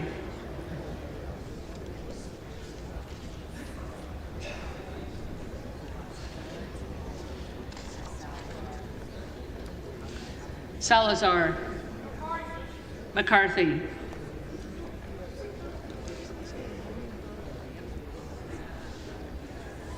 Austin Scott. McCarthy.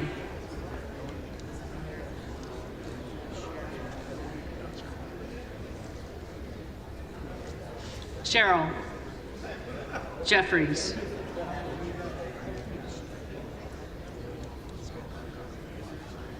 Spanberger. Jeffries. Sparts. Present.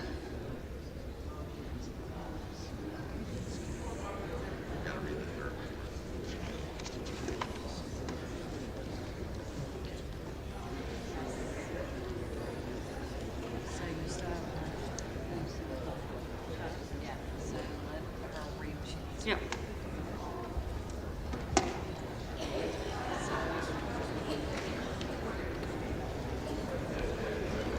If there are any members-elect who did not answer the call of the roll, they may come to the well and vote at this time. So that's it. There will be no change whatsoever from the 7th to the 8th to the 9th. No change whatsoever. We're on to a 10th ballot. For those just tuning in, Kevin McCarthy has lost 9 straight ballots for the Speaker's gavel, despite the fact that Republicans have control of the House. So, looks like it's going to be pizza again for dinner. What will likely happen now is that someone will bring forward a motion to adjourn, and that'll likely be it for today. I would also ask for anybody watching on this channel, if you want to support what I do and to continue watching these live streams in our interminable search for a Speaker of the House, please subscribe to this channel. It's free, doesn't cost you anything, and it's the best way to support it.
For those just tuning in now, we should have an update soon, because I don't think that they'll just let this languish right now. These people obviously want to get out of this chamber. So what we should expect, again, is as soon as they've finalized this tally and invited anybody else up who didn't yet cast their ballot, which I don't believe will be anybody. I think this vote is absolutely identical to past votes where Kevin McCarthy got 201. There were 21 Republicans who either voted for somebody else, whether it was Byron Donalds or Kevin Hearn, or just voted present, thereby that was Victoria Sparks who voted present so that she could take her support away from Kevin McCarthy. That would lower the threshold from 218 to 217. Either way, Kevin McCarthy doesn't have the votes. We're moving to a 10th ballot, so unlikely that they'll do that right now. It just wouldn't make sense. Not that any of this makes sense. Per day, and now on the 9th vote, the same results as the 7th and 8th when it comes to the top numbers. Kevin McCarthy, 201 votes. He topped out at 202 votes on the first day. Jeffries holds the Democrats with 212. Byron Donalds, 17 votes again. And Representative Kevin Hern, Republican of Oklahoma, now has 3 votes. Josh Brecheen, a fellow Oklahoman, Lauren Boebert, and Matt Gaetz all voted for him. And again, Victoria Spartz of Indiana voted present. So that's the 9th vote. Unofficial results. We're waiting for the official tally here. And a potential 10th vote is possible. Adjournment is possible. We don't know at all. So, but a couple of reporters' tweets. Sarah Ferris, Politico. One of McCarthy's holdouts, Representative Dan Bishop, just told reporters that our questions are building the anxiety of the American people, that something's wrong. Instead, he said the lengthy process ought to be celebrated. And Eric Wasson of Bloomberg says that dissidents in the secret meeting are increasingly closed-lipped. Usually that means a deal is close. Now, it's been reported that a lot of the closed-door meetings are being held in Republican Whip Tom Emmer of Minnesota's office. And finally, this news from Jake Sherman of Punchbowl. The McCarthy opponents have not picked up a single vote so far today. McCarthy is stuck in the low 200s with 90% of the Republican conference. Some McCarthy allies think a deal with the opponents is close. At the same time, they aren't sure they can adjourn. So that's as much as we know at this point. This is live coverage on C-SPAN. Now, it's 4:30 in the afternoon. Congress has been in for 4.5 hours today. If you have to step away, you can always go mobile with C-SPAN with our C-SPAN Now app. And you can watch all of this as you go about your day away from your television. And if you've noticed, a lot of the camera angles that we are showing are different than the usual house cameras. It's because C-SPAN on opening days of the past several Congresses has been allowed to have its cameras and control its own cameras in the chamber. And that's why you're seeing these different views of the floor and different members gathering, et cetera, et cetera. So it's because these are C-SPAN cameras that are being used by us and the other networks. This is live coverage of the opening of the 118th Congress on C-SPAN. Okay, so as we wait for movement here, we'll either get note of a 10th vote for Speaker, or we'll get notice that someone has brought forward a motion to adjourn. We don't know what's going to happen yet. What we do know is that there's been literally no movement between the 7th to 8th to 9th ballot. Kevin McCarthy has been stagnant at about 201 votes. Jeffries has had 212, and then there have been 21 defections, either voting for some other Republican or just voting present.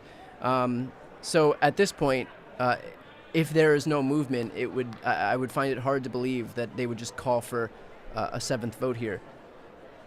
a 10th vote here. You can see Matt Gaetz talking to Byron Donalds.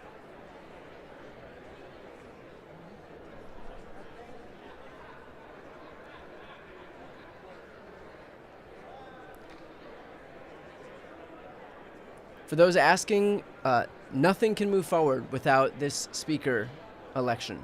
There's no swearing in of any of these members. Nobody's sworn in right now. The 118th Congress hasn't even begun because all they need to do first right now is to elect a speaker. After that, they can swear in the actual members. They can, start the work of governing. Although more likely with this Republican majority, we're just going to see a barrage of investigations into Hunter Biden and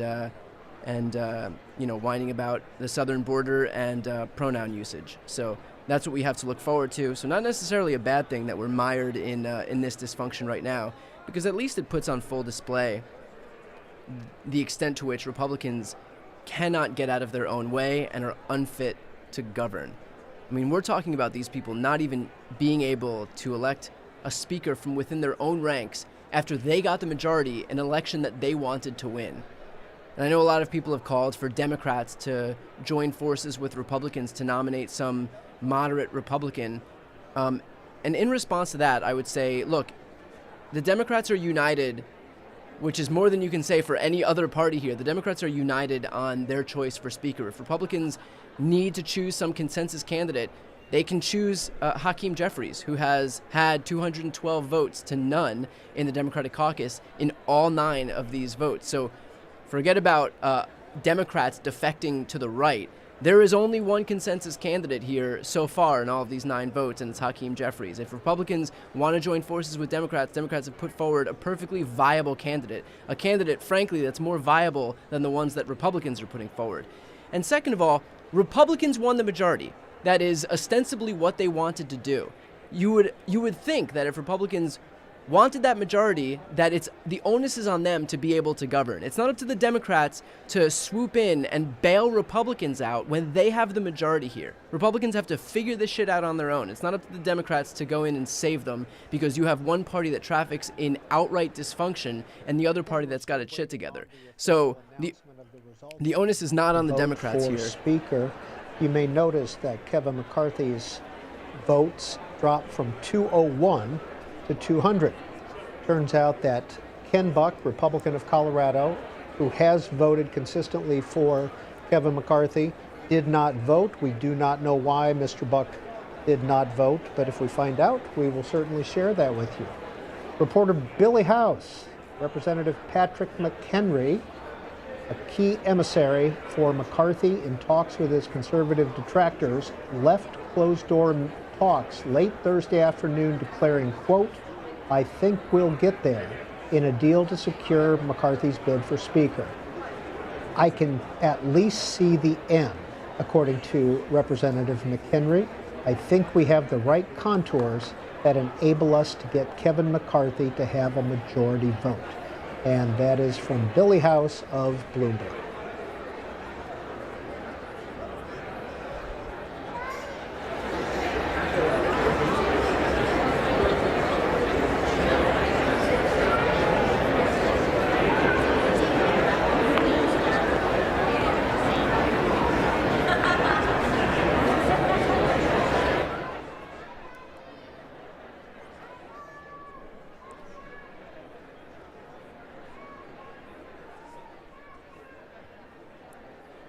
So as we wait to find out what the next move is, whether it's going to be a 10th vote or a vote to adjourn, I would also ask, if you're just joining in, if you're not yet subscribed, please consider subscribing to my channel. Doesn't cost you anything. Just hit the subscribe button right here on the screen. That is the best way to support this channel and what I do. It'll also be a good way for you to find out when I'm continuing to host these live streams, which may be as early as tomorrow, depending on what goes on the rest of today.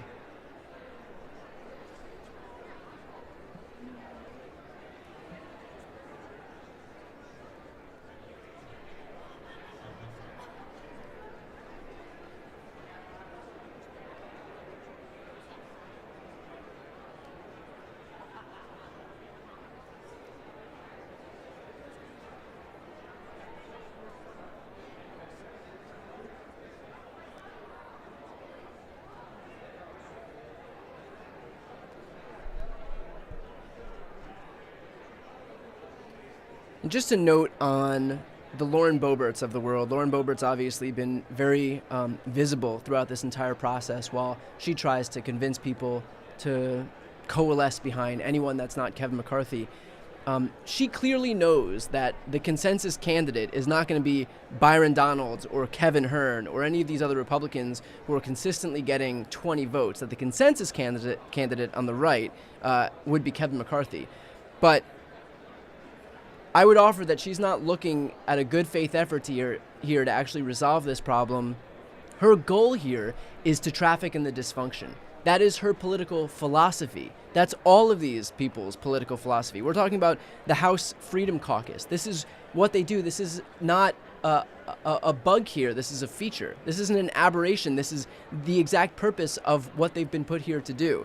So, you know, when you have these other Republicans who are upset about this and say, oh, well, we should maybe give in to some of their demands, the point here is that they don't actually want their demands to be given into. They want the dysfunction. Right here is the goal of all of this.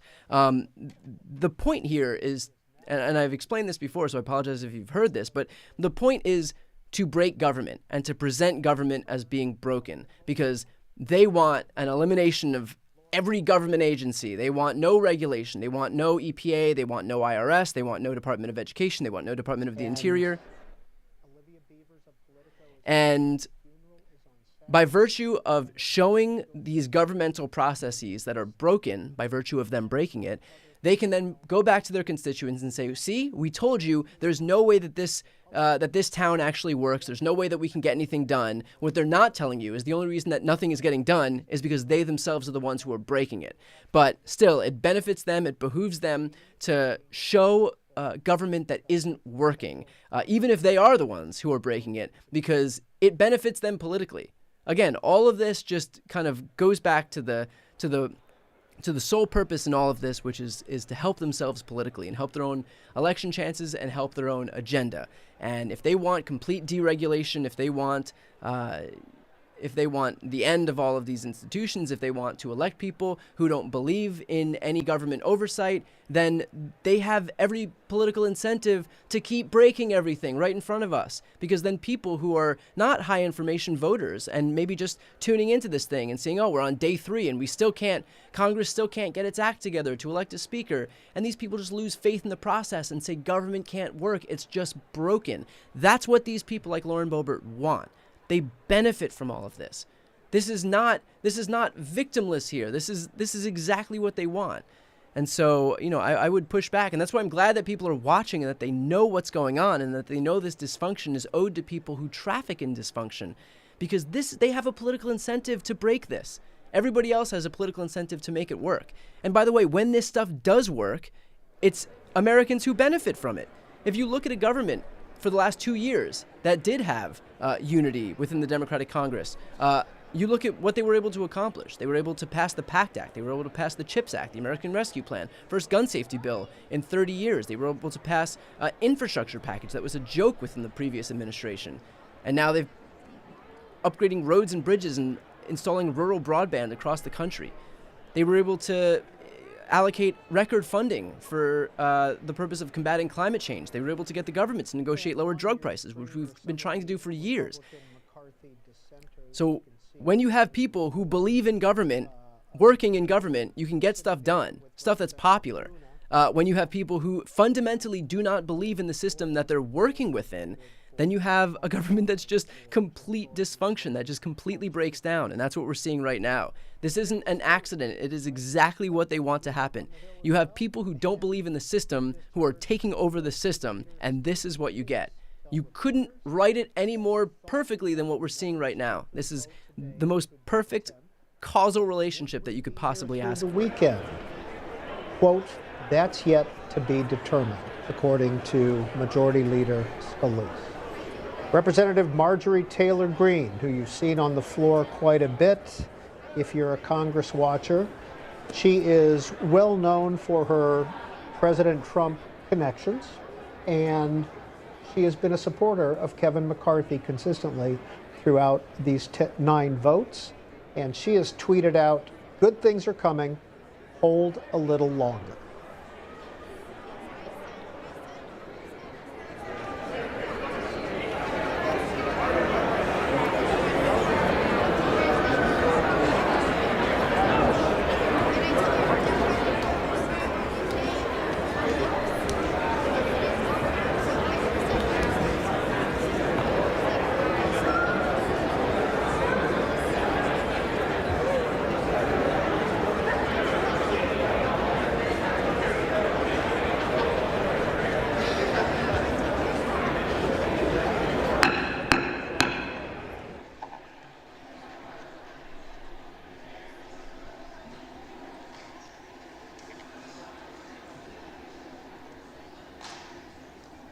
The tellers agree in their tallies that the total number of votes cast is 432. of which the Honorable Hakeem Jeffries of the State of New York has received 212.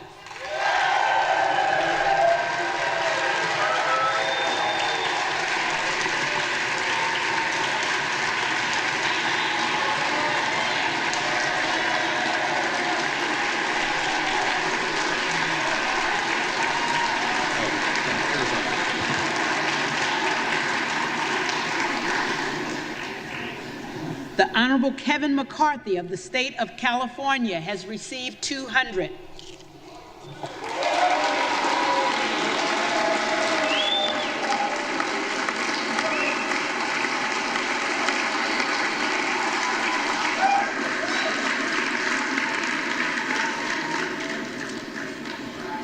The Honorable Byron Donalds of the State of Florida has received 17. The Honorable Kevin Hearn of the State of Oklahoma has received 3, with 1 recorded as present.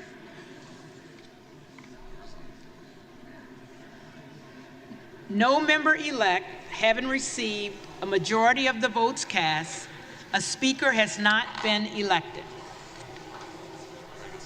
For what purpose does the gentleman from Arizona rise? Okay. Madam Clerk, I rise to nominate Kevin McCarthy as Speaker of the House. So it looks like there's going to be another vote and not a motion to adjourn, which means we're going to be here for a little while longer. We are on to our 10th vote right now. Thank you, Madam Clerk.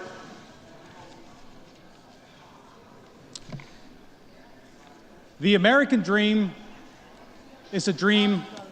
Order. House is not in order.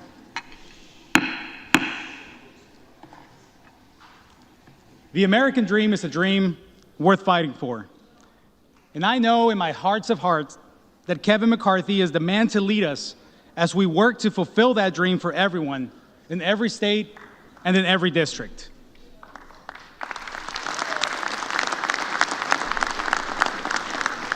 Everyone in this chamber understands the need to serve our constituents. It's who elected us, and it's our responsibility.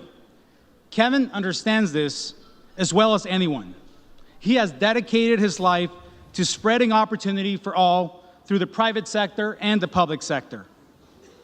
You know, this place is a special place for me. My first time on the Hill was back when I was an intern in 2003. My mom visited, and I remember walking her around the halls of Congress as if I owned the place. Well, just a few days ago, I got to walk my mom around one more time this special place, but now as a member-elect of the United States House of Representatives.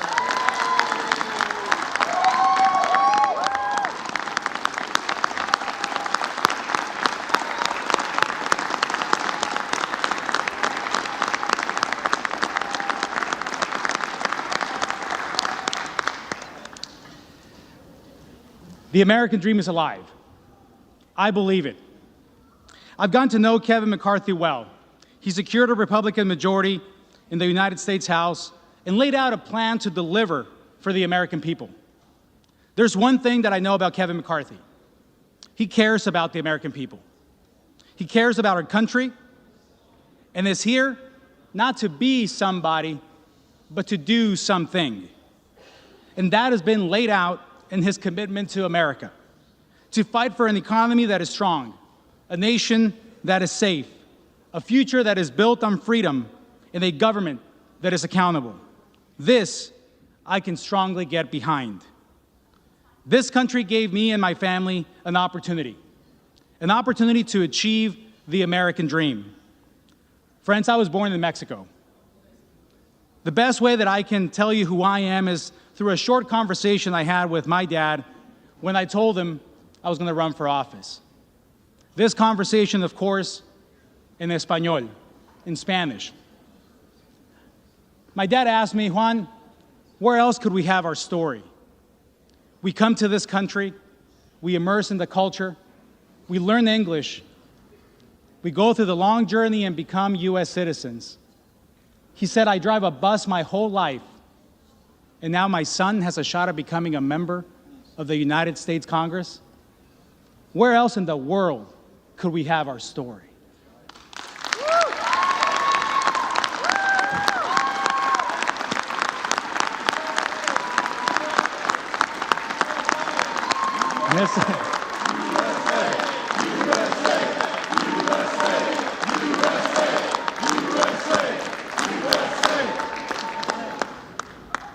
But where else in the world could any of us have our story?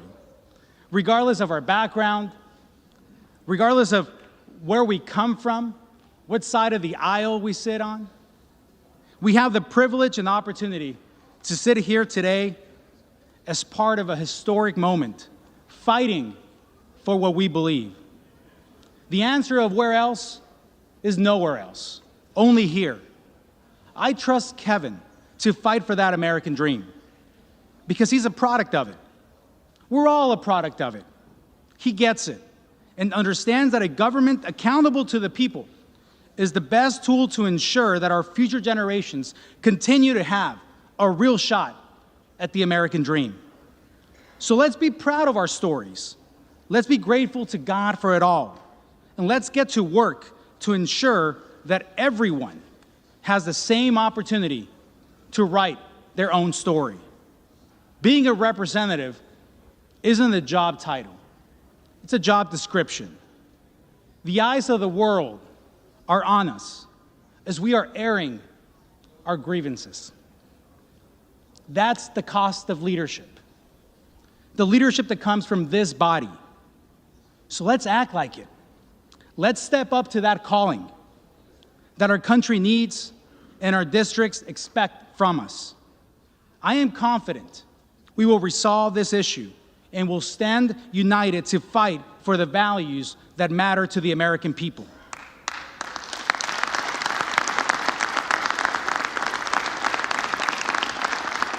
The American people who sent us here to tackle inflation, to protect our border, to hold the executive branch accountable. It's time to do the job we were entrusted to do, to get results for the American people that sent us here.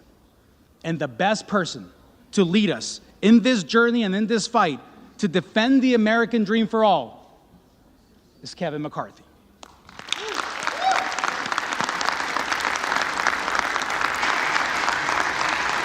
And I am proud to stand here before you today as the first naturalized citizen in the history of Arizona to win a congressional seat.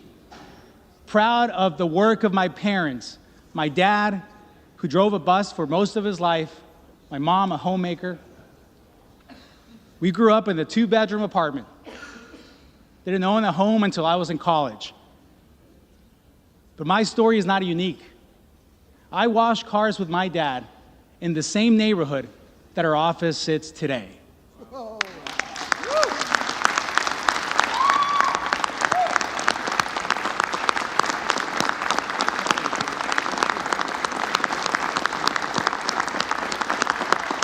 We're not here celebrating one particular story. We're here celebrating the American opportunity, only found here. Being born from this body as well, as the opportunities of our country have gone. And all of you in this room have that story. I strongly believe that we all have a car wash story, the story where we began. And in spite of all the challenges, in spite of all the obstacles, we are here. And each one of us are a testament to the opportunity and the greatness of this country. And that is why we are here. And I strongly believe that Kevin McCarthy is the person to lead this body in this new fight, this next 118th Congress. So, at the direction of the Republican Conference, I advance the name of Kevin McCarthy as the next Speaker of the House of the 118th Congress.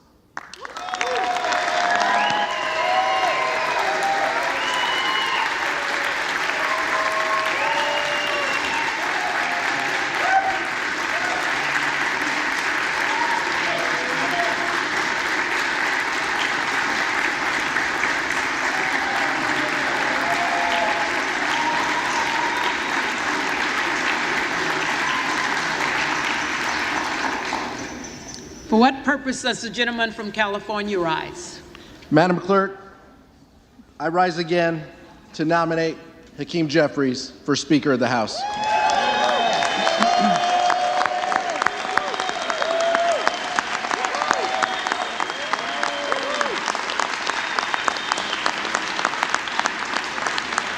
The gentleman is recognized.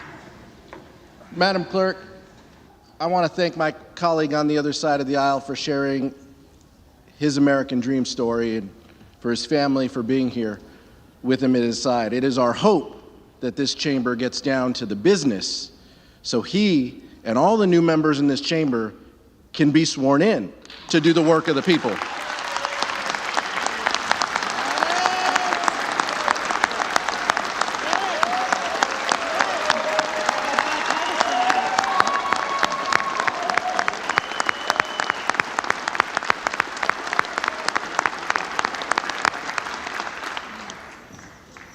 That's why House Democrats stand united again on this ballot to make sure that Hakeem Jeffries is the lead vote getter in this chamber. And it's also why it's important, just like I relayed a few days ago, Madam Clerk, the importance of the character of Hakeem Jeffries, who he is, his story, and why he should be given an opportunity to lead this chamber. In New York, after the 5th grade, you can't get on a bus to go to school anymore. You have to take alternate means. You can walk or you can take a train. In 6th grade, he and his brother would walk to the train station, take the train, get off the train, and walk to school.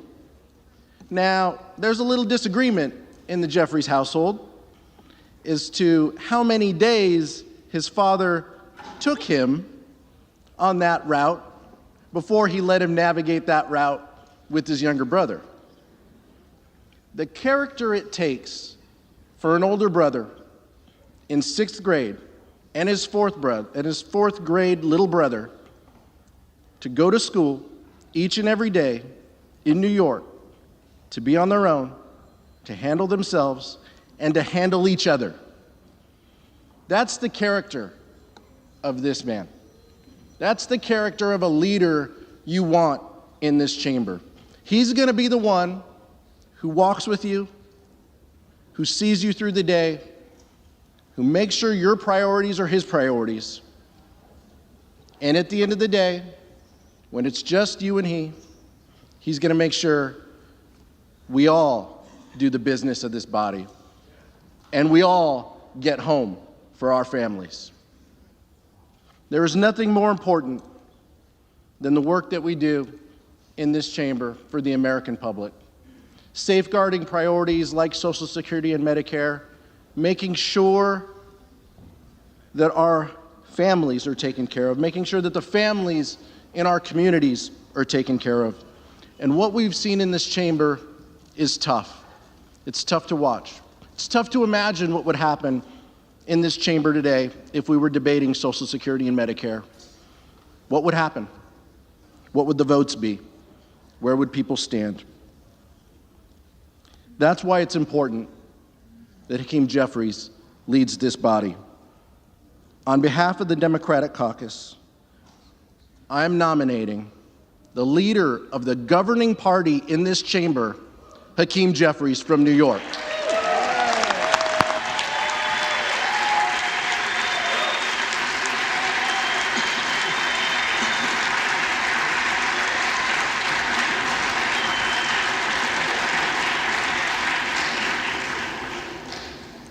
For what purpose does the gentlewoman from Florida rise?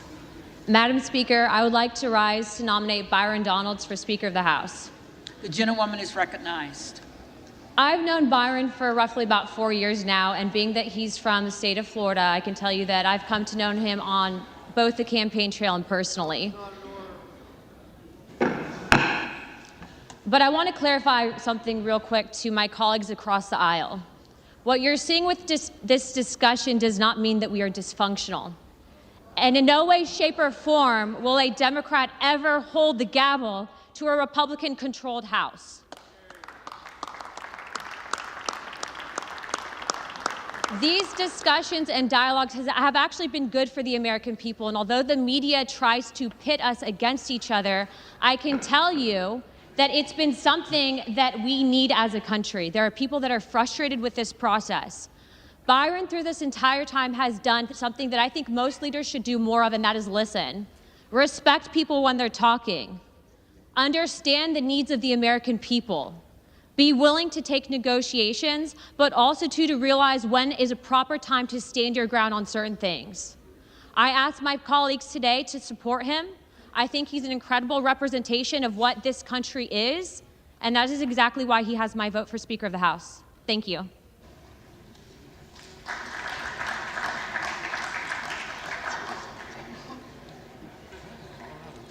For what purpose does the gentlewoman from Colorado rise?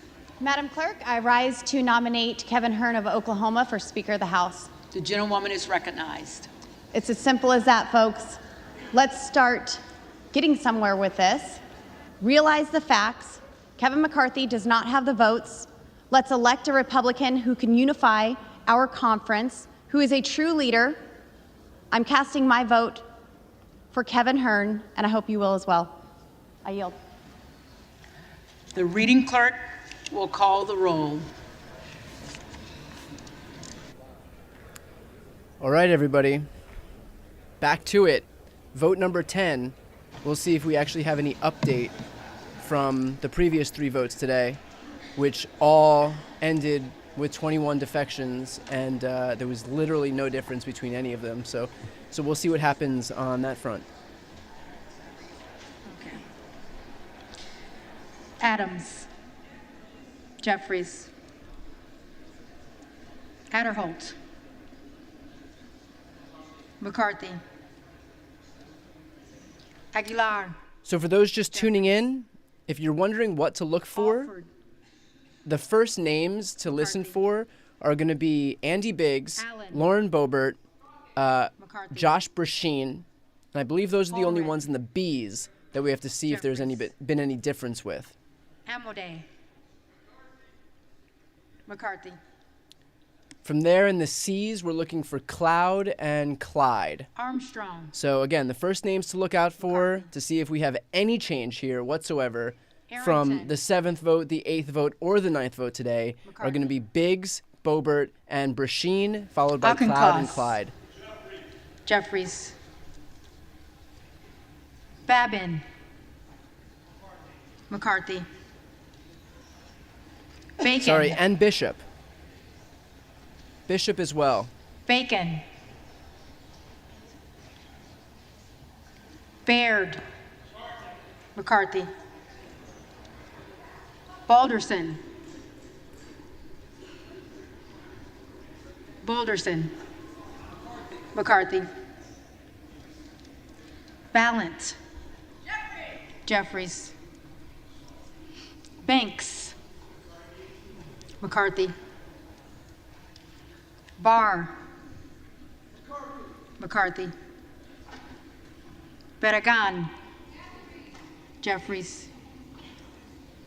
Bean of Florida. McCarthy. Beatty. Jeffries. Bentz. McCarthy. Barra. Jeffries. Bergman. McCarthy. Beyer. Jeffries. Get ready. Here we Bice. Bice. Andy Biggs is next. Biggs. Hern. Hern. Not much is changing for Kevin McCarthy here.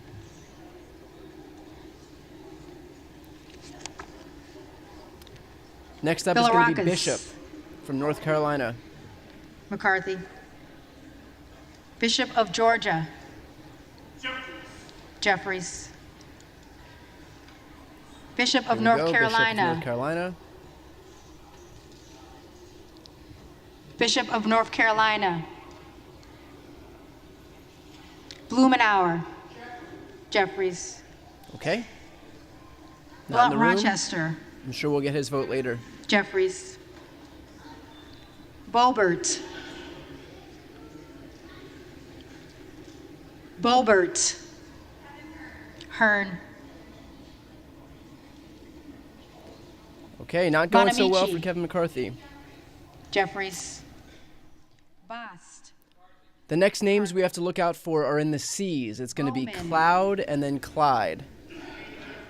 Jeffries. Boyle of Pennsylvania. Jeffries. Burkeen. Hearn.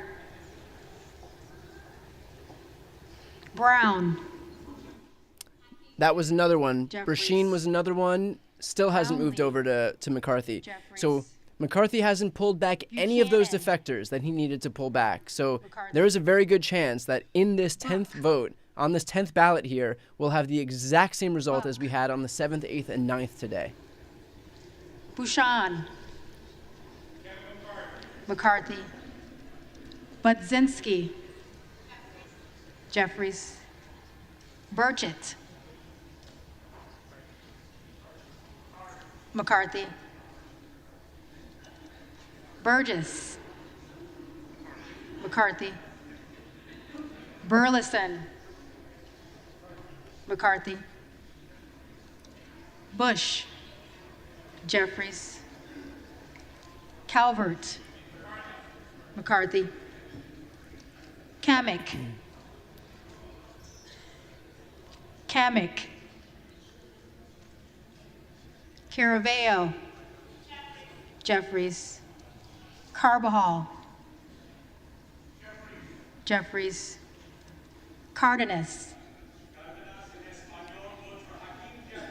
Jeffries. Carey. McCarthy. Carl. McCarthy.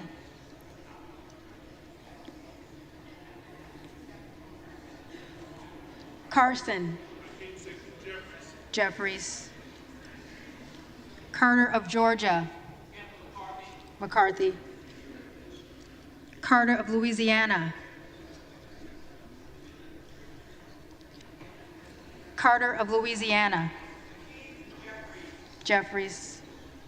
Carter of Texas. McCarthy.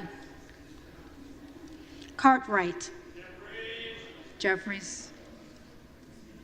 Kassar. Jeffries. Case. Jeffries. Caston. Jeffries. Castor of Florida. Jeffries. Castro of Texas. Jeffries. Chavez de Reamer. McCarthy. Sherferlis McCormick. Jeffries. Chu. Jeffries. Cicilline. Jeffries. Ciscomani. McCarthy. Clark of Massachusetts. Clark of Massachusetts. Jeffries. Clark of New York.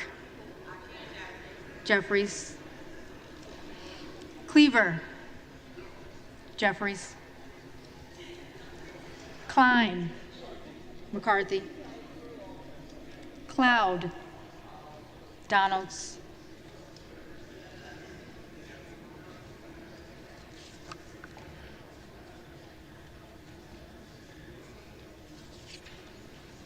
Clyburn. Jeffries. Clyde.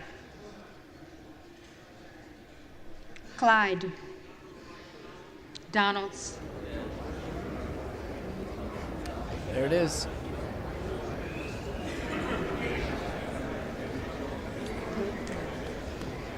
So let me count Cohen. these up. Jeffries. Cole. Jeffries. McCarthy. Collins. McCarthy. Comer. McCarthy. Connolly. I believe, for some reason, C-SPAN took away the vote ticker, but I believe that we're at 4 defections right now. Kevin McCarthy can have 5. So if I'm not mistaken, we have Andy Biggs, Lauren Boebert, Brasheen, all voted for Hearn. Cloud voted for Donalds. Crawford. So that's 4. And I think Clyde voted for not Kevin McCarthy as well. Crenshaw. McCarthy. So Crockett. stand by. I'll get that vote ticker. Jeffries. Crow. Jeffries. Cuellar. Jeffries. So we're at 5, I believe, now. Curtis. Because it was Cloud and then Clyde. McCarthy. So this is it. Davids If we of lose Kansas. another one, then it doesn't look like... Jeffries. If we lose one more vote Davidson. for McCarthy to either Donalds or Donald Trump Davidson. or Hearn, then it Davis doesn't look of like Illinois. Kevin McCarthy's going to get it on this ballot Jeffries. Davis of North Carolina. Jeffries. Dean of Pennsylvania. Jeffries. DeGette. Jeffries. De La Cruz. McCarthy. DeLauro. either. I think we're done. I think Kevin McCarthy's lost. May the House be in order. DeLauro. Jeffries. Del Bene. Jeffries. DeLuzio. Jeffries. DeSagne. Jeffries. Desjardins. McCarthy. D'Esposito. McCarthy. Diaz-Balart. McCarthy. Dingell. That's it. Jeffries. Doggett. Jeffries. Donalds.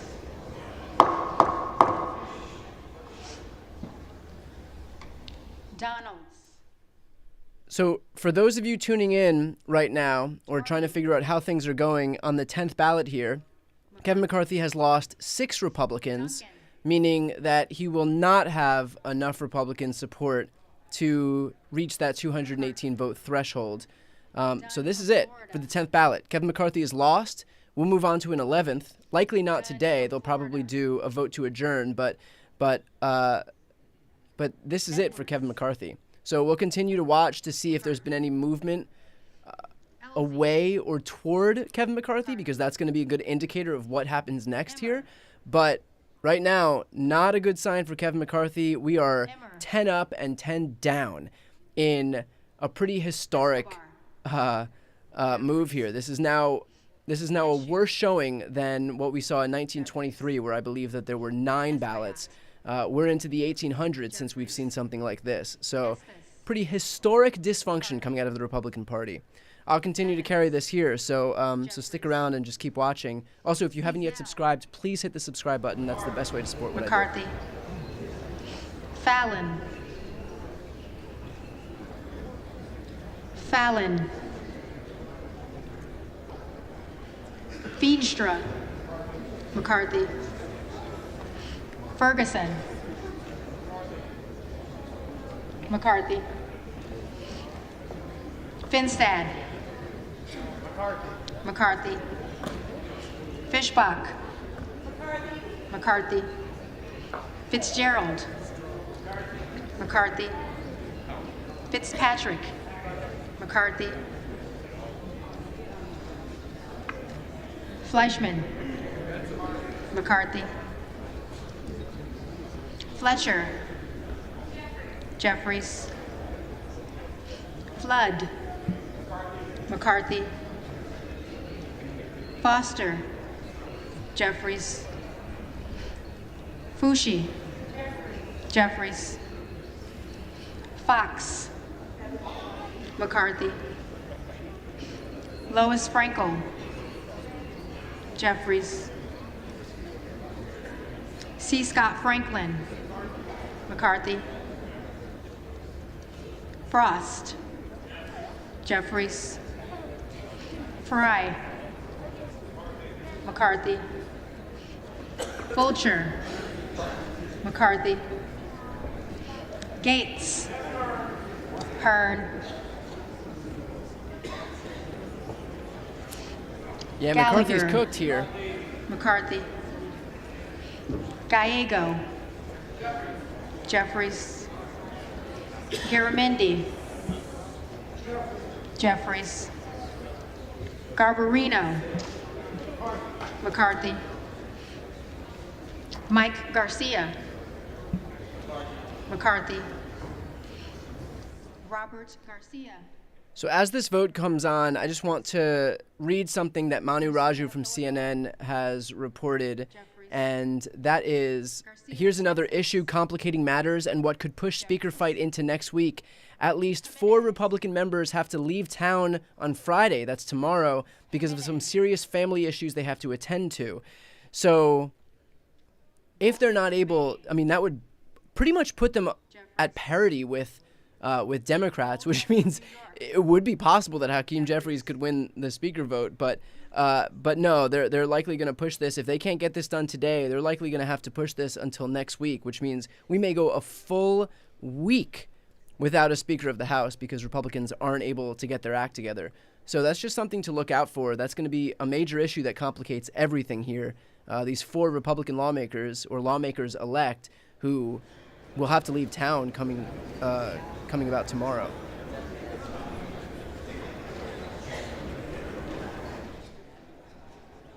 So I hope you're all in it for the long haul, because we are going to be at this for a while.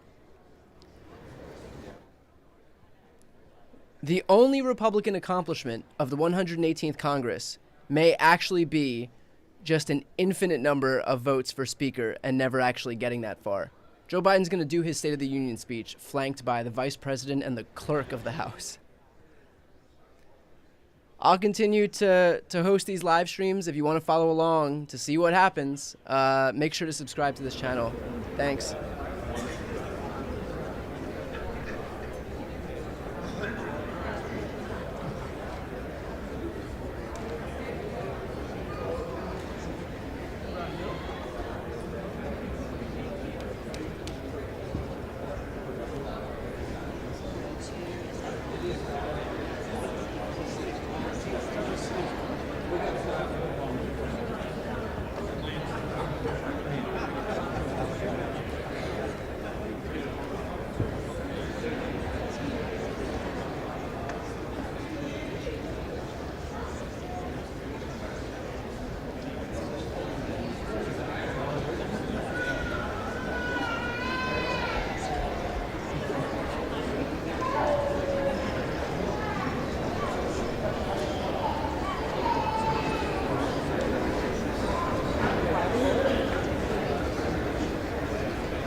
Gomez.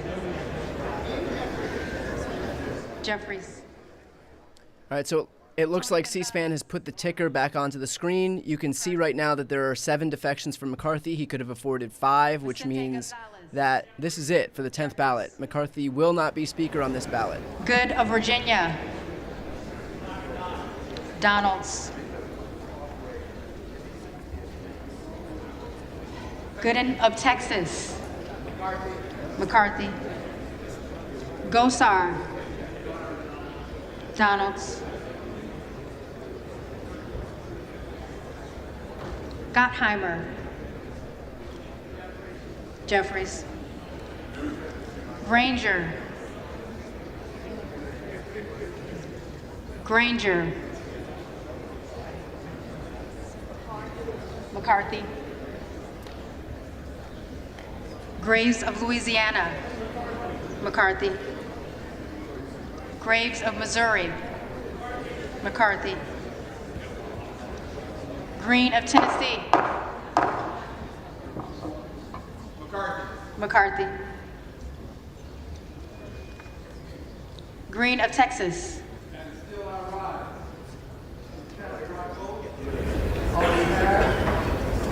Four black girls who were murdered in the 16th Street Baptist Church involved by the Jeffries. Green of Georgia. McCarthy. Griffith. McCarthy. Grijalva. Jeffries. Grothman. McCarthy. Guest. McCarthy. Guthrie. McCarthy. Hageman. McCarthy. Harder of California. Jeffries. Harris. Hearn. Harshbarger.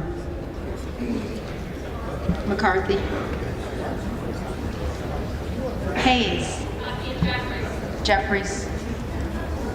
Hearn. Hearn. Higgins of Louisiana. McCarthy. Higgins of New York. Jeffries. Hill. McCarthy. Himes. Jeffries. Henson. McCarthy. Horsford. Jeffries. Houchin. McCarthy. Houlihan. Jeffries. Hoyer. Jeffries. Hoyle of Oregon. Jeffries. Hudson. Hudson. McCarthy. Huffman. Hunt. McCarthy. Issa. McCarthy. Ivy. Jeffries. Jackson of Illinois. Jeffries. Jackson of North Carolina. Jeffries. Jackson of Texas. McCarthy. Jackson Lee.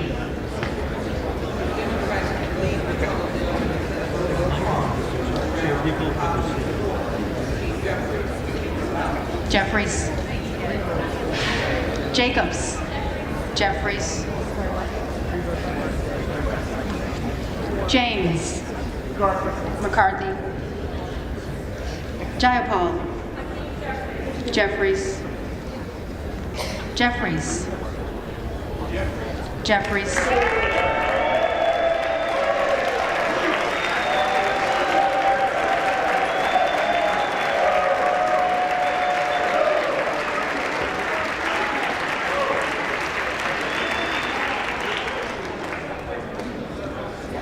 Johnson of Georgia. Jeffries. Johnson of Louisiana. McCarthy. Johnson of Ohio. McCarthy. Johnson of South Dakota. McCarthy. Jordan. McCarthy. Joyce of Ohio. McCarthy. Joyce of Pennsylvania. McCarthy. Cam Lager Dove. Jeffries. Captor. Jeffries. Kane of New Jersey. McCarthy. Keating. Jeffries. Kelly of Illinois. Jeffries. Kelly of Mississippi. McCarthy. Kelly of Pennsylvania. Kevin McCarthy. McCarthy. Khanna. Jeffries. Kiggins of Virginia. McCarthy. Kildee. Jeffries. Kiley. McCarthy. Kilmer. Jeffries. Kim of California. McCarthy. Kim of New Jersey. Jeffries. Krishnamurthy. Jeffries. Custer. Jeffries. Kustoff. McCarthy. LaHood. McCarthy.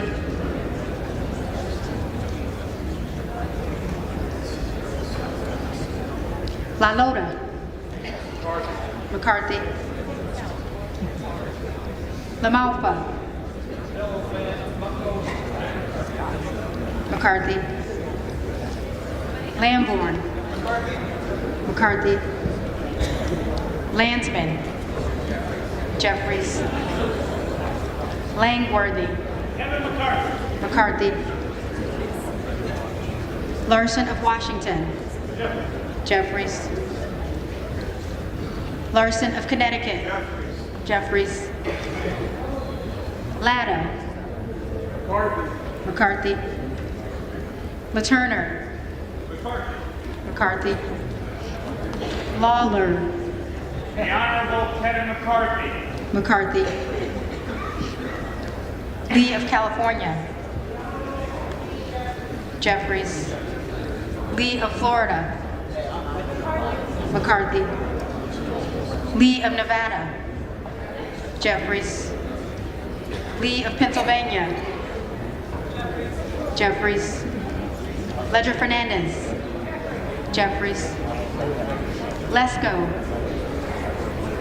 McCarthy. Letlow. McCarthy. Levin. Jeffries. Liu.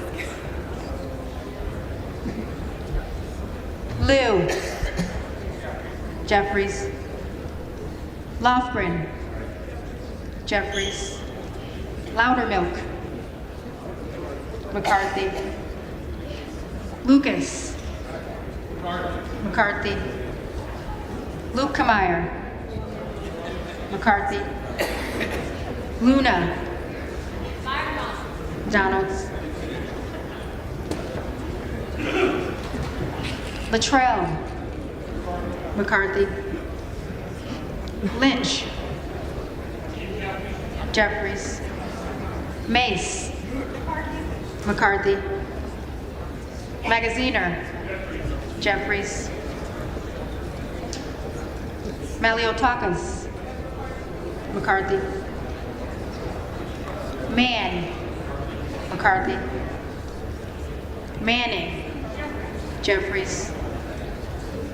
Massey. McCarthy. Mast. McCarthy. Matsui. Jeffries. McBath. Jeffries. McCarthy. McCarthy.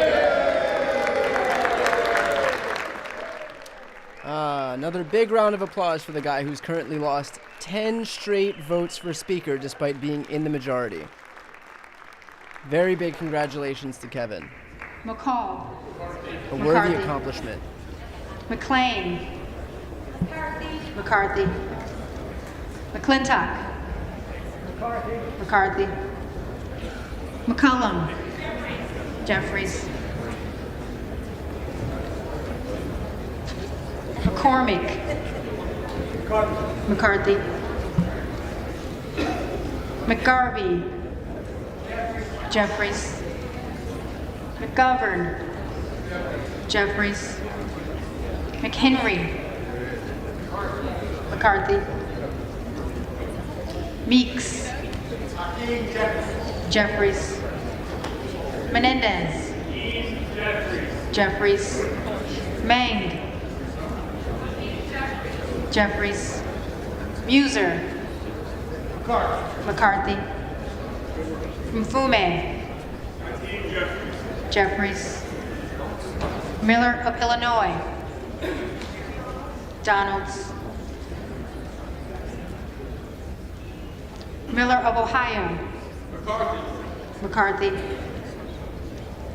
Miller of West Virginia. McCarthy. Miller Meeks. All day, every day, McCarthy. McCarthy. Mills.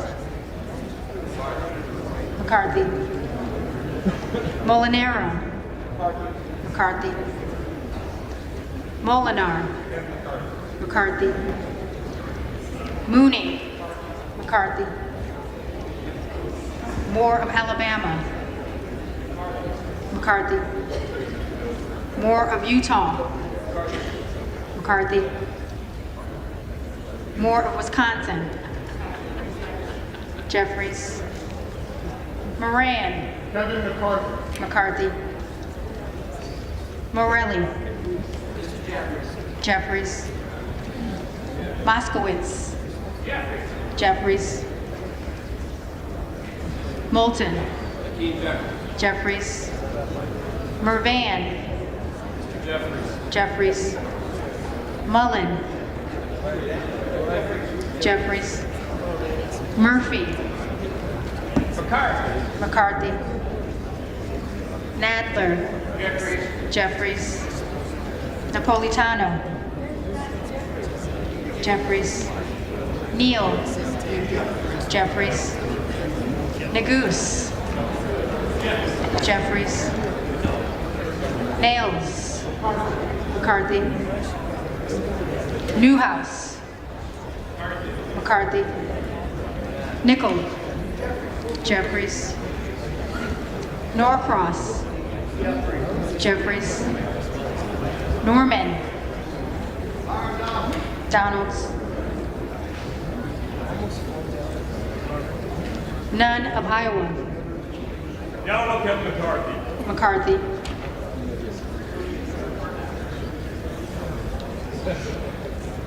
Obernolte. McCarthy. Ocasio-Cortez. Jeffries. Ogles. Donalds. Omar. Jeffries. Owens. McCarthy. Pallone. Pallone. Palmer. McCarthy. Panetta. Jeffries. For those of you joining, we are just over halfway through, a little bit more than halfway through, actually, closer to 2/3 of the way through. Kevin McCarthy is in the midst of losing his 10th attempt for the Speaker's gavel. He could afford 5 defections, and right now he is at 14. So that's it for Kevin McCarthy on this 10th ballot. We'll either get, we're getting reporting now that there is some type of a deal that's been struck, that Jim Jordan, Dan Bishop are all in Emmer's office right now. McHenry is in Emmer's office. Luna was in Emmer's office. Gates and Boebert were in Emmer's office. So there is some reporting now of a deal being struck by this, House Freedom Caucus faction of Republicans who've refused to back Kevin McCarthy thus far. So I would expect that we'll see something. It'll probably be Kevin McCarthy at some point, but right now we're on the 10th ballot in a row where he's lost. So that's where we're at right now. I'll continue to live stream this stuff as we continue to have these votes. Right now it's a little maddening because we just see the same thing over and over and over again with no change in sight. But if the reporting is correct, then it looks like we will have some type of movement here when the House Freedom Caucus, that's currently holding the rest of the Republican Party hostage, finally is able to exact all of their concessions from Kevin McCarthy, which will probably be something along the lines of being able to force a no confidence vote with only one single member, which means we'll be in the exact position that we're in now. Because if there's one thing we need, it's the ability to take the speaker away, who we're currently 3 days in to trying to nominate. Beyond that, I'm sure we'll see committee spots for a bunch of these lunatic, extremist Republicans who wouldn't have otherwise earned their spots. But this is what they do. They take the rest of the party and the rest of the government hostage, and the Republicans give in. And that's why they know that this type of process works, and they'll continue to use it for themselves and their own personal gain. So that's where we're at right now. We'll continue to count these votes, and if you're not yet subscribed to this channel, please hit the subscribe button. We are 6 hours into this live stream right now, and our fourth vote of the day, ballot number 7, 8, 9, and 10. We may see more today, we may not. McCarthy. Roy. Donalds. Ruiz. Jeffries. Ruppersberger. Jeffries. Rutherford.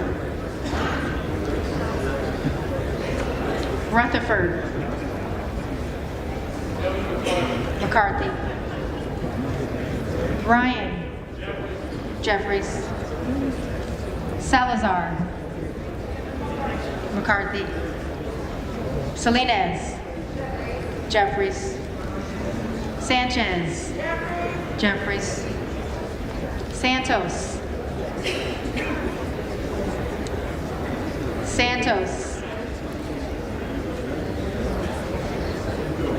Sarbanes.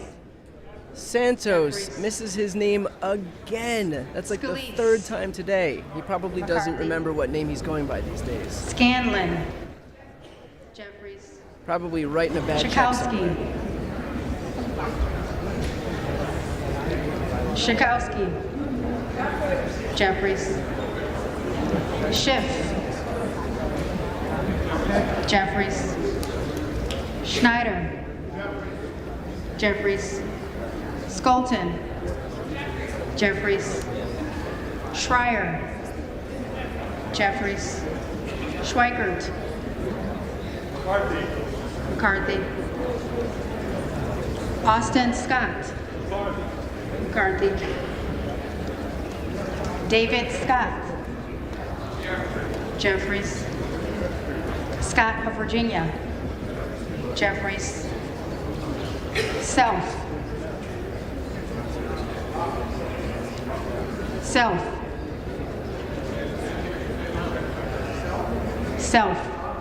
Donalds.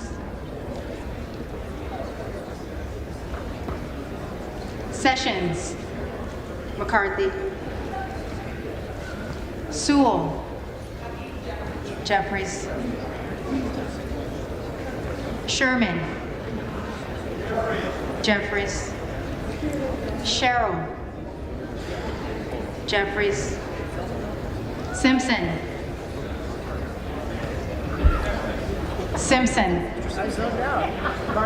McCarthy. Slotkin. Jeffries. Smith of Missouri.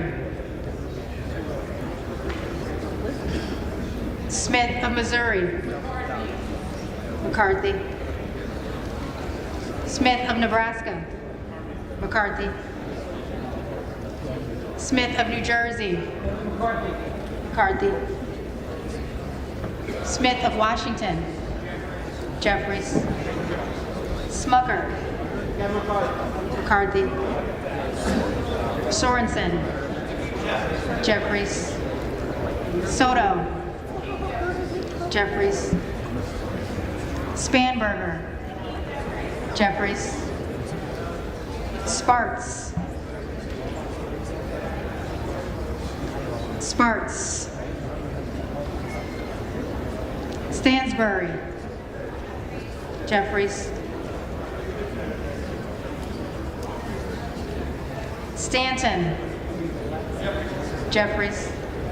Stauber. McCarthy. Steele. McCarthy. Stefanik. McCarthy. Style. McCarthy. Stubbe. McCarthy. Stevens. Jeffries. Stewart. McCarthy. Strickland. Jeffries. Strong. McCarthy. Swalwell. Jeffries. Sykes. Jeffries. Takano. Jeffries. Tenney. McCarthy. Tanadar. Jeffries. Thompson of California. Jeffries. Thompson of Mississippi. Jeffries. Thompson of Pennsylvania. McCarthy. Tiffany. McCarthy. Timmons. McCarthy. Titus. Jeffries. Tlaib. Jeffries. Takuda. Jeffries. Tonko. Jeffries. Torres of California. Jeffries. Torres of New York. Jeffries. Trahan. Jeffries. Trone. Jeffries. Turner. Turner. McCarthy.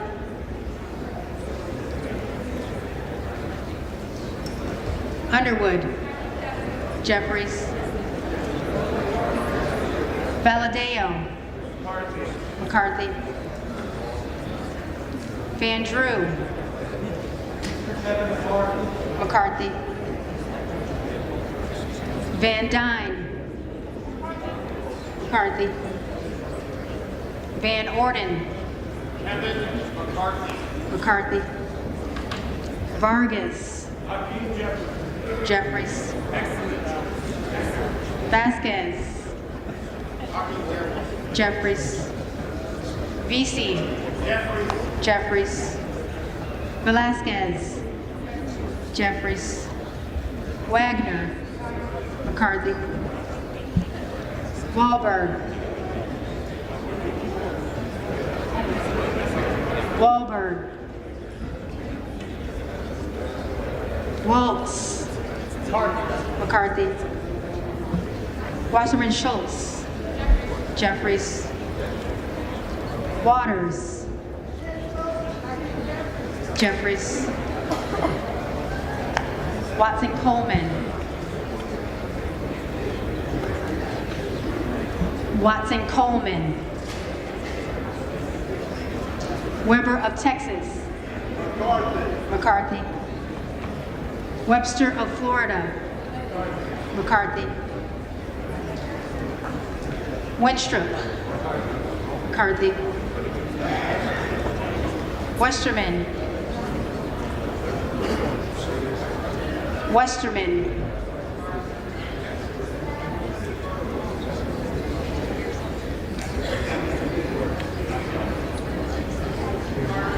McCarthy. Wexton. Jeffries. Wild. Jeffries. Williams of Georgia. Jeffries. Williams of New York. McCarthy. Williams of Texas. McCarthy. Wilson of Florida. Wilson of Florida. Jeffries. Wilson of South Carolina. So we're getting to the end of this vote right here. Whitman. I would expect Jeffries would be in the ballpark of 212 votes, McCarthy probably 200 or 201, and another 3 votes against McCarthy, which would put us in the exact same place as we were prior to this ballot, and the exact same place that we've been at all day, 7th, 8th, and 9th ballots. So again, this is our 4th ballot of the day. This is number 10 in total. Of the members-elect who did not answer to the first call of the roll. This is the most ballots now. This has surpassed the 9 attempts in 1923. I believe this is the most since 1856, when the country was embroiled in issues pertaining to slavery and the Civil War. So that's the degree of dysfunction that the Republicans are dealing with right now. That we have to go all the way back to the days of slavery, the days of the Civil War, to find an example of this much dysfunction in our government. Bishop of North Carolina. Donalds.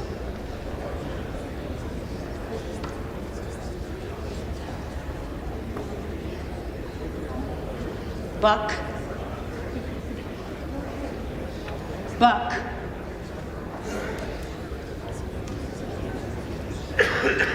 Kamek. I believe Buck didn't vote the last round either. So it looks like we may have 200 for Kevin McCarthy yet again, the exact same as round number 9. Davidson. McCarthy.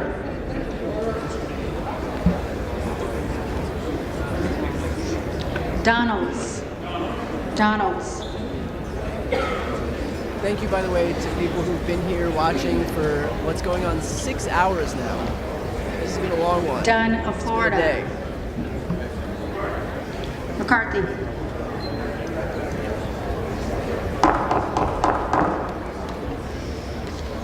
Hemmer. McCarthy.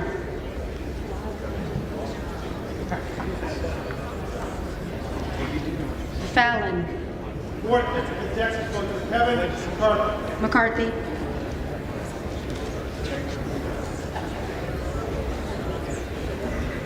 Jimenez. McCarthy.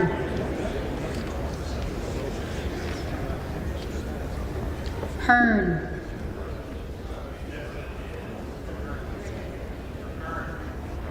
McCarthy.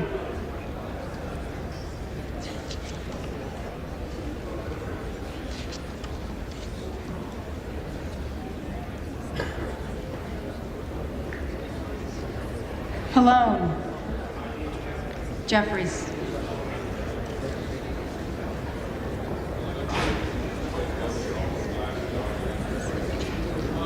Ramirez. Jeffries. Rose.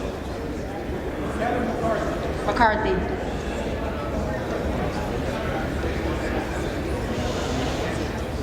Santos.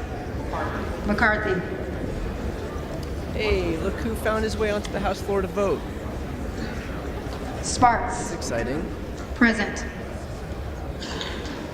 Okay, so it looks like we are going to have a pretty identical tally as long as we get one more vote from Jeffries.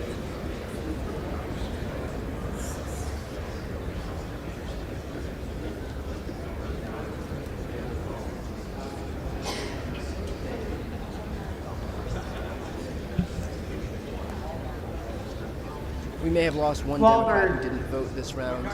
McCarthy.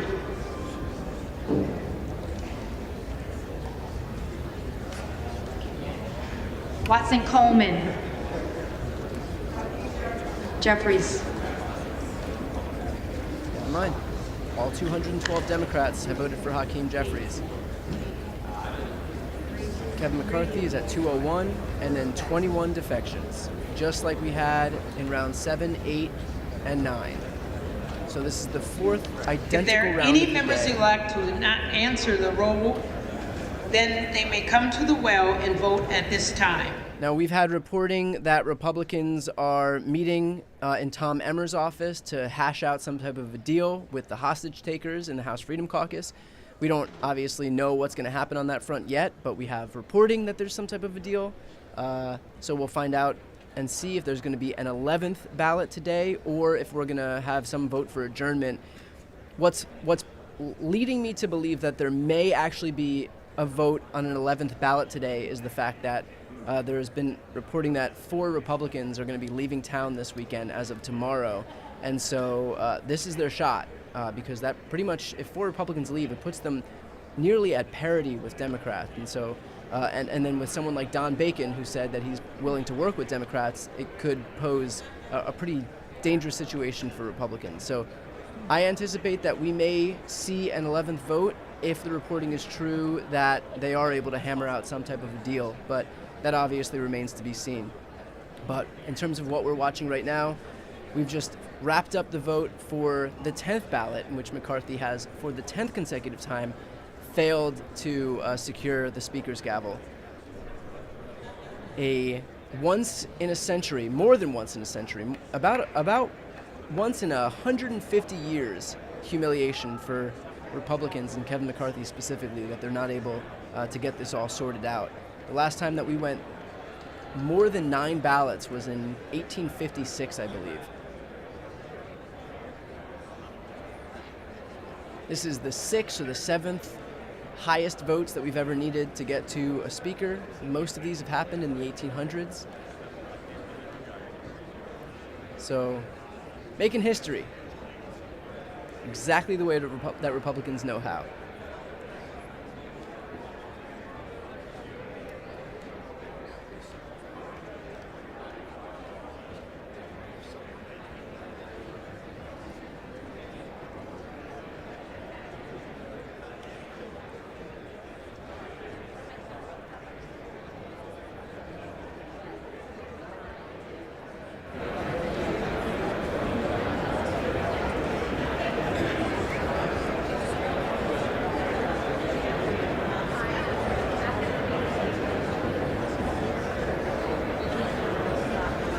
You've got Gates, the ringleader of this little faction right here that you're seeing on TV.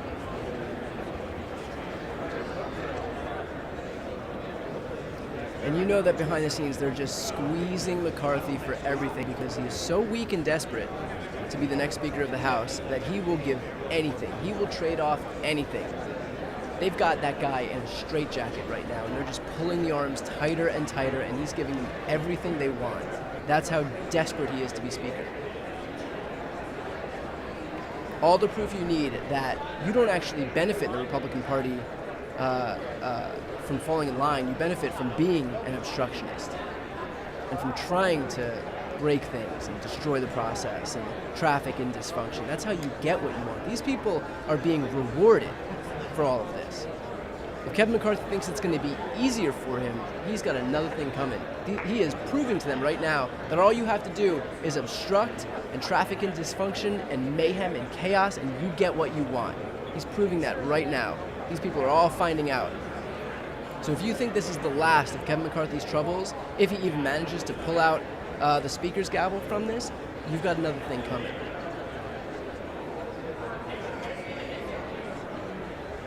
This is peak negative reinforcement right here.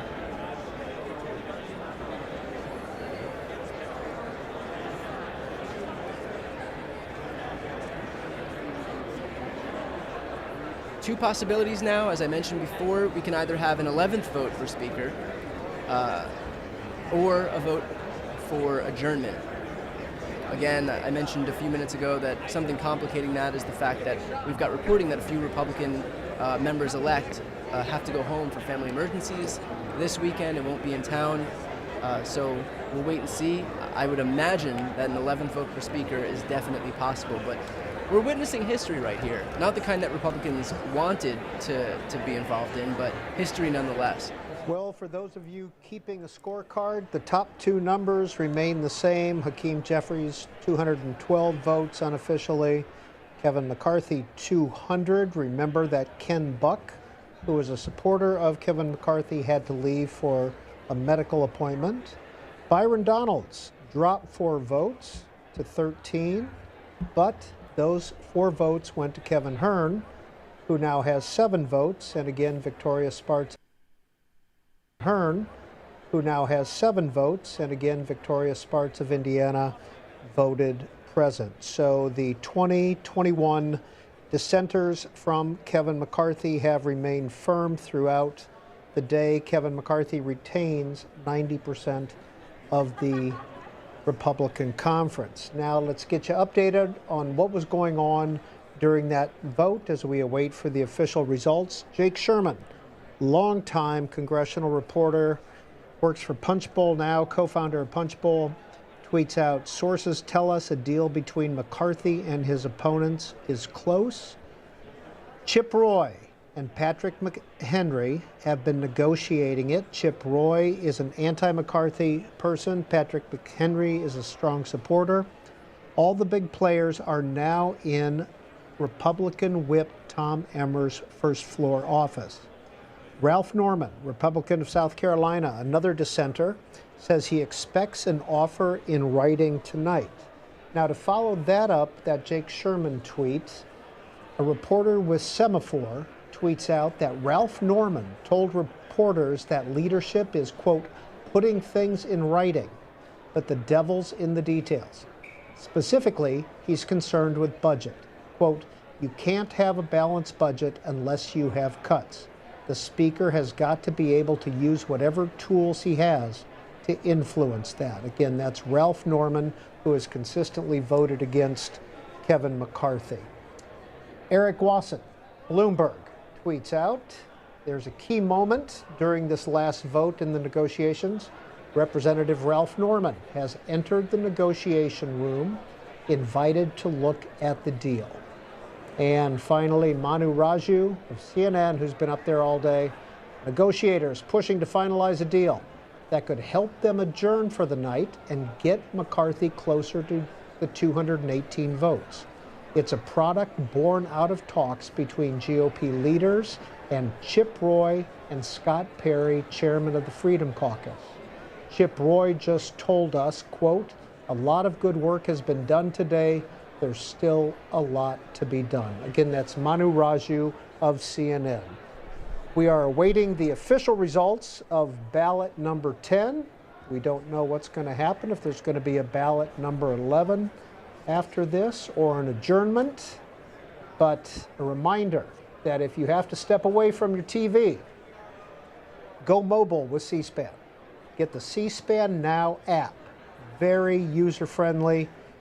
You can watch all of this live online on your phone.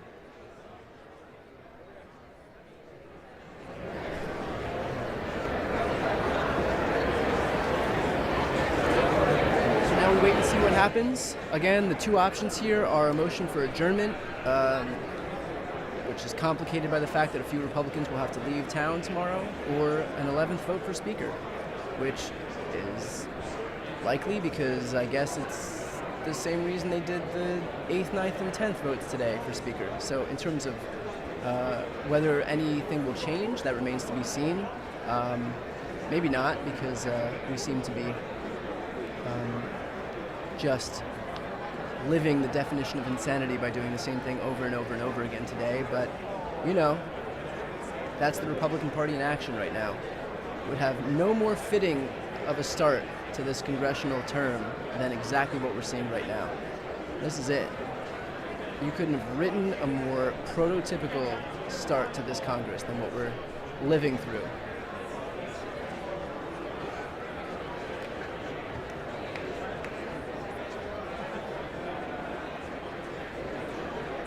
In the meantime, if you want to follow along, regardless of what happens today, whether there's a motion to adjourn or an 11th vote, and moving into the future, please subscribe to this channel. That is the best way to keep on top of this stuff and to support what I do. I think we are about a little over 6 hours into this live stream here. So I'll continue to carry this stuff as long as it's happening. But yeah, definitely would appreciate any, if you're not yet subscribed to this channel, just to hit the subscribe button on the screen.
And we're still awaiting the official tally on the 10th ballot. We don't know what's going to happen afterwards.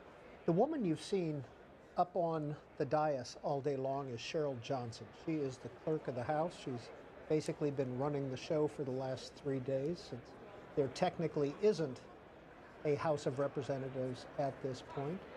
Now, a minute ago, we read a Manu Raju of CNN tweet talking about a potential deal. And he follows that up with this tweet saying, while that deal will help, it still won't get him to 218 votes. GOP sources say that if they get a deal, it will get him closer. And then they can work to pick off member by member, they hope. Some may vote present to lower the threshold. Jonathan Martin, longtime political reporter with Politico, writes that the irony of Patrick McHenry, a McCarthy supporter, writing a deal with the Freedom Caucus is that he preemptively bailed out of a leadership bid, knowing it would be a mess, and claimed a committee gavel. Now, if McCarthy falls short this time or is overthrown down the road, McHenry may be looked at as an alternative.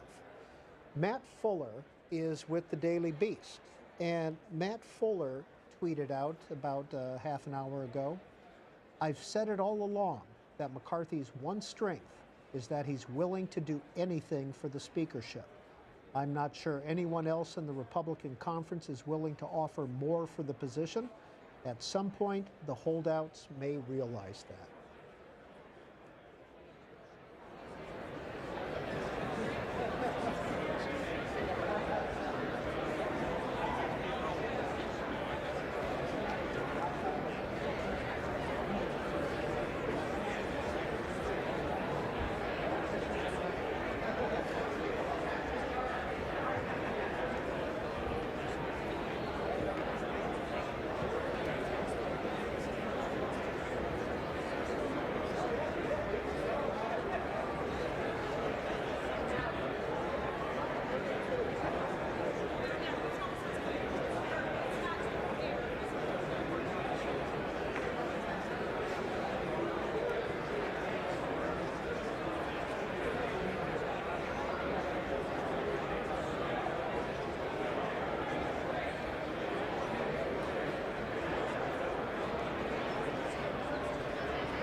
While we don't know yet whether there will be an 11th vote for Speaker or an adjournment or what, Graham Slattery of Reuters tweets out that a source close to McCarthy has confirmed a deal is on the table. It will not be enough to take him over the line. Sources predict could bring him 10 to 12 holdouts, but that's a guesstimate. Few details on contents, but it does include the one-member motion to vacate, where one member can basically raise the no confidence vote. So that's what we have as an update at this point. We'll continue to watch the floor. A reminder that those are C-SPAN cameras. When you see the different angles rather than the usual House cameras, those are being controlled by C-SPAN. We're allowed in during the opening of the recent Congresses, and we take advantage so we can look at what's going on the floor a little more in detail than we can on a normal day.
The tellers agree in their tallies that the total number of votes cast is 432, of which the Honorable Hakeem Jeffries of the state of New York has received 212.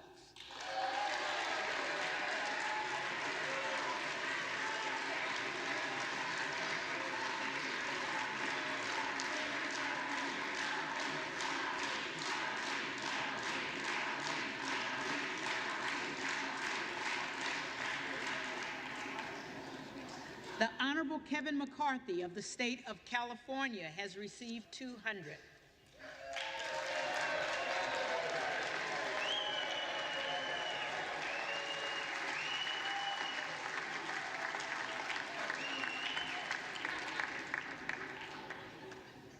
The Honorable Byron Donalds of the state of Florida has received 13. The Honorable Kevin Hearn of the state of Oklahoma has received 7, with 1 answering present. No member-elect having received a majority of the votes cast, a speaker has not been elected. For what purpose does the gentleman from Arkansas rise? Madam Clerk, I rise tonight in the spirit of 1923 to address the House. Madam Clerk, to nominate Kevin McCarthy for Speaker of the House. The gentleman is recognized. First, let me express my deep appreciation, the appreciation of everybody in this room for the work you're doing, Madam Clerk.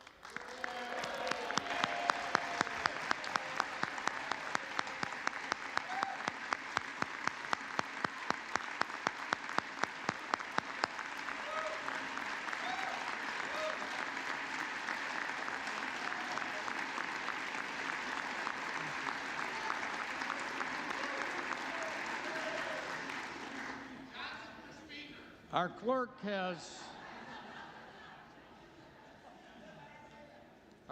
has stepped up and reflects our House's best tradition of preparation and dedication to this institution, and we're grateful.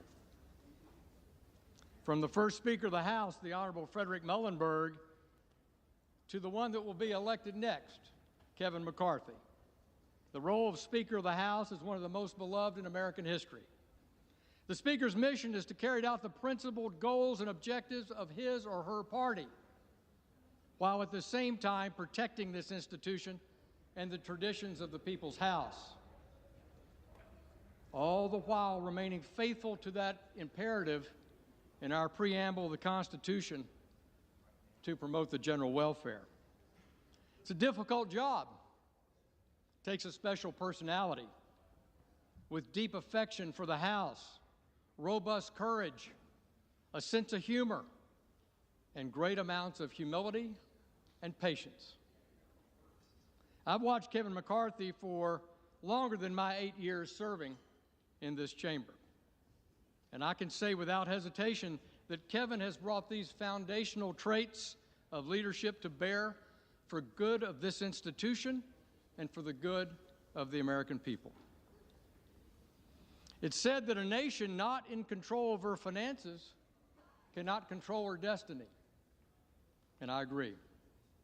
And from our many conversations over many years, I have no doubt that our next speaker, Kevin McCarthy, agrees.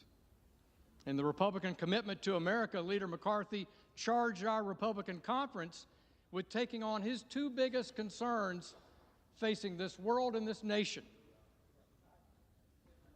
China and our domestic national debt and deficit. Over the past 2 years, we have lost our way on spending, printing too much money at our central bank and spending here in Congress like drunken sailors. This bad policy palooza has gone into overdrive in the past 2 years with some $5 trillion of new spending demanded by President Biden and now delivered by the House minority, whose own budget chair famously said there's effectively no limit to what America can print, borrow, and spend. Of course, this is madness, and it's not anchored in any economic tenet, and there's not a single one of us here that isn't demanding a return to fiscal discipline. And who can deliver fiscal discipline? Kevin McCarthy.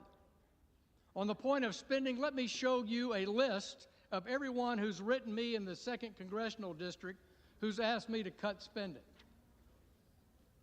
I'm holding up a blank piece of paper. No one has asked me to cut spending in writing. And there are not many people who get a lot of mail in this House to cut spending and to set spending priorities. In contrast, we get hundreds of letters asking us to increase spending. But we're at a critical point in this nation's fiscal health, and there's one person to help see us through it: Kevin McCarthy. How do I know? Because he said it himself, and he's identified how to do it. In 2018, then Majority Leader Kevin McCarthy brought a balanced budget amendment to the floor of this House.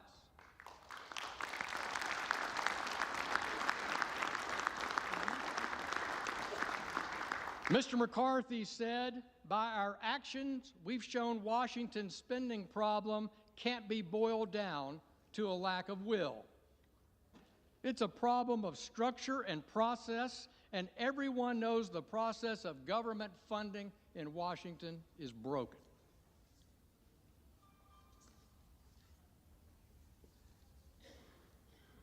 He went on to say, when you change structure, you change behavior. And that no matter what, we know that the structure set up by the Congressional Budget Act of 1974 has only worked to its successful completion 4 times in 44 years. We have nothing to lose by making big changes. That's your next speaker on the floor of this House in 2018. Kevin McCarthy is committed to making big changes. We've heard it in our conference meetings. We've heard it in our rules debates. We know this becomes to reforming the budget process, fighting to bring all 12 appropriations bills to the floor under regular order and on time, and crafting changes to structurally rein in spending in this House. These changes will bring sanity back to our fiscal process. I'm committed to bringing sanity back to the fiscal process, and I hope every member on this floor will be, and follow Mr. McCarthy's lead.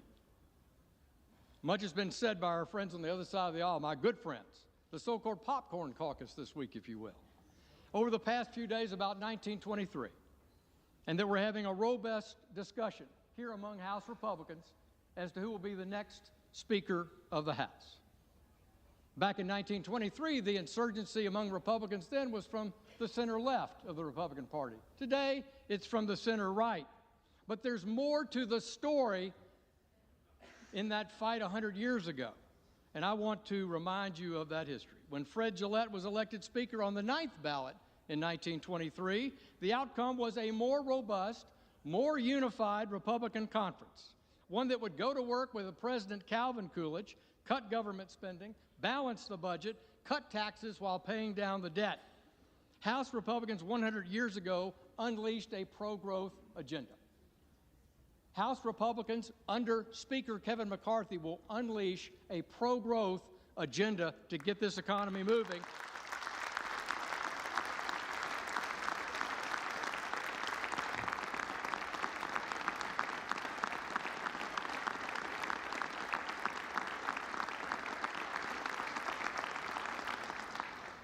That pro-growth agenda benefited families in the 20s.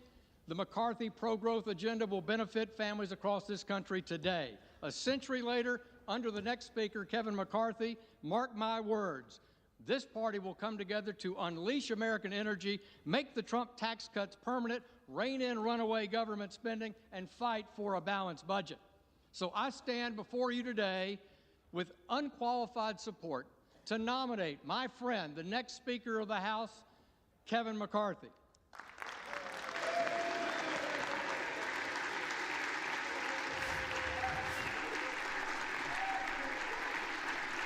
Okay. Sorry I was away for a few minutes. I assume we're on the 97th vote. Purpose does the gentleman for from Speaker? Colorado rise? Madam Clerk, I rise to nominate Hakeem Jeffries for Speaker of the House. The gentleman is recognized.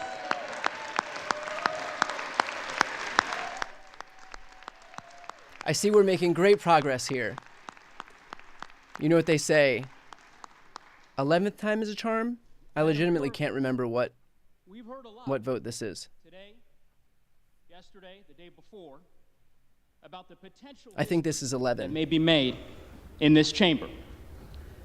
But it is worth repeating for the American people watching the history that has already been made by the elevation of the dedicated, talented, passionate, and committed public servant and leader from the state of New York, the first African American, the first person of color to lead any political party in the House of Representatives in the history of our country, and that is Hakeem Jeffries.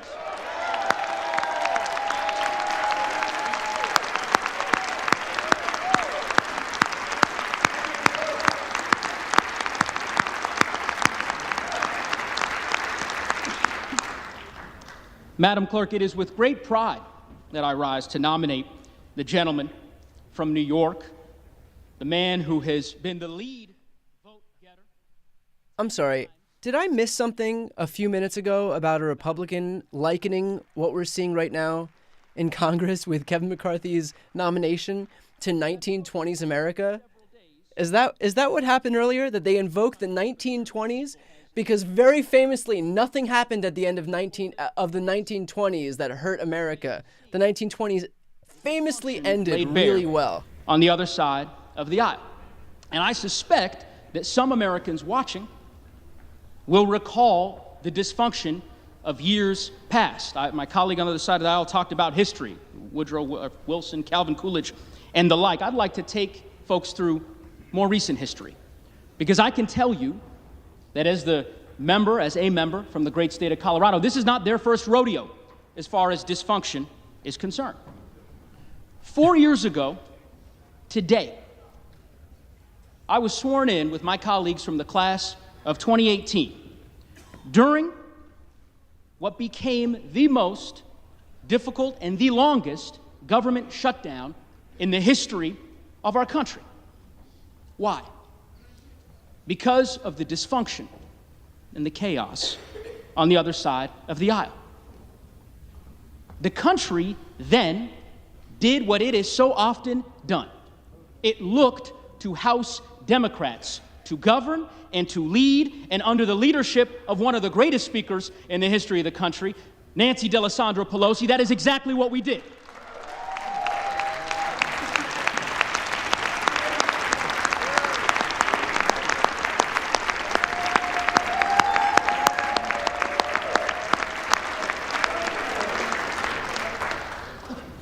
If we want to talk about history, let's talk about recent history. 2 years ago, tomorrow, I stood here with so many of you in this chamber as our democracy was attacked, as our colleagues on the other side of the aisle tried to overturn an election. And the country, yet again, did what it has done before. It looked to House Democrats to lead and to govern. And that is exactly what we did when we certified the election and we safeguarded the transfer of power.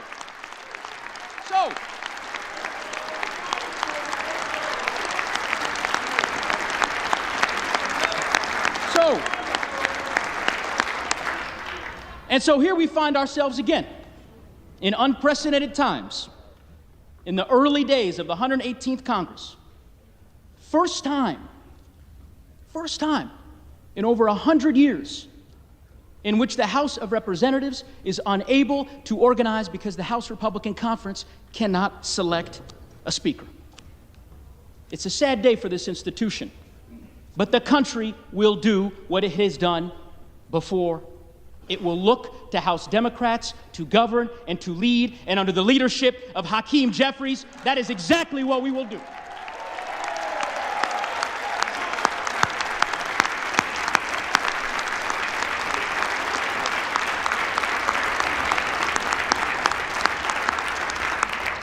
Now, you have heard from so many over the course of the last 3 days about the wisdom, the leadership, and the talents of this extraordinary leader from Brooklyn. But let me tell you why I believe that he is the person for this moment. Centuries ago, our nation's second president, John Adams, laid bare his fear that members of this body would gain influence by, quote, meanness, not greatness, by noise and not sense, by ignorance and not learning. Hakeem Jeffries' leadership is rooted in greatness and not meanness. It is rooted in learning and not ignorance. His approach is rooted in common sense and not the empty and jaded cynicism and noise that we see so often in our political sphere. He is a leader for our times, which is why I believe he is the leader for this time. The bottom line, my colleagues, is this. It is 6:30 p.m. here in Washington, D.C. The House of Representatives, this sacred institution, needs a leader. It needs a speaker. It needs a leader who will inspire us. A leader who knows that our best days are yet ahead.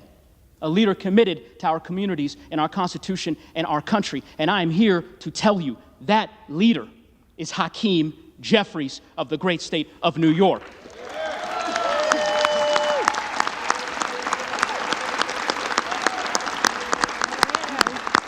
So, Madam Clerk,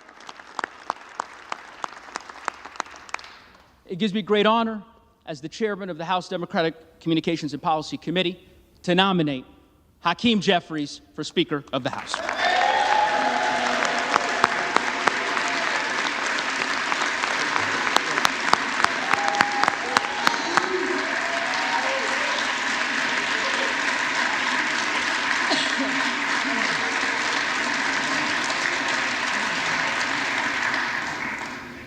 For what purpose does the gentleman from Florida rise? To place a name and nomination for the position of Speaker of the House.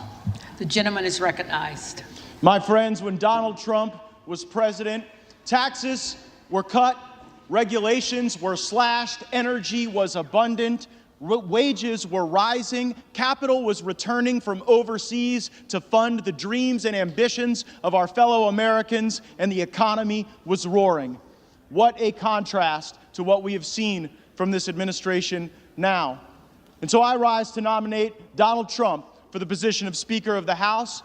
And for all of the vitriol that we hear from the media and at times the left, there were great moments of bipartisanship under the Trump presidency.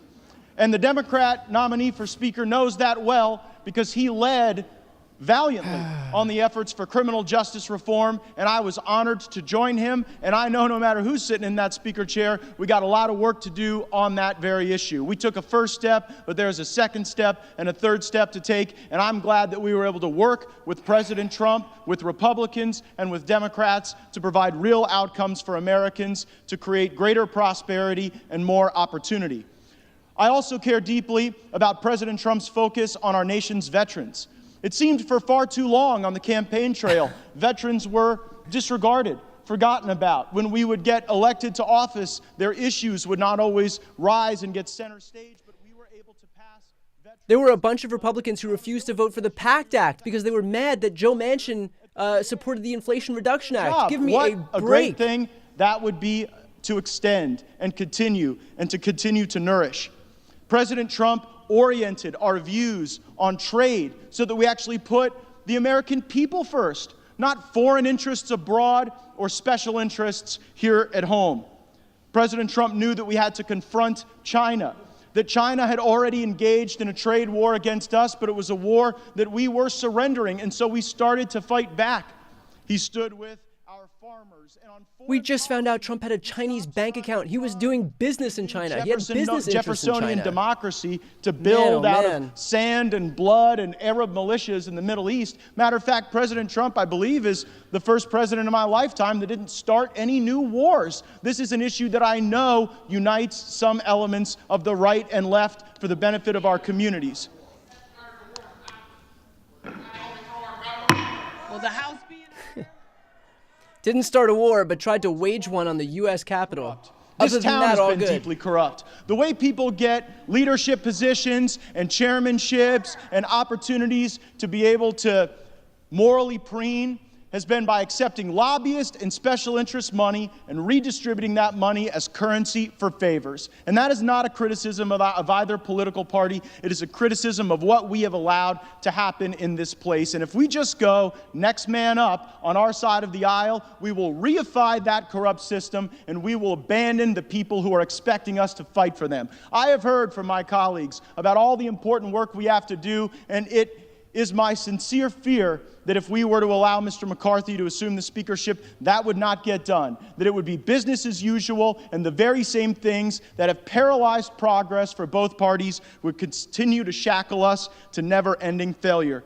We can be better than that. We can raise our gaze indeed. We also have to restore to the Speaker's office an actual person that ought to be in the Speaker's office, not the squatter who is currently there. And if the architect of the Capitol is listening, I sent a letter, and I would like to know what the basis is to allow somebody to occupy the Speaker's office who comes in second place 10 straight times. Is there like some basis in law or rule or precedent for that? And so I nominate President Trump because we must make our country great again, and he can start by making the House of Representatives great again. What an absolute For what dumpster purpose fire does the gentleman from this Virginia is. rise? Madam Chair, I rise for the purpose of placing a name in nomination. The gentleman is recognized. Thank you, Madam Chair. What a privilege we all are enjoying tonight. We are all enjoying as elected members of this great body. The People's House, as it has been said. And what a great representation of the constitutional republic in which we enjoy living, the greatest country in the history of the world. as we play out as the people's representatives in selecting the all-important position of the Speaker of the People's House. I was out in the southeast balcony here just a few moments ago, looking out at the Supreme Court, looking at the flag flying above this Capitol building. All of these people need podcasts. I've never seen more people that love the sound of their own voice. We don't even know who he's standing up to nominate right now. And he's giving a soliloquy on the views in Washington, D.C. This distinct honor that we have to be the people's representatives from our respective districts in this House, here in this Congress. This is the greatest nation in the history of the world. With all of our imperfections and all of our imperfections as people and as a nation. It's just such a weird time to congratulate yourself and pat yourself on the back when you are currently in a more than once in a century dumpster fire, basically, where you can't even nominate your own leader of your own party. That would be a good time to respond with some applause. There's a reason why people from all over the world are trying to get into this country. Many of them illegally due to the policies of the current administration. But people from all over the world are literally taking on a treacherous journey, risking life and limb, subjecting themselves to abuse to try to sneak their way into our country because they know this is the greatest country in the history of the world. No country in the history of the world has provided more upward mobility, more advancement opportunity to people of all races, all nationalities, all ethnicities like the United States of America. But however, we as a nation, we're teetering on the brink, aren't we? Isn't there just a window of opportunity to save the republic? Crisis after crisis, $32 trillion in national debt. Equates to over $90,000 for citizens, almost $100,000. So that's his big beef with government, is government spending. And yet when Republicans had full control of government under Donald Trump, they spent $7.8 trillion that was added to the debt. The chairman of the budget committee said, stop saying that. We're not asking anybody to pay it back. As if it's not real. As if it's not monopoly. As I heard someone say, don't tell the other side what happens after trillion. What comes after trillion? And we just spent $1.7 trillion. Both parties, Republicans joining in the Senate, a few in the House, to pass a $1.7 trillion omnibus spending bill. Sadly and unfortunately, part of the reason why I stand here today.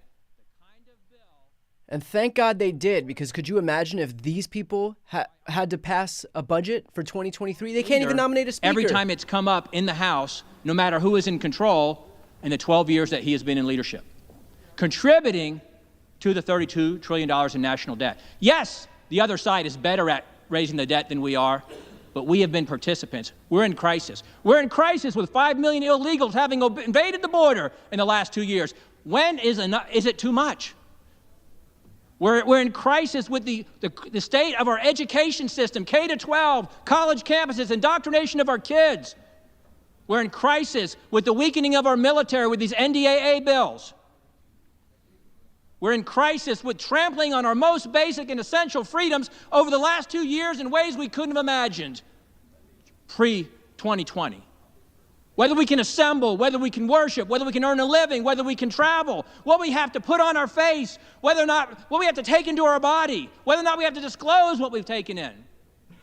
Trampled in ways we couldn't have imagined just a few years ago. The greatest reflection of where the people in the country are is the House of Representatives. And the people spoke back on November 8th and gave the majority by some 3 or 4 million votes to the Republican Party. It's not the White House, it's not the Senate, it's the people's house that reflects where the American people are, and they've trusted us on this side of the aisle with the leadership of this House. And we have a window of opportunity to validate that trust, to do whatever we can to save the Republic, to earn them giving us the Senate and the White House and this House back in 2024. We have got to have a leader who not only has true conservative convictions that reflect the majority of Republicans who sent us here, but yet a courageous leader. It doesn't matter what you believe, by the way, unless you're willing to take risks to yourself personally to fight for it.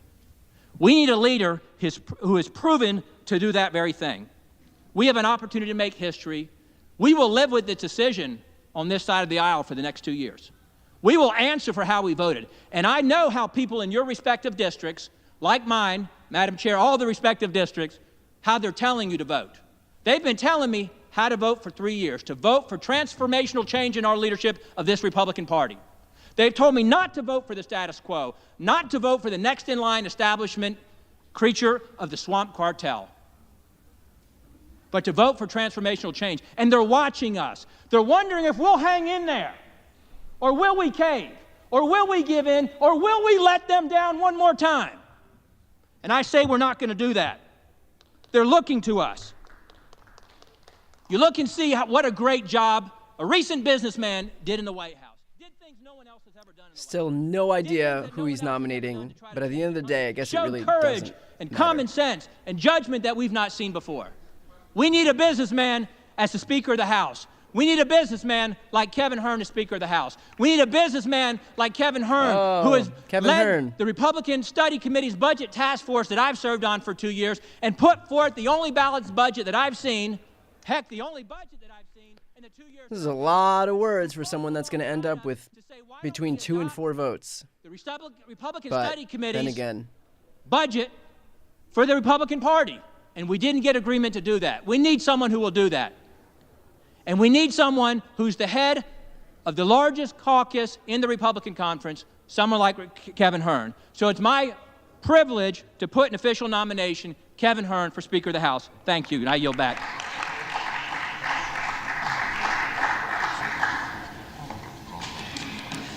The reading clerk will call the roll. here we go. Here we go, everybody. We are on to vote number 11 here.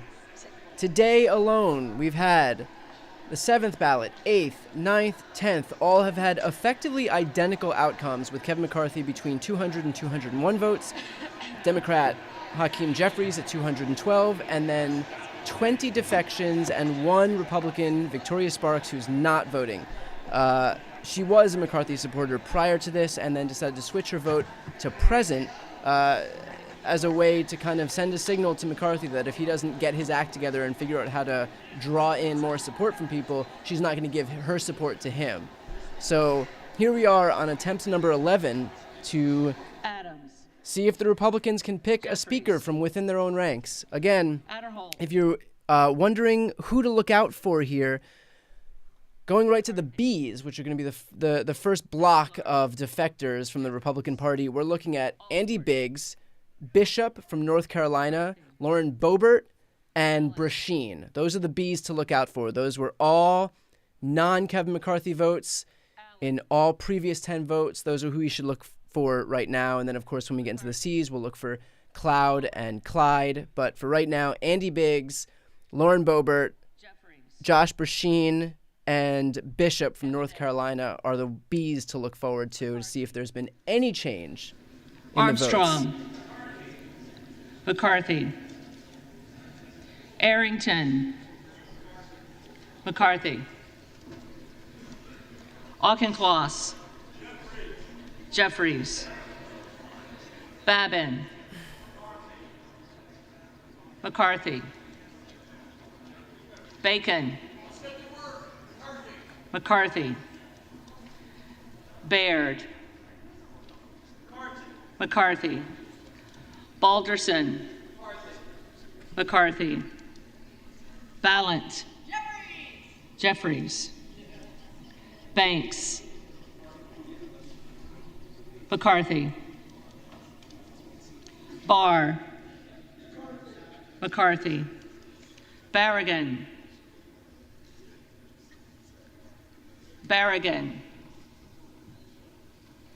Bean of Florida, McCarthy, Beatty,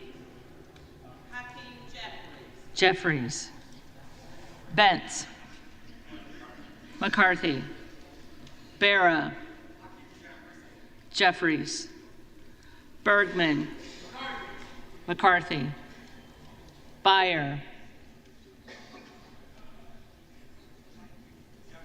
Jeffries. Bice. McCarthy. Biggs.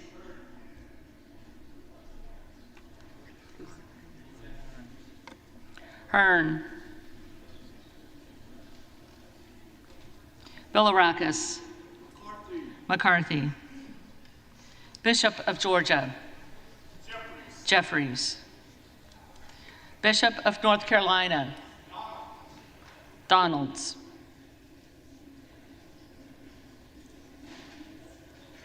Blumenauer.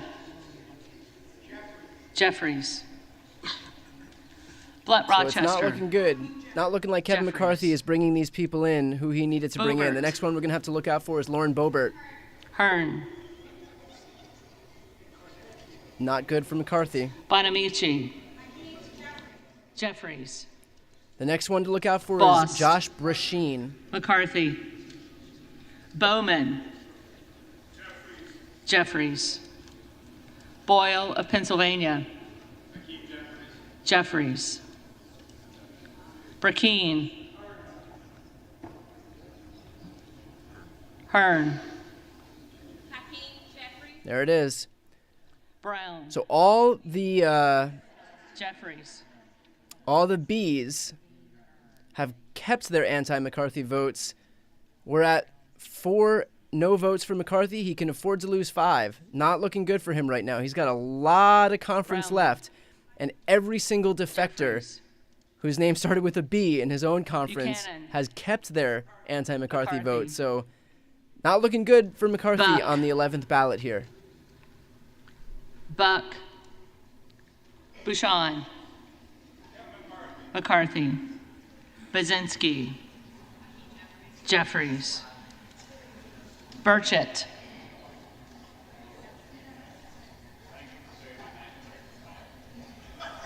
McCarthy. Burgess. McCarthy. Burleson. McCarthy. Bush. Jeffries. Calvert. McCarthy. Kamek. McCarthy. Caraveo. Jeffries. Carbajal. Jeffries. Cardenas. Cardenas. Carey. McCarthy. Carl. McCarthy. Carson. Jeffries. Carter of Georgia. McCarthy. Carter of Louisiana. Jeffries. Carter of Texas. McCarthy. Cartwright. Jeffries. Kassar. Jeffries. Case. Jeffries. Caston. Jeffries. The next 2 names to look out for are Cloud and Clyde. If he loses both of them, then the 11th ballot is done Chavez for Kevin McCarthy. DeReamer. McCarthy. Sherferless McCormick. Jeffries. Chu. Jeffries. Cicilline. Jeffries. Ciscobani. Ciscobani. McCarthy.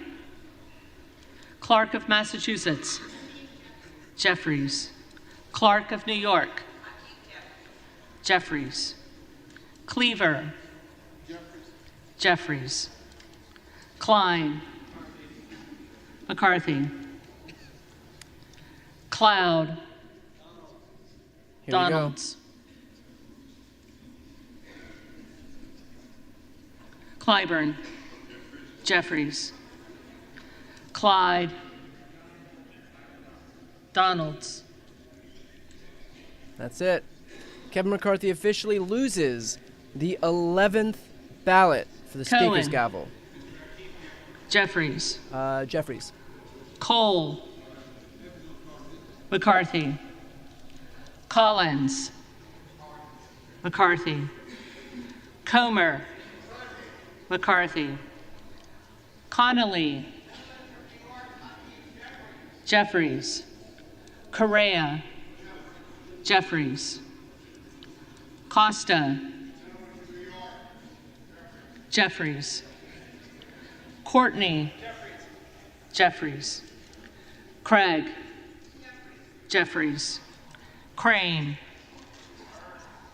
Hearn. Crawford. McCarthy. Crenshaw. McCarthy. Crockett. Jeffries.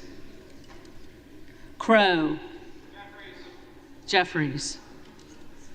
Cuellar. Cuellar. Curtis. McCarthy. Davids of Kansas. Jeffries. Davidson. Davidson. Davis of Illinois. Jeffries. Davis of North Carolina. So it's going to still be important to see how the rest of these Republicans vote if Kevin McCarthy was able to bring any of these defectors back into the fold.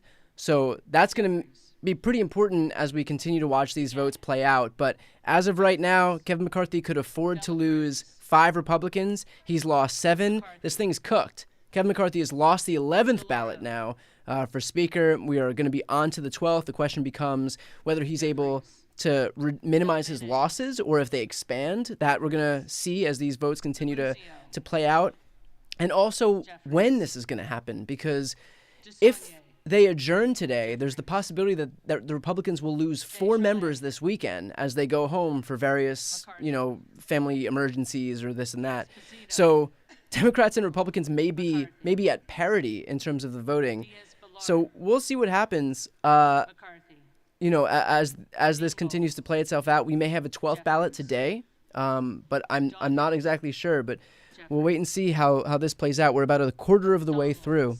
In the meantime, I'll keep hosting this live stream. We're about 7 hours in right now. If you want to watch in subsequent days, if this goes to subsequent days and you're not yet subscribed, please hit the subscribe button on this channel. It's the only way that I would ask to support what I do and to reinvigorate my efforts after 7 hours of staring at what I feel like is just this Groundhog Day-esque bullshit happening over and over and over again. So that's it. Jeffries. This is the 11th vote for Speaker. Eshu. Kevin McCarthy has already Jeffries. lost. Espaillat. Jeffries. Estes. McCarthy. Evans. Jeffries. Ezell. McCarthy. Fallon. Fallon. Finstra. McCarthy. Ferguson. McCarthy. Finstad. McCarthy. Fischbach. Fischbach. McCarthy. Fitzgerald. McCarthy. Fitzpatrick. McCarthy. Fleischman. McCarthy. Fletcher. Jeffries. Flood.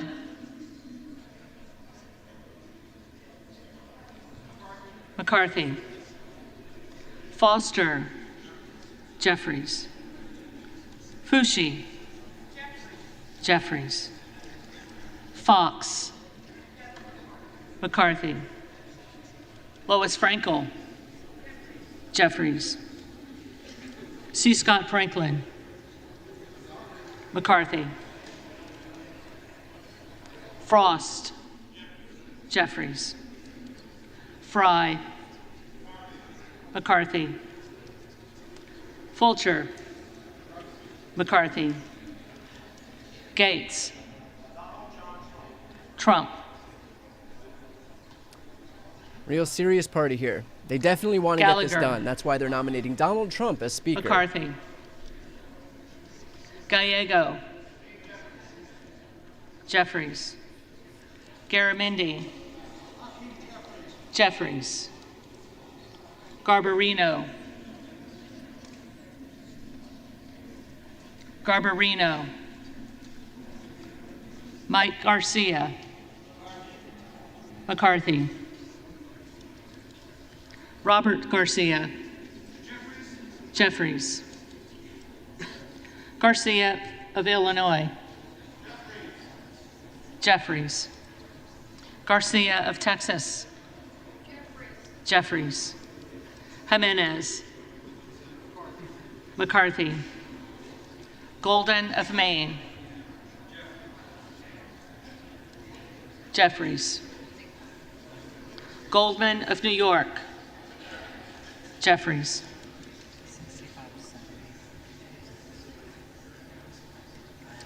Gomez. Gomez. Tony Gonzalez. McCarthy. Vicente Gonzalez. Jeffries.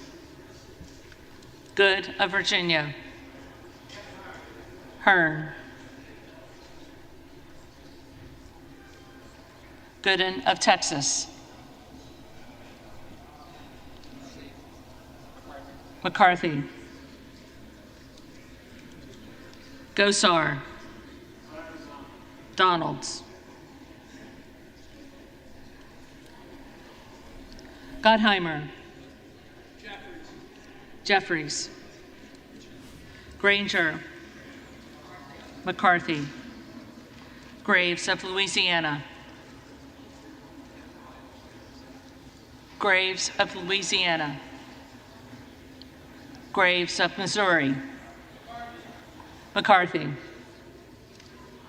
Green of Tennessee. McCarthy. Green of Texas.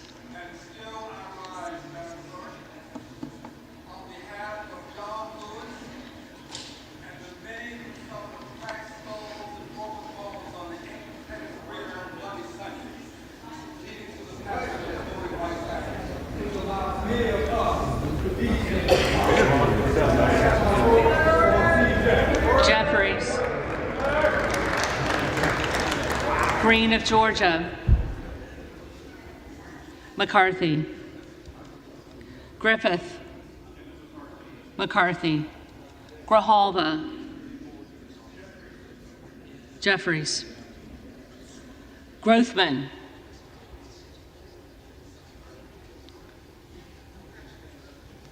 Grothman. McCarthy. Guest. McCarthy. Guthrie. McCarthy. Hageman. McCarthy. Harder of California. Jeffries. Harris. Hearn.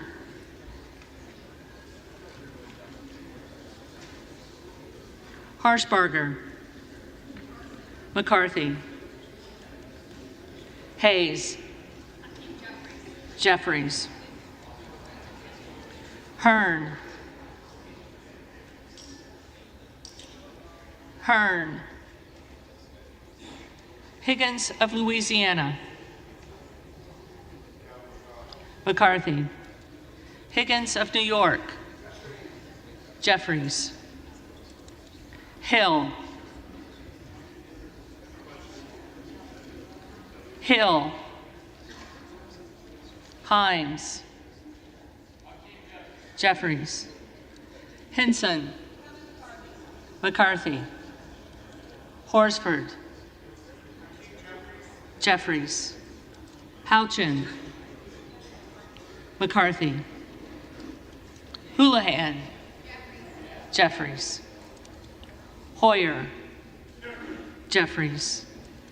Hoyle of Oregon. Jeffries. Hudson. McCarthy. Huffman. Jeffries. Huizinga. McCarthy. Hunt. Hunt. McCarthy. Issa. McCarthy. Ivey. Jeffries. Jackson of Illinois. Jeffries. Jackson of North Carolina. Jeffries. Jackson of Texas. McCarthy. Jackson Lee.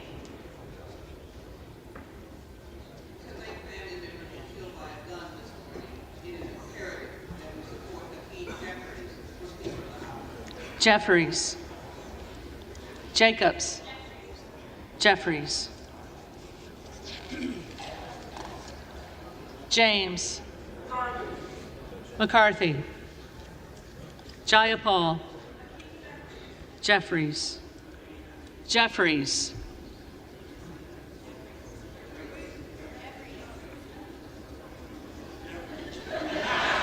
Jeffries.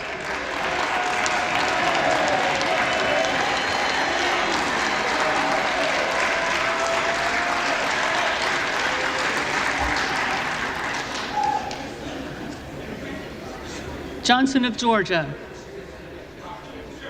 Jeffries. Johnson of Louisiana.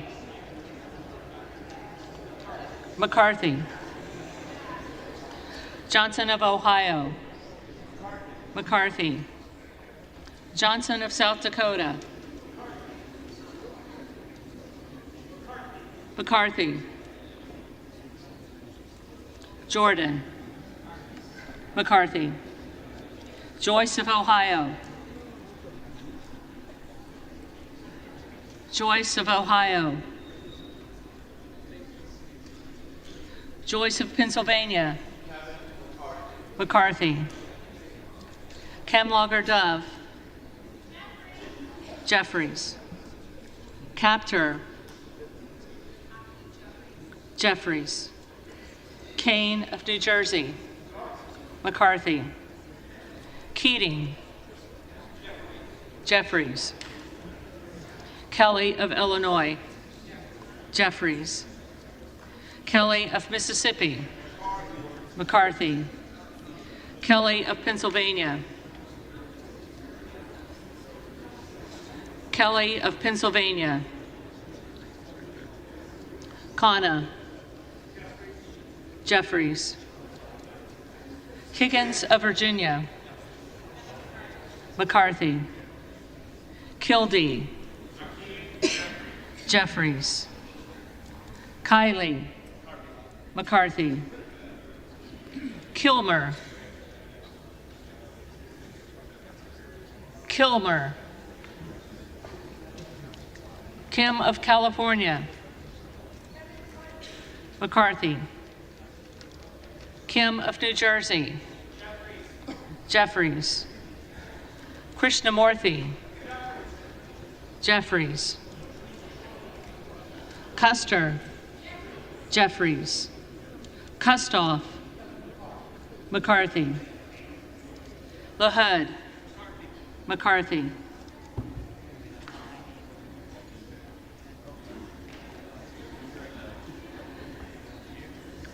LaLoida. McCarthy. LaMalfa. LaMalfa. Lamborn. McCarthy. Landsman. Jeffries. Langworthy. McCarthy. Larson of Washington. Jeffries. Larson of Connecticut. Jeffries. So we're about halfway through this vote right here. Just to give you an indication of where we're at, McCarthy has already lost on this 11th vote for the Speaker's gavel. He could afford to lose 5 Republicans. If you look on the screen right now, we're at 12. So at this point, we're just going through the motions to see if he's been able to maintain his losses or expand his losses or rein in some of those defectors. So we'll continue to watch this as the other half of these votes continue to get tallied. And we got George Santos right here on the screen. I'm sure spewing some bullshit to Marjorie Taylor Greene. But we'll continue to watch this stuff to see if Kevin McCarthy can keep his losses to 21, which has been the number all day. So that's going to be an important indicator of what happens next. Because, again, if McCarthy starts to go in the wrong direction, even some of these people who voted for McCarthy in the past are going to recognize that he's not a viable speaker candidate. And eventually they're going to get to the point where they are just going to want to get at least sworn in. Which is to say nothing of then eventually governing or doing what Republicans do, which is basically reduced down to investigating Hunter Biden and crying about pronouns. But in any case, they want to do that. That's still important to them, and so they'll want to be sworn in eventually. And if they start to recognize that McCarthy isn't a viable option for Speaker, they may take their support elsewhere. So look at the numbers beneath the 105 and the 109. That number, if that supersedes or that exceeds 21, then McCarthy's in bad shape. But if it stays at 21, then he's in as bad shape as he's been this entire time, because we're on to the 11th ballot now and we've seen no movement thus far. So that's the state of things right now, midway through the 11th ballot. Luttrell. McCarthy. Lynch. Jeffries. Mace. McCarthy. Magaziner. And I'll be back in 10 minutes Jeffries. because I'm going to go eat some breakfast. Maliotakis. McCarthy. Mann. McCarthy. Manning. Jeffries. Massey. McCarthy. Mast. McCarthy. Matsui. Jeffries. McBath. Jeffries. McCarthy. McCarthy.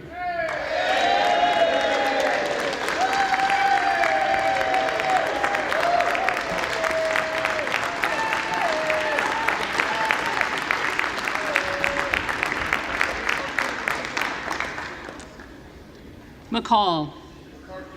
McCarthy. McLean. McCarthy. McClintock. McCarthy. McCollum. Jeffries. McCormick. McCarthy. McGarvey. Jeffries. McGovern. Jeffries. McHenry. McCarthy. Meeks. Jeffries. Menendez. Jeffries. Ming. Jeffries. Muser. Muser. Mfume. Jeffries. Miller of Illinois. Donalds.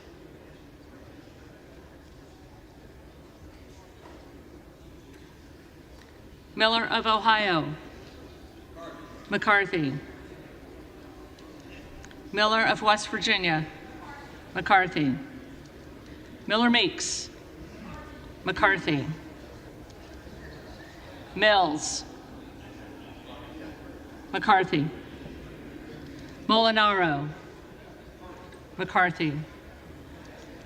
Molinar. McCarthy.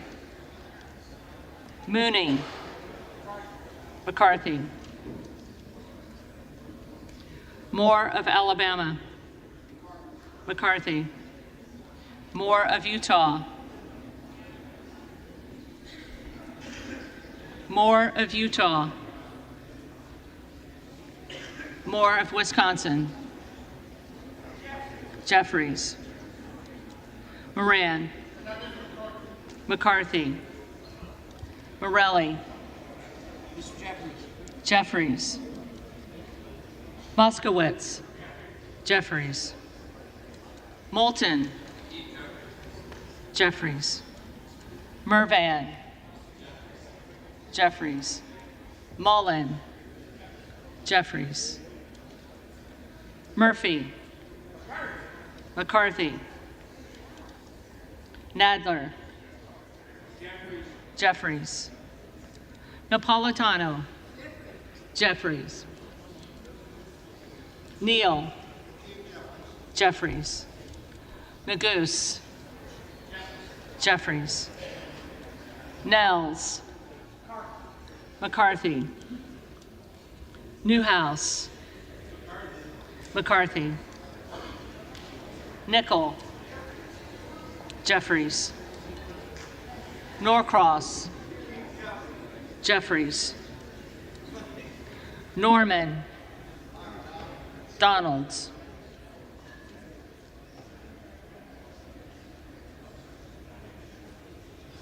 None of Iowa. McCarthy.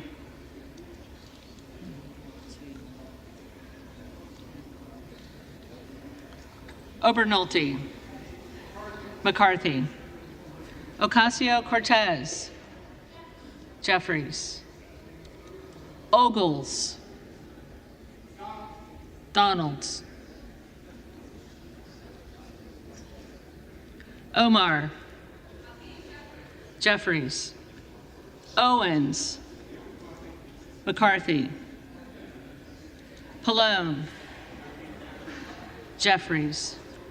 Palmer. Palmer. McCarthy. Panetta. Jeffries. Pappas. Jeffries. Pasquarel. Jeffries. Payne. Jeffries. Pelosi. Jeffries. Paltola. Jeffries. Pence. McCarthy. Perez. Jeffries. Perry. Donalds. Peters. Jeffries. Pedersen. Jeffries. Pfluger. McCarthy. Phillips. Jeffries. Pingree. Jeffries. Pocan. Jeffries. Porter. Jeffries. Posey. McCarthy. Presley.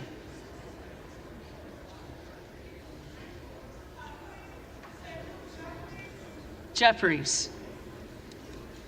Quigley. Jeffries. Ramirez. Jeffries. Raskin. Jeffries. Reschenthaler. McCarthy. Rogers of Washington. McCarthy. Rogers of Alabama. McCarthy. Rogers of Kentucky. McCarthy. Rose. McCarthy. Rosendale. Hearn. Ross. Jeffries. Rouser. McCarthy. Roy. Donalds. Ruiz. Jeffries.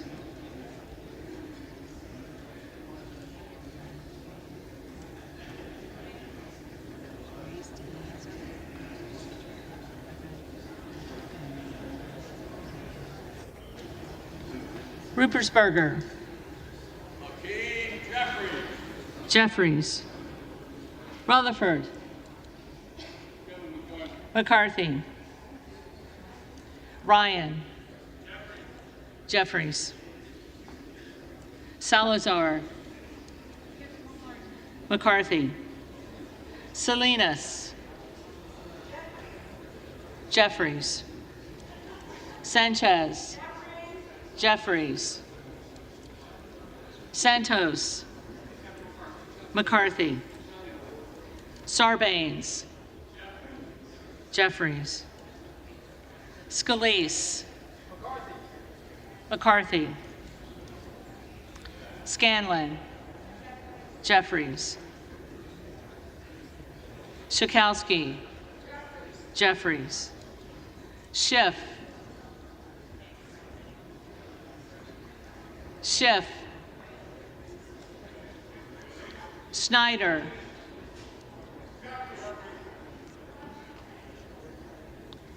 Snyder.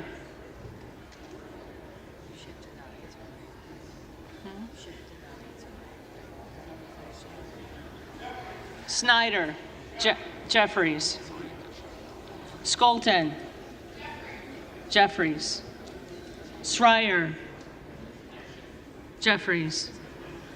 Swikert. McCarthy. Austin Scott. McCarthy. David Scott. Jeffries. Scott of Virginia. Jeffries. Self. Donalds. Sessions. McCarthy. Sewell. Jeffries. Sherman. Jeffries. Sherrill. Jeffries. Simpson. McCarthy. Slotkin. Jeffries. Smith of Missouri. Smith of Missouri. McCarthy. Smith of Nebraska. McCarthy. Smith of New Jersey.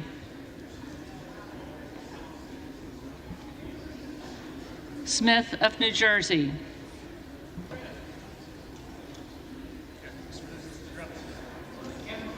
McCarthy. Smith of Washington. Jeffries. Smucker. McCarthy. Sorensen. Jeffries. Soto. Jeffries. Spanberger. Jeffries. Sparts. Sparts. Stansberry.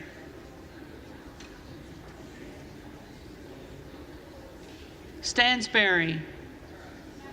Jeffries.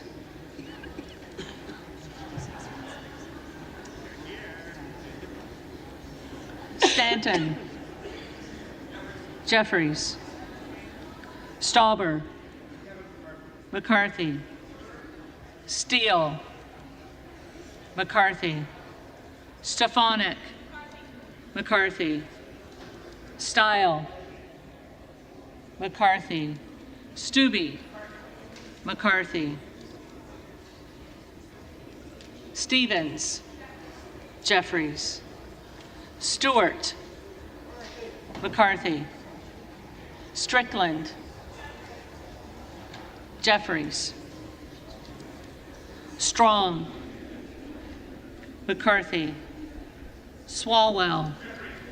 Jeffries. Sykes. Jeffries. Takano. Jeffries. Tenney. McCarthy. Tanadar. Jeffries. Thompson of California. Jeffries. Thompson of Mississippi. Jeffries. Thompson of Pennsylvania. McCarthy. Tiffany. McCarthy. Timmons. McCarthy. Titus. Jeffries. Tlaib. Jeffries. Takuda. Jeffries. Tonko. Jeffries. Torres of California. Jeffries. Torres of New York. Jeffries. Trahan. Jeffries. Trone. Jeffries. Turner. McCarthy. Underwood. Jeffries. Valadeo. McCarthy. Van Drew.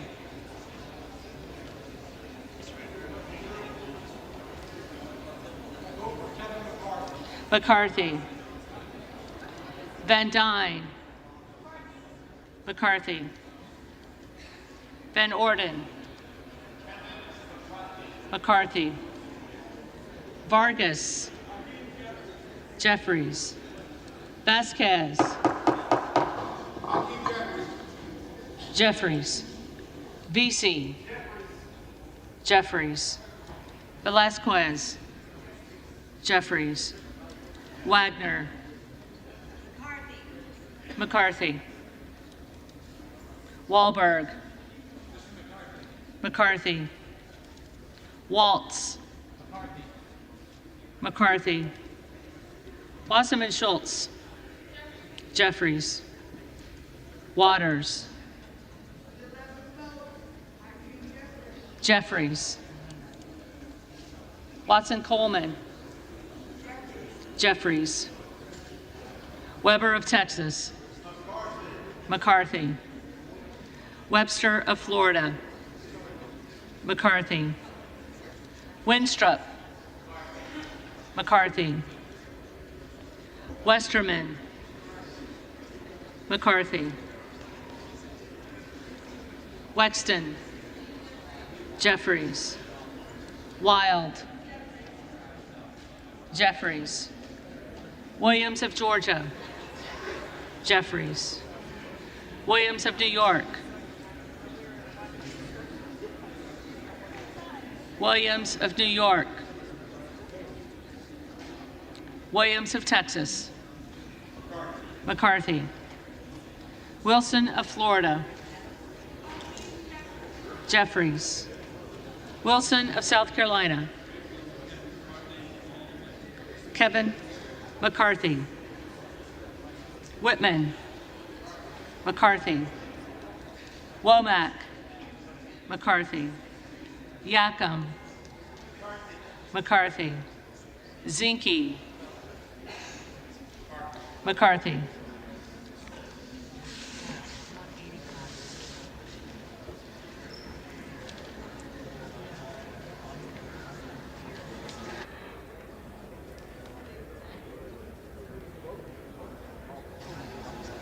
The reading clerk will now call the names of the members-elect who did not answer the first call of the roll.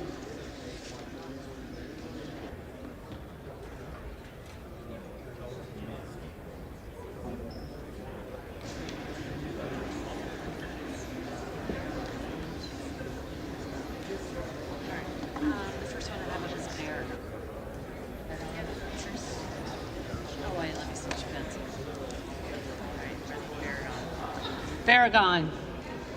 Jeffries.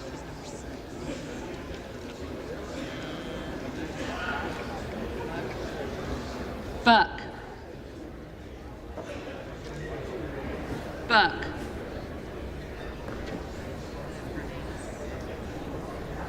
Cardenas. Jeffries.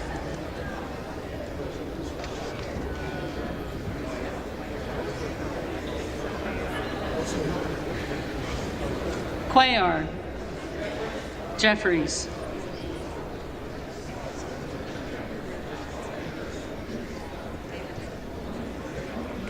Davidson.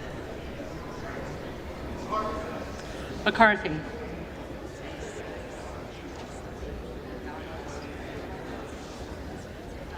Donalds. Donalds.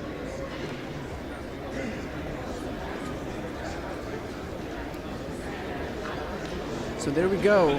We are officially at 21 Fallon. defections, which is exactly where we were before. So McCarthy. They've got about 15, about 20 people left to call. If McCarthy loses any more Republicans than he's already lost, then he's actually in worse shape than he's been the previous 4 votes today. So he's looking to keep that number at the top, the only number that adds as far as Republicans are concerned. We should expect 4 more votes, 3 more votes now for Jeffries, and 13 more votes for McCarthy.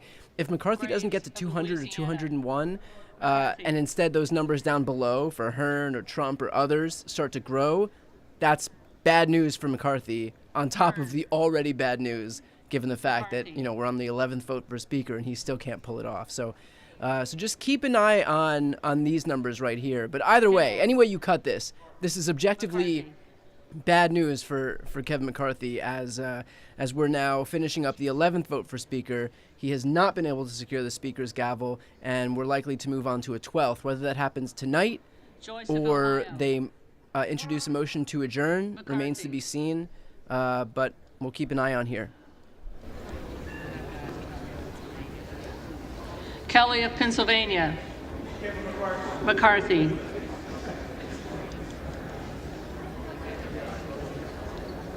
Kilmer. Jeffries.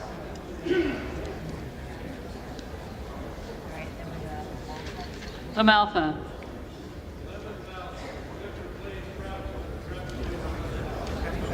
McCarthy.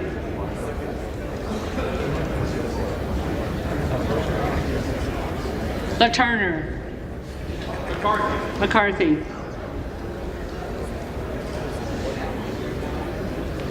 Lee of Nevada.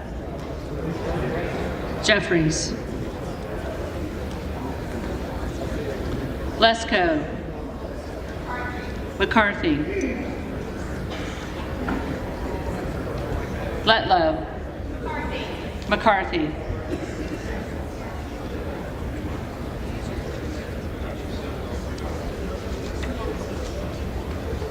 Muser.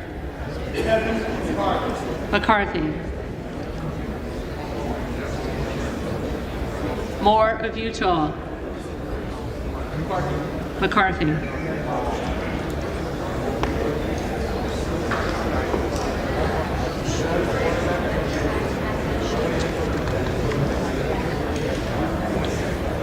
Schiff.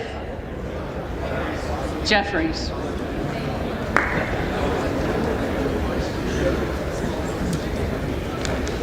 Sparks.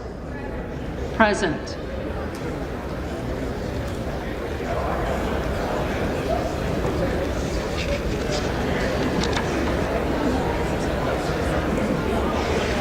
Williams of New York. McCarthy.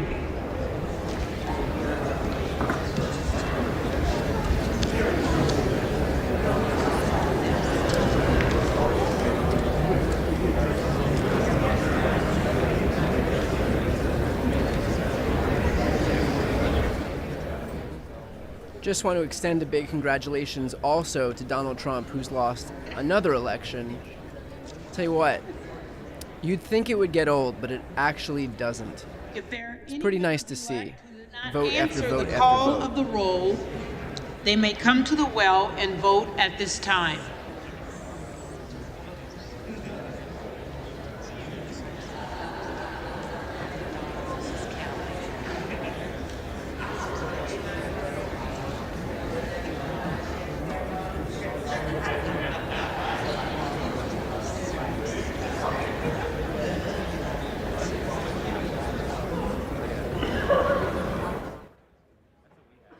By the way, as we wait for this final vote to finish up and for them to announce the final results, and for us to wait and see whether we're going to get a motion to adjourn to a different day or a 12th vote for Speaker, I would also ask you, if you haven't yet subscribed, to please subscribe to my channel. I'll continue live streaming as long as it takes, which today has been going on 7.5 hours now, but we'll continue to live stream as long as it takes until we have some type of resolution here. But a great way to support what I do is just to throw me a subscribe. Doesn't cost anything, but it's it appears Representative Kevin McCarthy, Republican of California, is on track for a historic 11th defeat. On track because the official tally has not been announced yet. What is happening behind the scenes? Jake Sherman of Punchbowl News tweeting out, House Republicans pushing to elect a speaker tonight. Per sources involved in the talks, a deal is cut. Either it moves people or Kevin McCarthy is in serious trouble. Lawmakers are reviewing it. The House could recess to allow discussion. So that is happening on and off the floor. On this 11th ballot, you probably saw Florida Republican Matt Gaetz officially nominate the former President Donald Trump as Speaker. He said in his remarks, I nominate President Trump because we must make our country great again, and he can start by making the House of Representatives great again. Max Cohen, who writes for Punchbowl News, has a quote from Patrick McHenry, who is a McCarthy ally and has been negotiating with those 20 holdouts. Quote, each meeting is more positive than the last. He adds that the goal is to get a speaker tonight.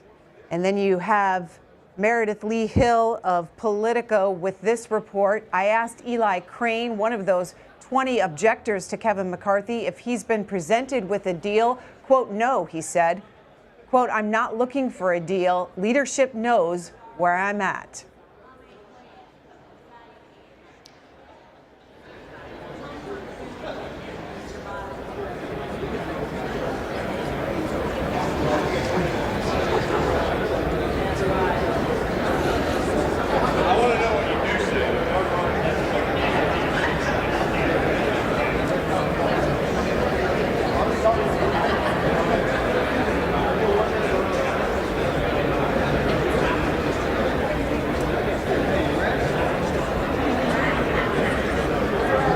While we wait for this official tally from the clerk, you've been seeing Republicans cross the aisle over to the Democratic side. It looks like talks are happening between the two sides. Who knows what it is that they are talking about? Possibly a deal to adjourn tonight. You can see the huddles. There's Hakeem Jeffries, the Democratic leader, huddling with his fellow Democrats on his side. You saw Matt Gaetz, a Florida Republican, cross over and talk to some Democrats. We will keep you updated as we continue to watch reporters on Capitol Hill and and report to you what they are hearing from lawmakers on and off the floor.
Widely reported that...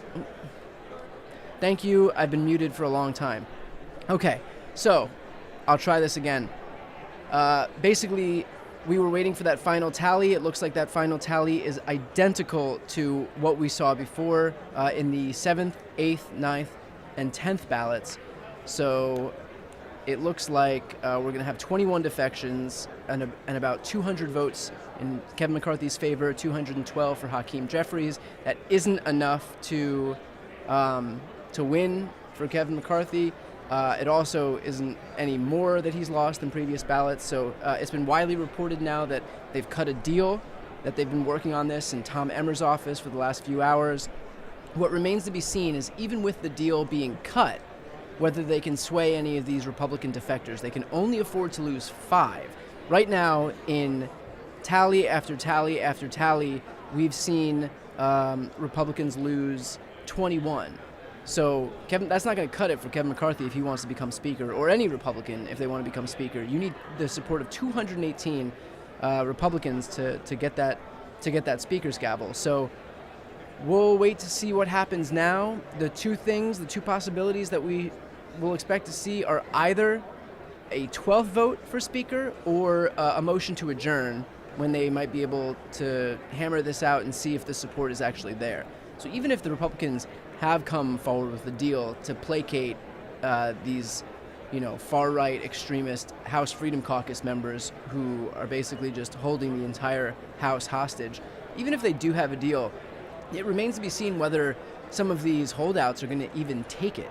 A lot of them just personally don't want Kevin McCarthy to be the guy, no matter what he gives them. So they can stand there and say, we want X, Y, and Z. But at the end of the day, even if they're given those things, whether they actually take it in exchange for a vote in McCarthy's favor remains to be seen. So we'll see what happens on that front. And, we'll have this final vote tally soon. And the House just finished its 11th ballot for Speaker, and still no lawmaker has received enough votes. While we wait for this official tally, we can see on your screen lawmakers are crossing the aisle, talking to each other, Democrats and Republicans. Something is underfoot. We just don't know what yet. Robert Costa of CBS News is reporting inside this framework that has been negotiated and talked about with Republicans in order to get those 20 Republicans to join the others in voting for Kevin McCarthy. As this is according to several Republicans. Rules changes, budget promises, committee guarantees, talks are fluid, but the framework to win over some of the McCarthy critics coming together as people review the top lines. Big picture, it makes the House Freedom Caucus central in the House. Chad Pergram of Fox News tweeting out from a colleague, Tyler Olson, McHenry, an ally McCarthy, quoted as saying, I actually feel I felt progressively better over and over the period of the last 36 hours. Every hour has been successfully better than the last.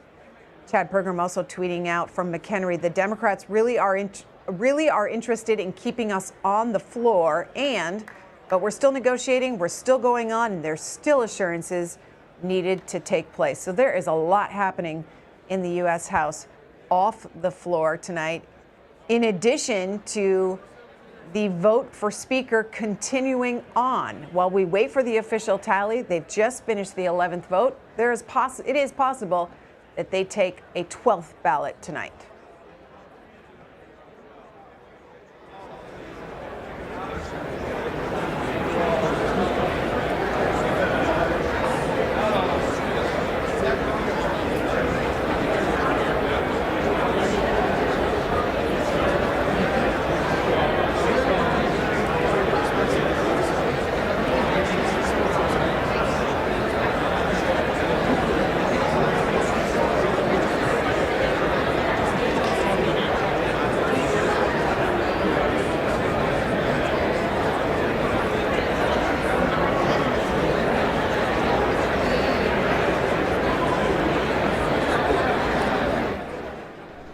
Okay, here's where we're at right now. According to Jake Sherman from Punchbowl News, it's looking like the House is talking about adjourning until tomorrow. Some senior Republicans are asking for Monday, but tomorrow is more likely. Democrats aren't looking to help because the January 6th ceremony is tomorrow. So that's where we're at right now. If Republicans want to be able to adjourn, they're going to need to do it among themselves. Whether Republicans are going to be able to garner enough votes remains to be seen. Tell you what, they haven't been able to do it thus far. We've got 11 speakers' votes failed under our belts right now. Although the only vote they have been able to successfully pass was a vote adjourning yesterday. So we'll see what happens if they do vote to adjourn. Again, as you've heard here and as I've said earlier today as well, there is news of a deal that's been struck between Kevin McCarthy and some other senior Republicans, Republican holdouts. So we'll wait to see what happens on that front, whether that deal A has been struck, and B, even if it was struck, whether those holdouts are even willing to abide by it. Some of them just don't want Kevin McCarthy, and no matter what he gives them, whether it's a sack of cash and a committee chairmanship, they're not going to take it because they just don't want Kevin McCarthy himself. So we'll see what happens on that front. But as of right now, according to Jake Sherman at Punchbowl News, it's looking like the House Republicans are trying to adjourn until tomorrow. Some senior Republicans want Monday. So we'll see what happens. What I would expect is that you'll have 0 Democrats who are going to vote to adjourn, and that you'll even have some Republicans who are going to vote against adjourning because they want to just get this thing done. And we will have dragged this thing out into a 4th day, which is just wild because we're talking about just doing the bare minimum here. We're talking about electing a speaker so that we can get to the other stuff, get to the act of governing. We can't even get to that part. We can't even swear anyone in right now. You can't do anything until a speaker is elected. And it's taken them 4 days and 11 votes thus far failed to be able to do even that. So, and I know some of them are chomping at the bit to get to their legislative priorities, which include investigating Hunter Biden and screaming about the southern border and introducing legislation banning any more than 2 pronouns. But to be able to do those very, very, very important things that the whole country is waiting with bated breath for them to do, they got to choose a speaker first. They got to start the business of the House, and they're not even able to do that. So there are going to be some Republicans who are not going to play ball and allow them to delay this thing into a 4th day. So we'll see if Republicans even have the ability to get this motion to adjourn passed, if that's what they decide to do. So these are things that we're going to find out in short order here. But what happens next should be pretty interesting. So if you're watching, stick around. If you've put in this much time already, might as well see it through. I'm going to be here. We're going on 8 hours now. Yep, this is 8 hours right now. So thanks for sticking around if you've been watching from the beginning. If you haven't, then you're lucky. But it's going to be interesting in terms of what happens in the next few minutes as we look toward a 12th possible vote tonight. And of course, if you haven't yet subscribed to my channel and you appreciate this commentary and want to see more of these live streams or trending news stories, please subscribe to this channel. That is the single best way to support what I do. It doesn't cost you anything. Just hit the subscribe button right here on the screen. Thank you.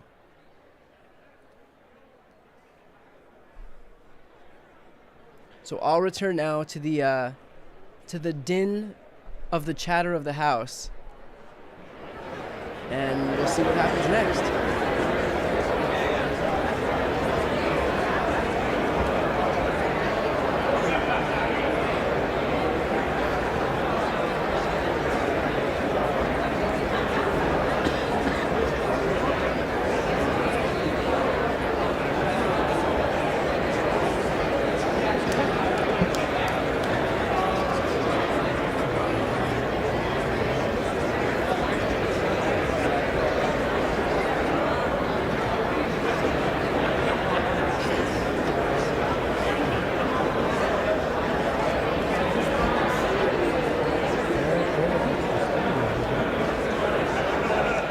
You can see lots of huddling on the House floor after they have finished, but not officially called, the 11th ballot for Speaker of the U.S. House of Representatives. Negotiations are ongoing. We're following all of the reporting from Capitol Hill on C-SPAN. To put what's happening on the floor in context, historical context, Peter Baker of New York Times reporting only 7 times in U.S. history has it taken more than 9 votes to pick a speaker, none in the last century and a half. The House is now in a place it hasn't been since 1859, when it took 44 votes to choose a leader. And another tweet here on the history of this, just that it's the 11th ballot, and the House made history when it went past that 9th ballot earlier today.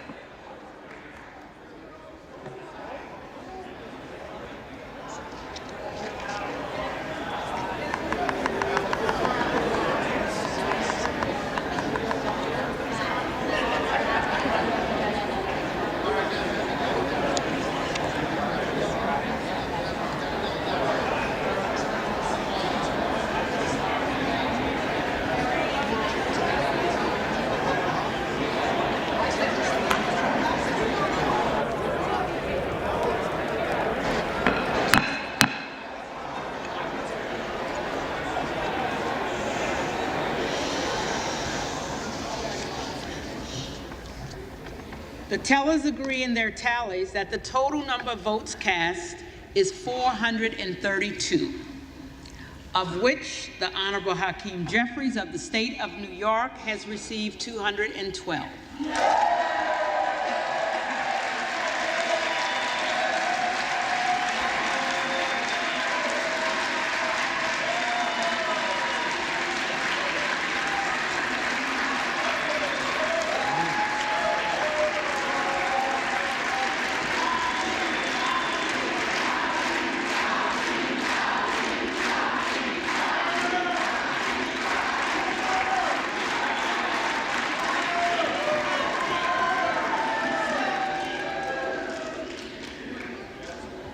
The Honorable Kevin McCarthy of the state of California has received 200.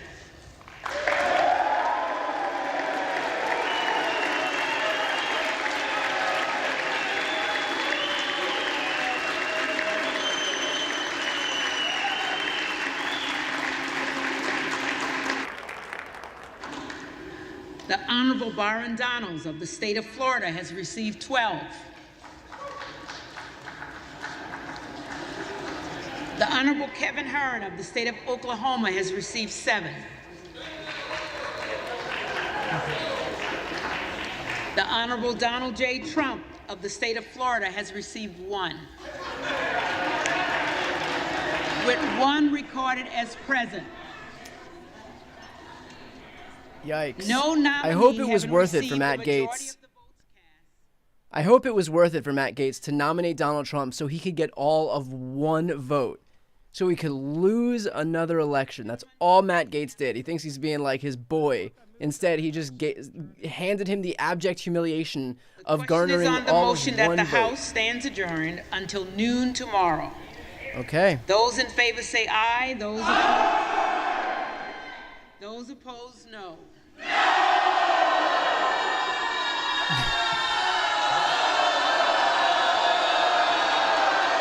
So they'll do a recorded vote and see if they have the votes now. In the opinion of the chair, the noes have it.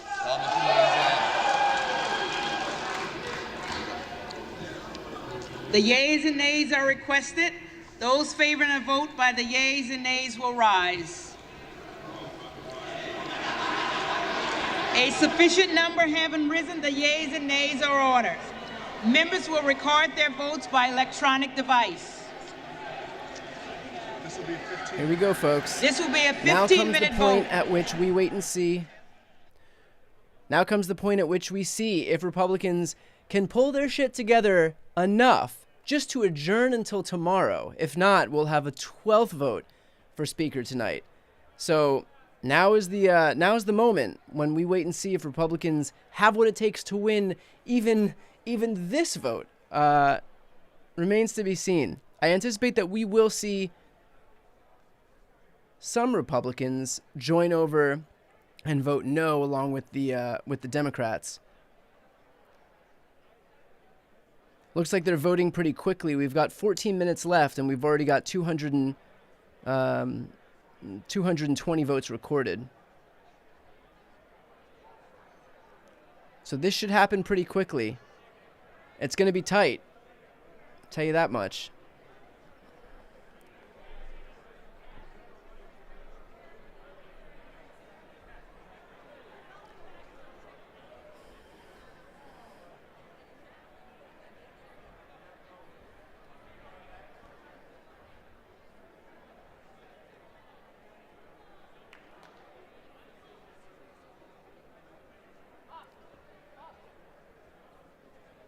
Now, if I'm not mistaken, and I'm not positive here, but if someone doesn't vote in this, it's a simple majority. So if someone doesn't vote, if someone's left the chamber, if someone's gone home for the evening, that's it. It's to the detriment of their own party. So we'll wait and see what happens. But you've just got to win a simple majority here, and that's how we'll be able to determine. Part of the leadership team under Kevin McCarthy and an ally, of course, of Kevin McCarthy, calling for a motion to adjourn. You heard the Democrats loudly protest that. Electronic vote underway. This is the tally being done by the House. It's a 15-minute vote. This is what you normally see when you watch a vote on the House floor. As those votes tick in, members are electronically casting their vote, and so you can see the tally there on your right. On your left are our C-SPAN cameras capturing the talks that are still going on the House floor between Republicans, and Democrats are huddled as well, all waiting to see what happens next. Do they get the votes, the Republicans, the McCarthy part of the Republican Party, do they get the votes to adjourn until noon tomorrow so that they can keep negotiating off the floor with those 20 defectors who have caused the vote to go multiple ballots in this speaker race? Live coverage here on C-SPAN.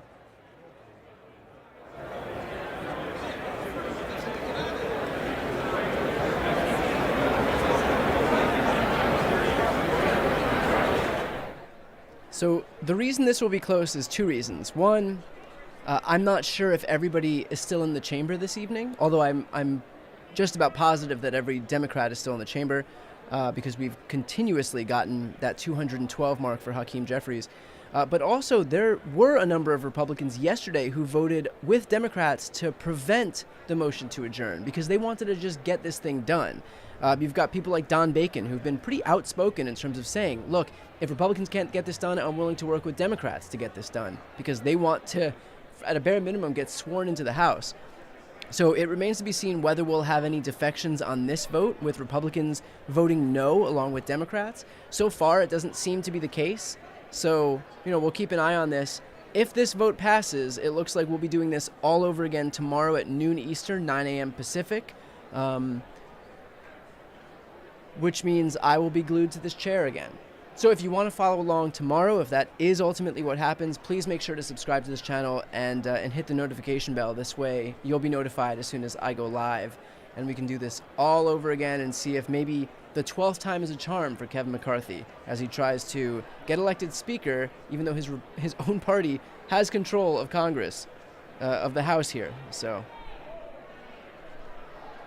again, just a few more minutes left in this vote. We've got about 10 minutes here, and we'll have an answer as to whether we're going to be adjourning tonight or if we're going to go for number 12.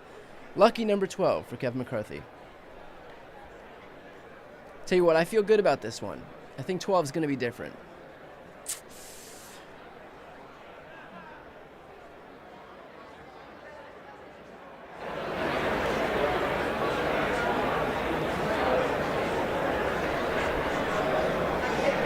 I'll go full on this screen so that you could watch the vote tally as it continues to rack up votes.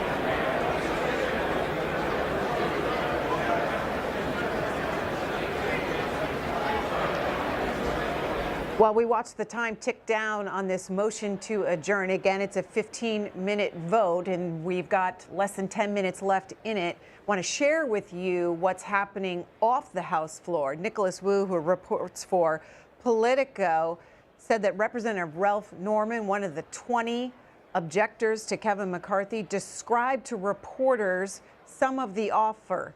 Quote, "It's changes that we wanted.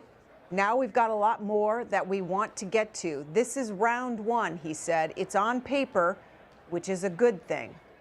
Lauren Boebert, also one of those 20 defectors, tweeting out at 7:44 p.m. Eastern Time, "When the country is being destroyed in unprecedented ways, sometimes you need to do unprecedented things to get it back on course. We are fighting to save America, and we won't back down," she writes.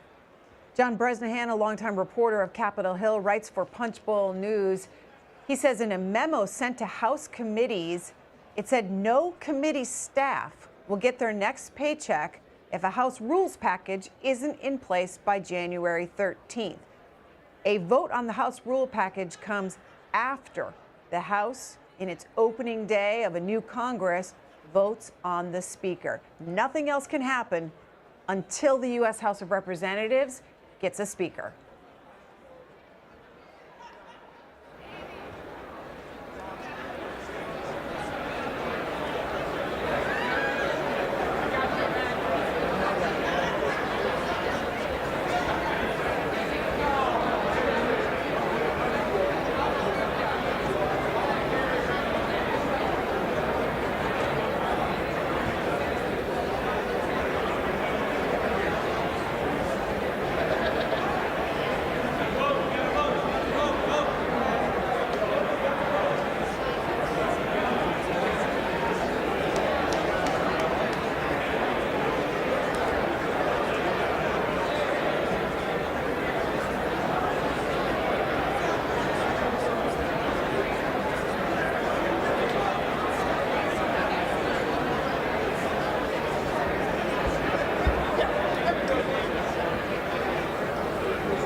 On this vote to adjourn, Scott Wong of NBC is reporting that Republicans are sticking together on this vote. Gates, Boebert, Biggs, all voting yes to adjourn. You know those names because they are part of the 20 that have been holding out, part of the impasse over voting for Kevin McCarthy as Speaker of the House. Meredith Lee Hill reporting for Politico. Steve Scalise, the number 2, after vote to adjourn until noon tomorrow, asked what the plan is going forward. Quote, "We're going to continue having conversations tonight." And then Manu Raju of CNN is reporting that Patrick McHenry, a key McCarthy ally, told us, quote, "The main things we're talking about are a conservative agenda around spending and the nature of our Republican majority. That's really the crux of this conversation, and that's really the contours of it."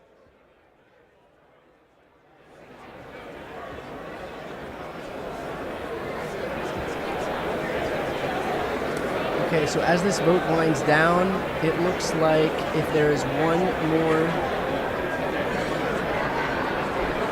couple more Republican votes will seal the deal.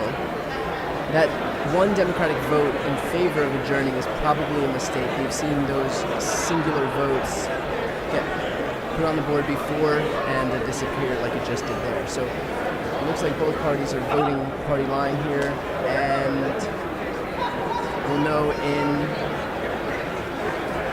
a couple of moments here whether we're going to adjourn for the evening and then start this up again tomorrow at noon Eastern, 9 a.m. Pacific.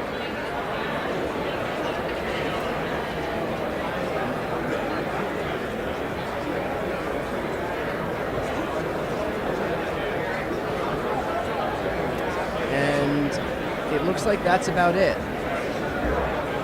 Yeah, it looks like that's about it. That's going to seal the deal. So it looks like Republicans were able to pull out the votes. Finally, a successful vote by Republicans, only to adjourn the House after having failed 11 straight times to choose a speaker. Congratulations. I'll bet this one feels good. So with that said, we'll let this play out. Obviously, things can change in these last few moments, but it looks like this is going to be it. So we'll do this again tomorrow once they come back and try again on number 12, on ballot number 12. In the meantime, if you want to follow along with me and you've watched on this live stream, please hit the subscribe button and then hit the bell and you'll be notified when I go live again. But expect another live stream tomorrow morning, noon Eastern, 9 a.m. Pacific, and we'll try to see if Republicans can pull this out again. There's been a lot of reporting that they've struck a deal.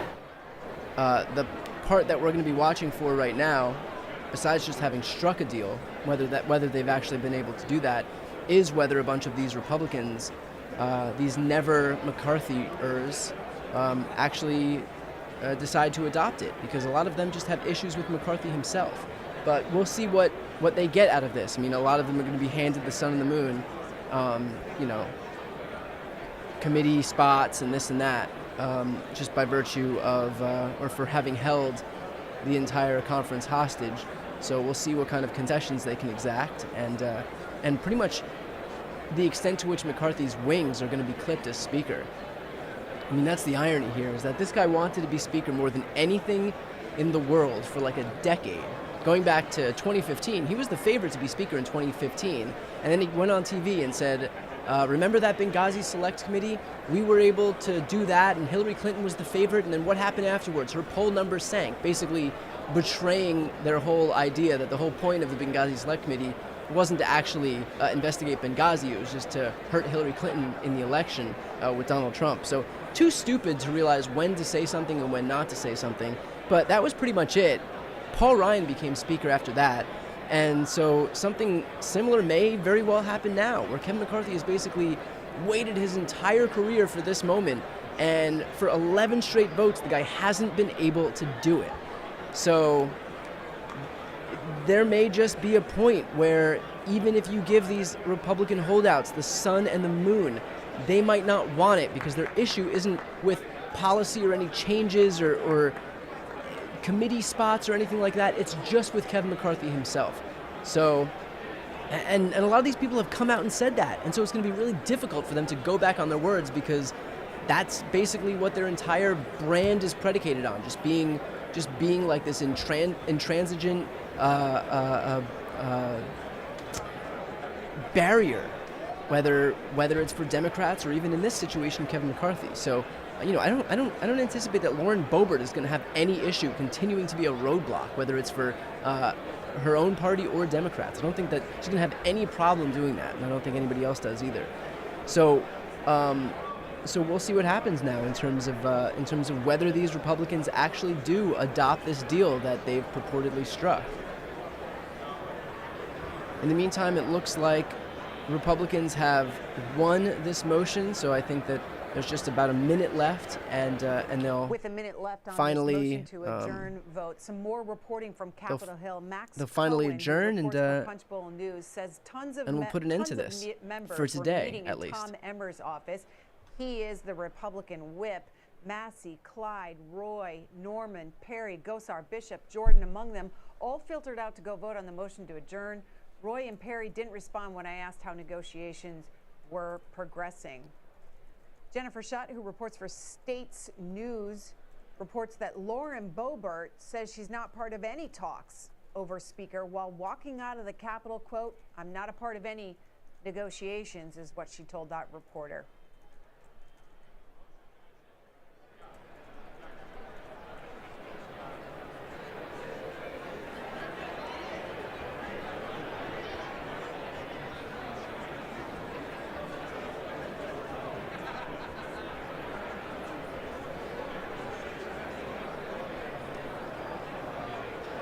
And that's it. The vote's at 0. Republicans have won this vote. They'll adjourn until tomorrow. So. Well, it's 4:32. That's how many we had. Yeah, we might have one more, but let's just see. Let's do it. Very short.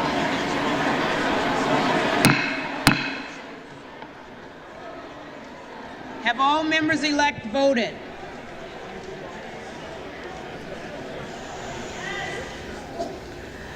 Does any member-elect wish to change his vote or her vote? No change. Closed. On this vote, the yeas are 219, the nays are 213. The motion is adopted. Accordingly, the House stands adjourned until noon tomorrow. Big congratulations to the Republican Party on finally winning a vote. With that vote, of course, being to go home after failing 11 straight times to elect a speaker. You guys should be proud. This is a big moment.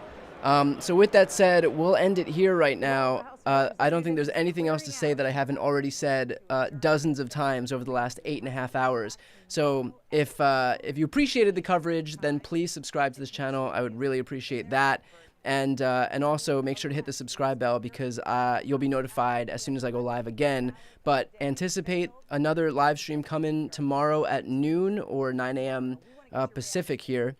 And we'll see if Republicans can pull off the elusive feat of just simply electing a speaker now that they have the majority in the House. So, I mean, we're talking about a more than once-in-a-century phenomenon here. I think it's the mid-1800s was the last time it took this much time to actually elect a speaker. So leave it to the Republican House majority to usher in a level of dysfunction that we haven't seen for over, 150 years. So with that said, thank you all for watching. I really appreciate it. I know there are a lot of places that you can watch this stuff, so thanks for doing it here. Again, hit the subscribe button if you haven't had a chance to already, and talk to you tomorrow.